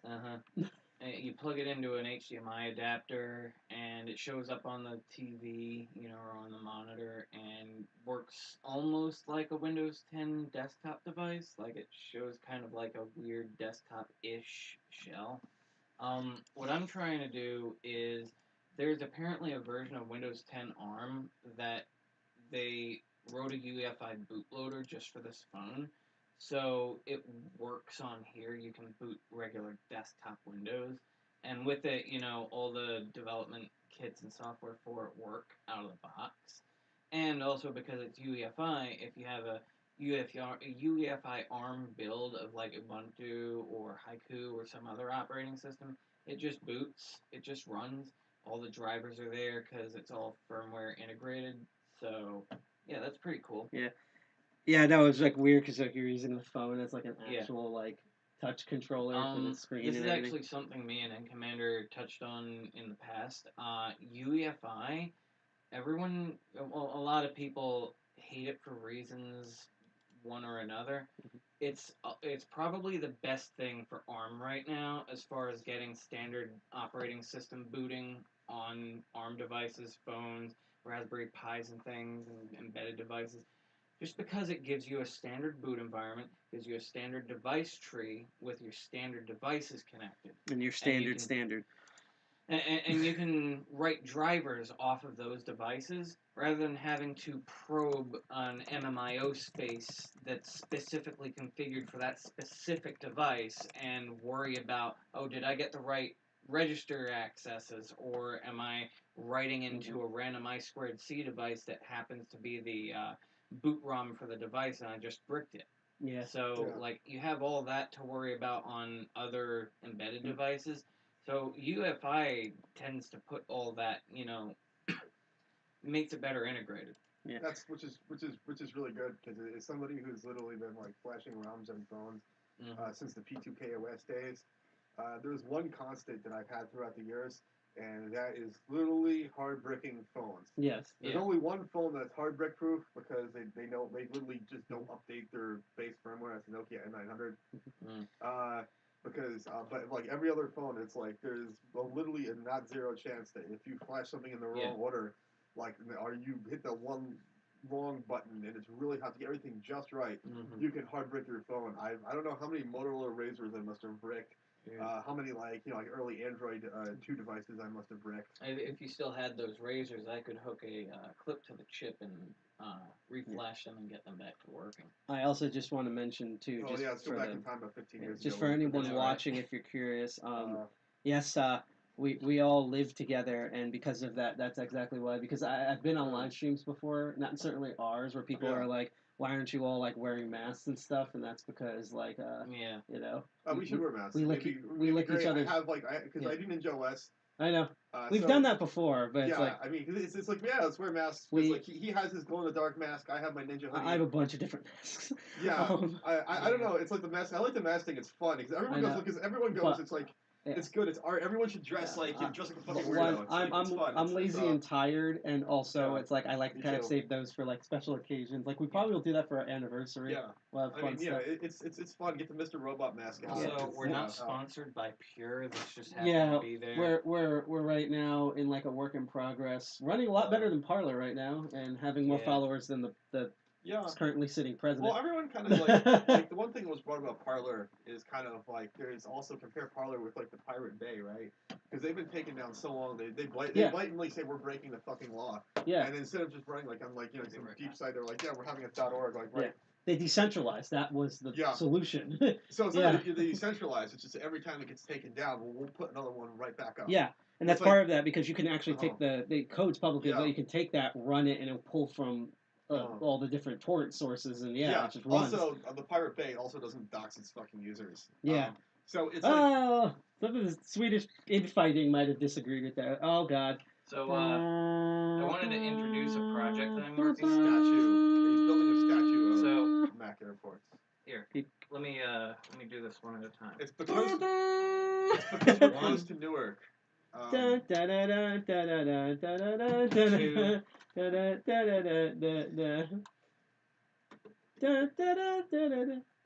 Three. This is literally what package management in Arch Linux looks like.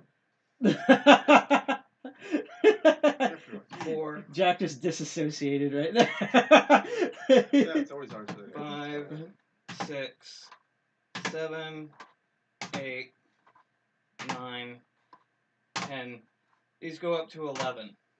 It goes up to Jared Kushner, eat your heart out, literally. And the cherry on top. It's art. We're art. It's like the weirdest abstract art. So, yeah. Yeah, it's abstract art. We have expecting Oompa Loompas to come out and drag you away. So, why do I have a tower of Apple airport routers? They're all discontinued by Apple. They don't service them anymore. They put out a firmware update last year for a particular... there was a worm going around on them. That was pretty bad. So Apple did put out a firmware update to patch that. I was going to say it was an Apple firmware update. I'm making a joke about that. They're their own viruses. Yeah, but Apple does things like put viruses into Windows versions of software. That's a lot of ports. Yeah, so the thing with these Apple airports is they're discontinued. They're no longer supported by Apple. I'm actually glad we don't have this chatterbait right now. They're actually really nice wireless routers. Like, they have some excellent services on them. They run NetBS. Mining rig gone wrong. I know, right? Yeah, for some reason we can't put stuff like this in Chatterbait. I love it.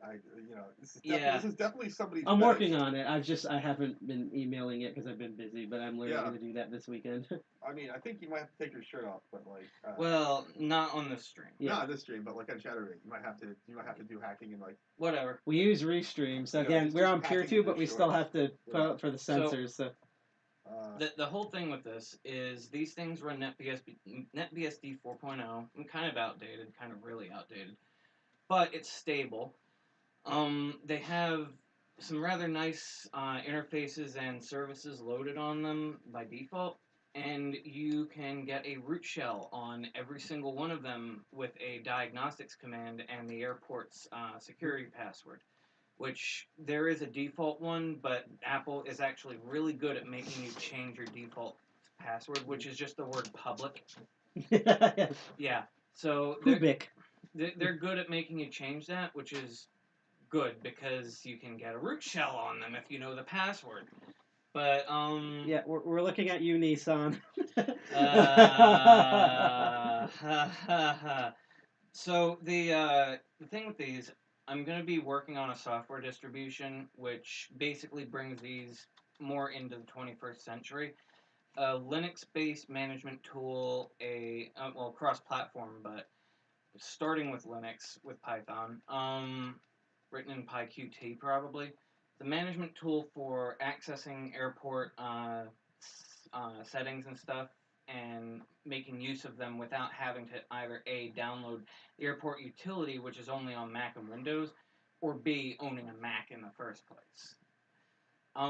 Secondly, these all have a rather high performance ARM router platform in it, so that's going to be neat to port Linux to. If these things can run like OpenWRT or Tomato or something, that'll be useful. And C, right now they're extremely cheap because Apple discontinued them. Each one of these was probably no more than like $5 a piece. And then these three, because they have hard drives in them, they were like $30. But like, yeah, they're rather cheap. And I will mention what sort of hard disks do they have? Quick, I will mention in chat really quick that because of the way I was doing the stream, we probably are not going to get to this, but if you folks out there really want to play like one round of Jackbox Party or Among Us, like I can still do that, even though I don't think we're going to get to that, but just let us know in chat otherwise. But yeah, what type of... So these three have like I think a 500 gig, 1 terabyte, and 2 terabyte NAS drive. That's actually I was more asking like what's the interface? Oh, SATA, I think. Oh, really? Nice. So I mean, is there any limitations in what they support? I mean, they can pop them open and swap the hard disk. I think you can, but I mean, I wouldn't because it's Apple. I would wait until there's more firmware research being done over here. But I couldn't think of a better person to do more firmware research. Right. So these things they very right, but. So these things they run on a Marvell platform, which historically hasn't been great with open source development in Linux. So it doesn't take any DC. This is why Jack has a headache. So these things they run on a rather powerful Marvell platform. I think each one of them has a dual core ARM chip in them. These three might have a quad core actually. And each one of them has 256 or 512 megs of RAM, so rather powerful, all things considered. Except for this one. This one is funny because it has a PowerPC. It looks fun. I was gonna say it looks funny. Yeah, it's shaped like something we can't say on air. No, we call it the Cyber Tit. Yes. I was gonna say I must have stomped a million of those things in my years playing Super Mario Brothers, but okay. You know, you could probably like. Oh my God! Literally white supremacist Goombas. Oh God! You could probably bury this in a field somewhere, and someone would confuse it for a mine. How much would you bet that because most people have never seen those, like even before they were discontinued, that we could put them out in like the middle of certain suburbs, and people will think those are like the secret 5G powers that 5G towers Apple that steal your 5G. brain. Yeah, I would stick one on a balloon and just have it float around like fucking Hoboken. Yeah. And wait for someone to shoot it out of the sky. Yes. With like Nancy Pelosi's head, like as the balloon. So the reason this one is weird is because it has a PowerPC 805 CPU. Still runs NetBSD as far as I remember, but it's a very Jack's much headache has just come back. Platform. The iPress, it's more than just an app to play with. Oh my God! I like you a lot. Thank you. There we go. Yes. So this thing. You have activated my literal trump card. I was thinking of actually putting an antenna on it, just sticking. Oh, make it more phallic. I was going to say, you know what this whole tower looks like. We're not going to say. You want to give the nipple a piercing. But anyway. I have one that's older than this by just about one generation. That one's graphite silver. It has an Intel 486 in it. Oh shit. Yeah. Yes, it does. So that one, it's actually an AMD clone. It's like an AM5X86, but it's a 486 compatible. Runs NetBSD, but there's a software distribution for it. Two of them. One that runs DOS and one that runs on Linux. Yep. And I'm definitely going to take a picture of this later on and finally post it to Instagram. I will say, looking at it from this angle now, it kind of does look like a Minecraft enemy. Yeah. Like, it has that, like, minimalist, like... I was gonna say... It's kind of like a creeper if I were to paint it green, It's like a you know? it's like a creeper cosplaying as a stormtrooper. I definitely think this is something from Super Mario Brothers. It definitely looks very Super Mario Brothers. Or like Especially- Lego Super Mario Brothers. Like yeah. Super Mario Brothers 3, like the ice worlds. It's definitely from like the ice world, right? When he gets back, I'm gonna say we should definitely. And that Commander over here. yeah, DOS on this. and Neo just wrote, all we talk about is dicks, iDicks, and social engineering. iDicks sounds even more wrong. Yeah. So, there's also these. These are Airport Express. This is so memeable right now. I have one that's newer than this. It's actually shaped like one of these, just smaller. No, I swear we really. iPhalic for the elitist dicks of the world. That sounds like Apple. I mean, with just like 3 dudes on a couch and like a whole bunch of dicks. This is what the X1 chip it looks like to Apple. Yeah. This is what they did to their user base. These things, I have one that's newer. It looks like one of these that's smaller. The newer one actually has an ARM chip, and it has the diagnostic backdoor that all of these have, which is great because that will also get the same support as all of these. On the way in the mail, I also have the 6th generation Airport Extreme and a time capsule. They look like a tower that just stands up on its own, like a little iTower. And those support 802.11ac. They're quite a bit more expensive than these, so I only have like one of each.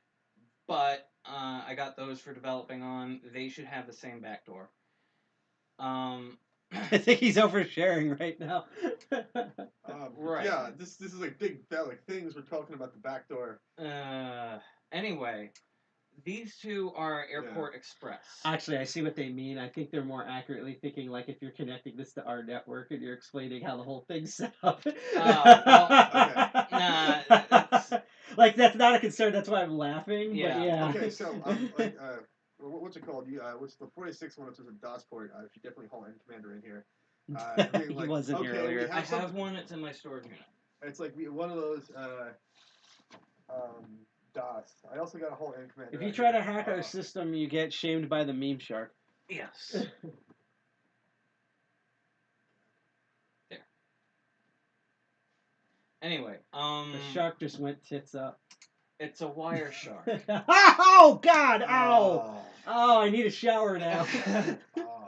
Airport Express. Yes. These things don't have the same diagnostic port as these others. You can't get a root shell using the same method by just turning on diags in the config.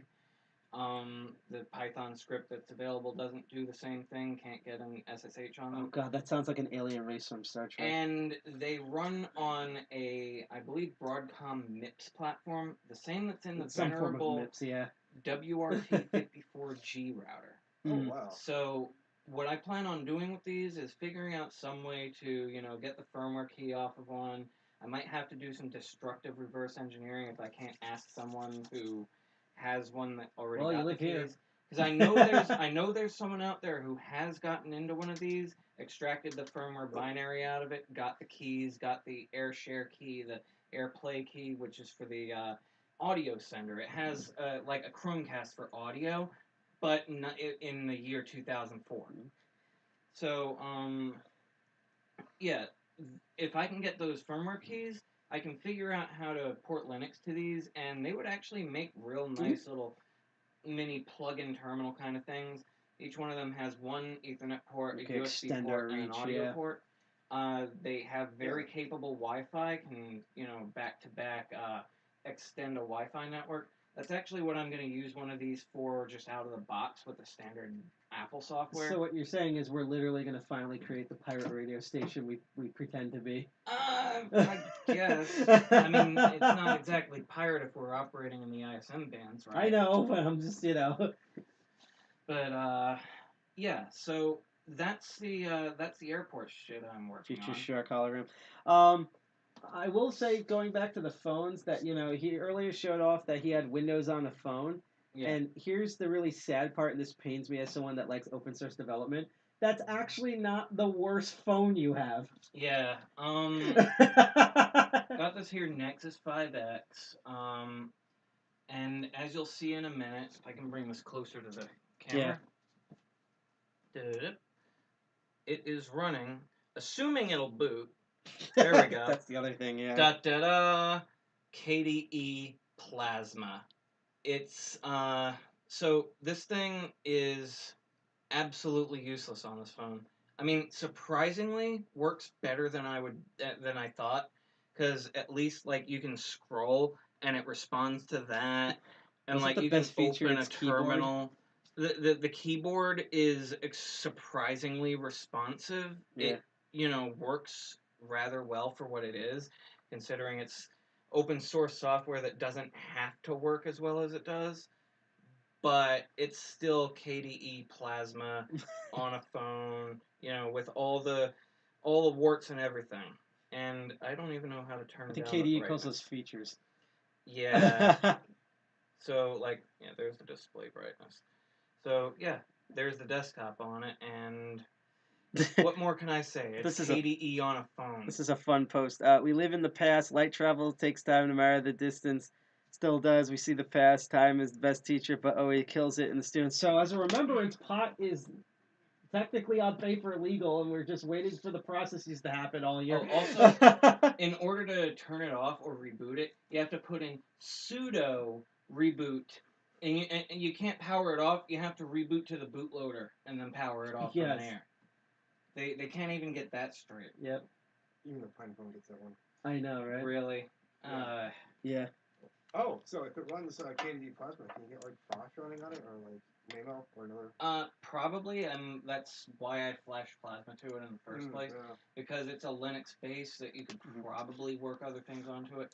Still, the drivers are bad. It has no phone support. It has no audio support. It has, surprisingly, it has accelerated graphics, 2D graphics and 3D graphics. Thank you, Fry Celatori. I think that's how you named following us on Twitch. Someone wrote, I put BSD on my G1 phone when it first came out. I missed the flip-down keyboard. Nice. So it said, can you send a sysRQ signal to power it off? I could probably hook a keyboard to it and do a sysRQB. That probably works. See, this is why we need to have, like, Jack awake and Circel and N Commander all awake at the same time in the same spot. I want to work with the PinePhone. Yeah. He's got a PinePhone, and I've been meaning to run LunaOS on it. Try that out. Maybe Ubuntu Touch. So, yeah. So as we showed earlier, but because Neo actually might be on the stream right now. There's also no, what's it called? There's also no guarantee that sysRQ will work on that platform. Yeah, it might be turned off with a kernel config. Neo, we found your childhood phone. So fun fact as I do this, the rotary phone is the exact reason why people hated your fucking guts. Siri, invoke an NMI. Right. Siri. And you would actually get an operator. Hi, I'm Siri. How would you? 0. Yeah. Hello, operator. Can I get the kernel? Yes. Yeah, the kernel. And Colonel Sanders pops up with his video game. No, I don't need 11 secret spices and herbs. I need the kernel. He needs the video game console and the love romance novel. No, rotary phones are the exact reason why back in the day people funneling your rotor. Really hated if you had 0s and 9s in your number. Yeah. Which is what makes 201 kind of weird, because it's quick 2, long 0, and then a 1. Yeah. This cost me $10. So Greg always like, I want the... Neo wrote, stop funneling my rotor. I will say, your rotor does have a lot of dust emanating from it. It's probably because it hasn't been in use in a while. I opened it up, all the wires are connected, it seems to be working. I still have to hook it up to an ATA, analog telephone adapter. What's this everyone? Good night. I'm calling it good night. That's fine, we're going to call it soon, too. My head is still killing me. That's fine, yep. Alright, peace out. Feel better. Hopefully we can repair your boride on air. Be right back. Okay. That's aerosol screws off again. We're probably going to go on for like a couple of more minutes. Originally, I was going to play Among Us with everyone. I have the capture card or everything, but originally we were supposed to mass invite people, including people from Meetup, and I can't really do that while we're streaming. So we're probably unfortunately going to skip this meeting, but all future meetings and next meeting, especially during the pre-show, we'll probably have interactive video. Oh, here we go, interactive video game stuff. So two more. Can you, here? I don't know if that's like FT, FFFFT. I don't know if you guys can still hear us. Let us know because we should still be having the same, but volume stuff. Buy the dip kids. Santa's last call to buy Bitcoin. Oh man, don't give Santa any ideas. Could you imagine like a Bitcoin? Oh god, now he's just showing off. And ladies, that's just his radio. So Someone said auction it. So this here CB radio, it has no batteries in it, so I'm safe as far as licensing is concerned. I'm actually looking to get a ham license in the very immediate near future. Yeah, found this relatively cheap. Can we contact the Galactic Federation with that? Probably. I'm just going to keep this in the car in case of emergencies. It's always a good idea to have a radio like in your vehicle, especially when you're going on long trips and stuff, because there's always someone listening on CB radio. If you're in a real bind, there's no cell signal, there's nobody around, you're like out miles upon miles out, this can get through. So always keep a radio, keep batteries, or have like a charger DC jack, and yeah, always a good idea to be prepared for something like Not to be confused when G.I. Jack wears an AC/DC t-shirt. Speaking of which, so what's that Stormtrooper laptop you have over there? Yeah, so this is a prototype ThinkPad. It's, from what I can tell, it was either bought by or loaned to or commissioned by Microsoft. It's supposed to be a Brand Z or Brand X ThinkPad used for promotional material, testing, things like that. Inside, it's just a regular ThinkPad. Interesting thing is the ThinkPad brand has been erased here. What else can I say about it? It's based on the ThinkPad X301. Someone in chat just wrote. They said it claimed you don't need a license for CB radios, only for ham radios. That's good to know, but this has a higher transmitting power, which does require a license. So I do plan on working on that. So it's not just long; it's powerful. Yes. You don't need a license in a true emergency distress situation. Whatever radio you can get is your lifeline. So if you are in distress and there's a radio, don't worry about your license bullshit. They'll figure that out in court after you're home safe. Seriously. But otherwise, yeah. That's pretty much why I have it in the car. In case I'm in an emergency, this thing can be my lifeline when all the cell phones are hundreds of miles out, you know. Will it run Vista? Yes. Unfortunately. Yes. I think it came with Vista out of the box. Got an upgrade to 6, or I almost called it 6.1. It wishes. 7. Yeah. Back when Microsoft could actually count. I know, right? So, yeah, it's an interesting old laptop. One other thing over here that I've been working on slowly is that there. Keyword is slowly, because I think you have like 600 projects right now or something. Something like that. This here laptop, it's a Chromebook Pixel, first generation.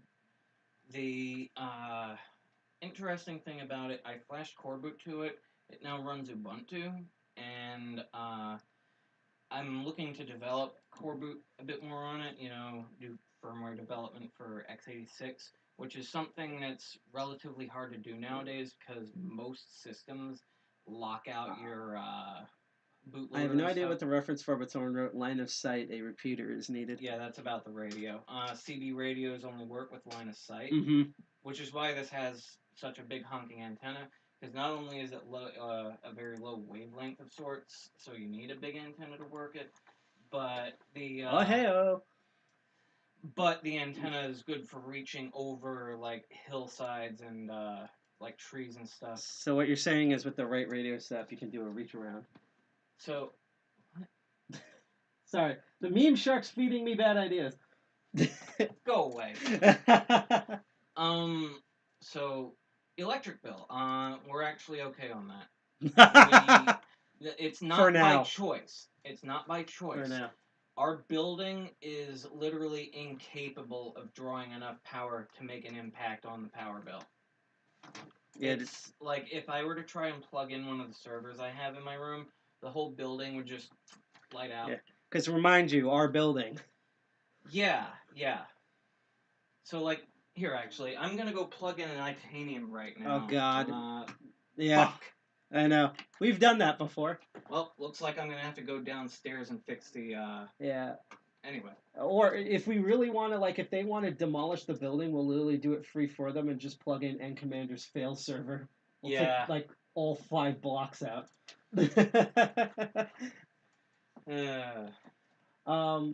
Also, a lot of our stuff runs on batteries, so we're mainly recharging as opposed to constantly drawing power. And, like, Yeah. we're actually watching this on a TV. A lot of my stuff is designed to be low powered on purpose between, like, the Nintendo stuff, the TV, my laptops, things Right. like that, yeah.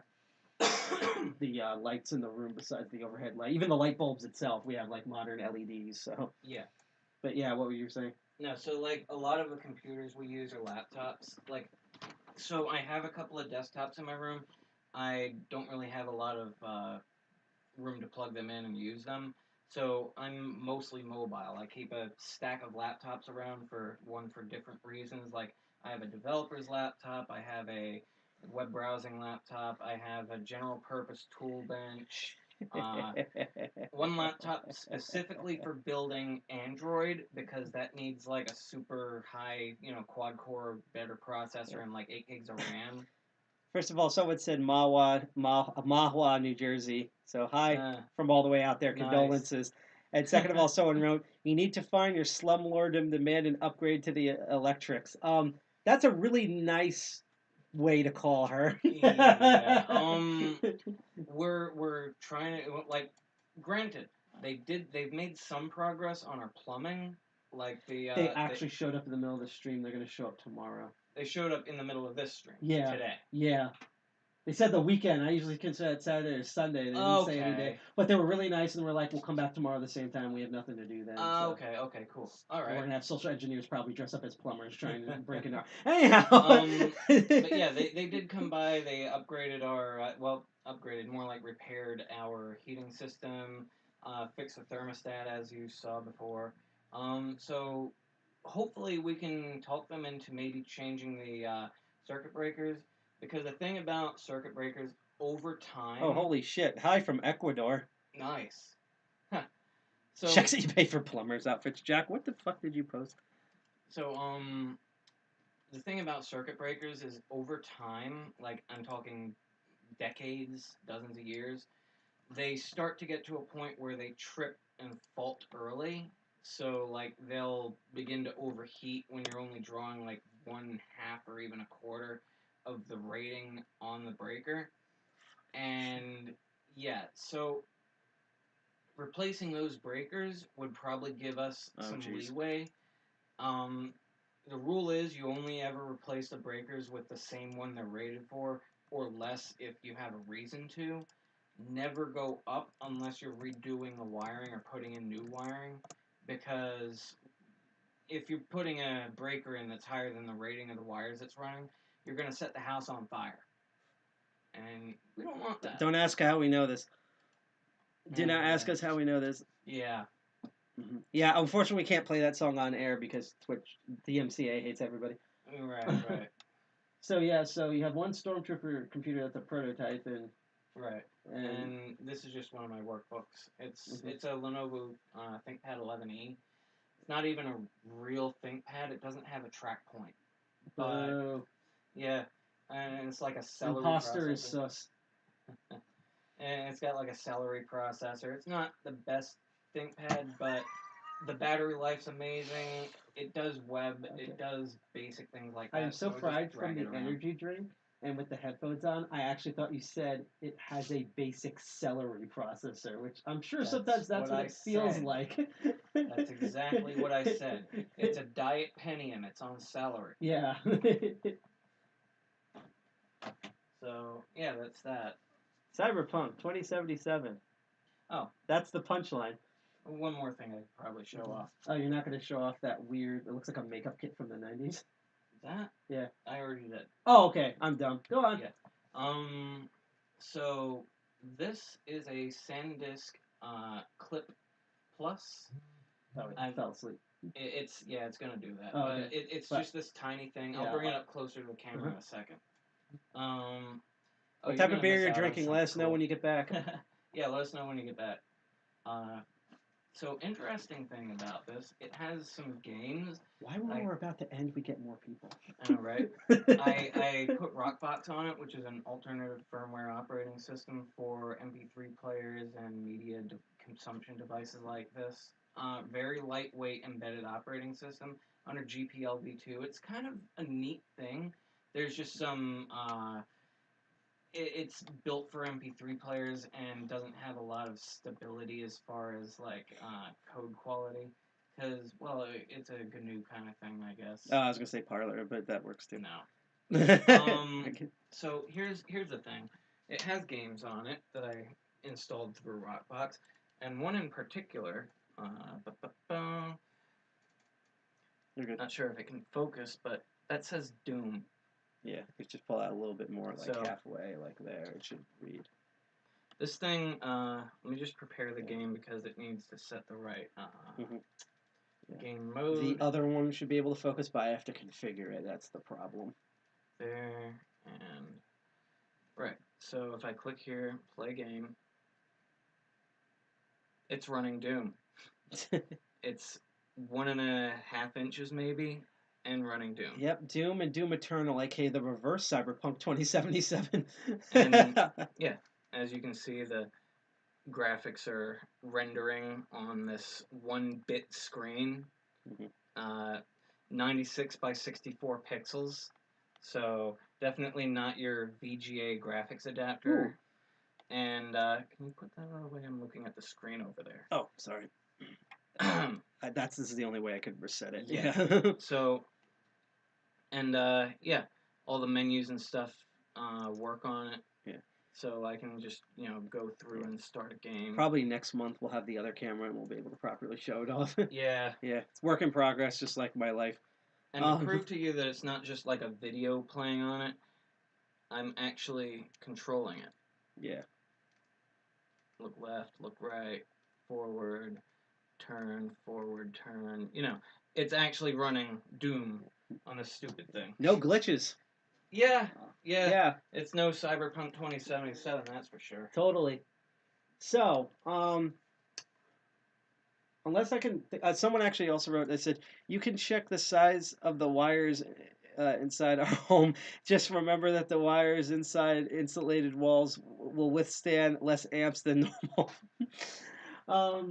So I will say this, chat. So again, normally during the hangout, we usually try to play like a game.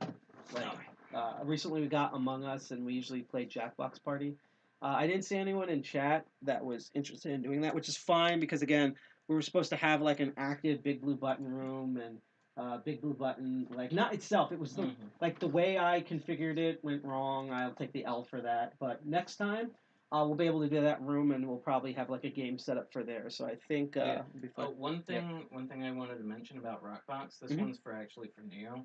Okay.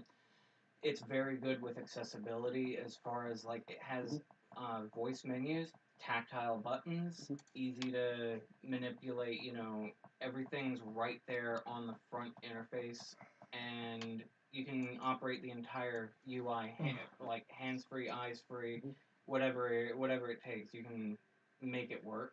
Works with remote controls plugged in through the headphone jack, that can control all the menus and the playback and everything. So, yeah, that's actually rather neat of them that they thought that far ahead. And, like, that's not, like, something they shoehorned in, like, toward the later project. That was in when Rockbox was still on the Archos jukebox. Yep. And thank you, Luxter77, for following us on the Twitches and the Twatches. So what we're basically going to do now, unfortunately, is Neo just poured a drink. Tell us what you're drinking. in about a minute or two. I think this will be the end of our broadcast here because I think we covered a lot. Plus, I'm getting hungry and passing out and stuff because I didn't think to eat beforehand because I'm a genius. No, we oops could on eat your part. Could you imagine if, like, you? Oh my God, that's what we need to do. Airport sandwiches. No, close. Well, we should tell subculture that. Next year we'll do this, but it's actually a cake. Oh. And it looks exactly like this. Like you think it's a pile of routers, and it's an actual cake. I will say that'll be expensive. I know. We might be able, depending on how things go, we might be able to afford it. Maybe some of you folks at home could actually help too. But still, oh duh. Oh man. But yeah. So we're gonna be ending our stream soon. Now stay on board, especially if you're on Twitch and D Live, because we're gonna do our usual thing as Cyricel tries to talk to Q, asking and believe it or not Q from QAnon, but Q from the James Bond films on I'm trying to think of a classic question like who is your daddy and what does he do? He's trying to figure out where the PlayStation 5s are being sold. That's what he's trying to figure out. He's using all the routing processing power to try to figure out 7-layer ISO cake. I hate you, Neo. I hate you so much. We miss you deeply on here. One day we're gonna get you back on here. We're actually looking to do a sequel to a bunch of our themes in the past. Oh, I thought you were grounded. But yeah, we are actually going to try to look into doing a bunch of sequel themes, and we actually have more than enough to do a sequel to the Mac one. So, provided we don't keep getting DMCA'd by Apple, especially since they've upgraded their computers and their users to the X1 chip. They've put X1 chips inside of them. We should be able to do a sequel for that, so we'll be able to annoy Neo even further. Poor man's COVID G5 microchip. Yep. So at the eye meditation. We could actually, if that's the eye tit, we could actually say that you are a booby head. Yep, this is Apple versus Windows. We need white Stormtrooper Linux. Yes. We need actually that's Librem. Yeah. Yeah. Anyhow, so here's what we're gonna do right now. I don't know who's out there on D Live. It seemed like we had a bunch of people on D Live, and normally we do this for Crypto Barons. But I was so happy with what's going on, I actually put a bunch of lemons in the distribution chest, and now I'm going to hit the distribution. So in the next 30 or so, in the next 30 seconds, if you're in D Live, especially if you're the only one, you should be able to get a shit ton of lemons. So thank you for donating to us, and everything right there. So thank you for that, and we're gonna go raid, and I already found it. If you're on Twitch, don't leave yet. We're gonna send you over to a fun technical stream that we like raiding multiple times because unfortunately other streams aren't woken up yet. And sadly, there's no Wikipedia Twitch stream. They had it on Twitch. They had it on YouTube and Facebook, but not Twitch. Okay. But yeah, and if you're on YouTube, go look up Wikipedia 2020. If you're on Facebook, log out and reconsider your life choices like I do. And on PeerTube, keep being awesome out there on DioTube. Keep making all the things.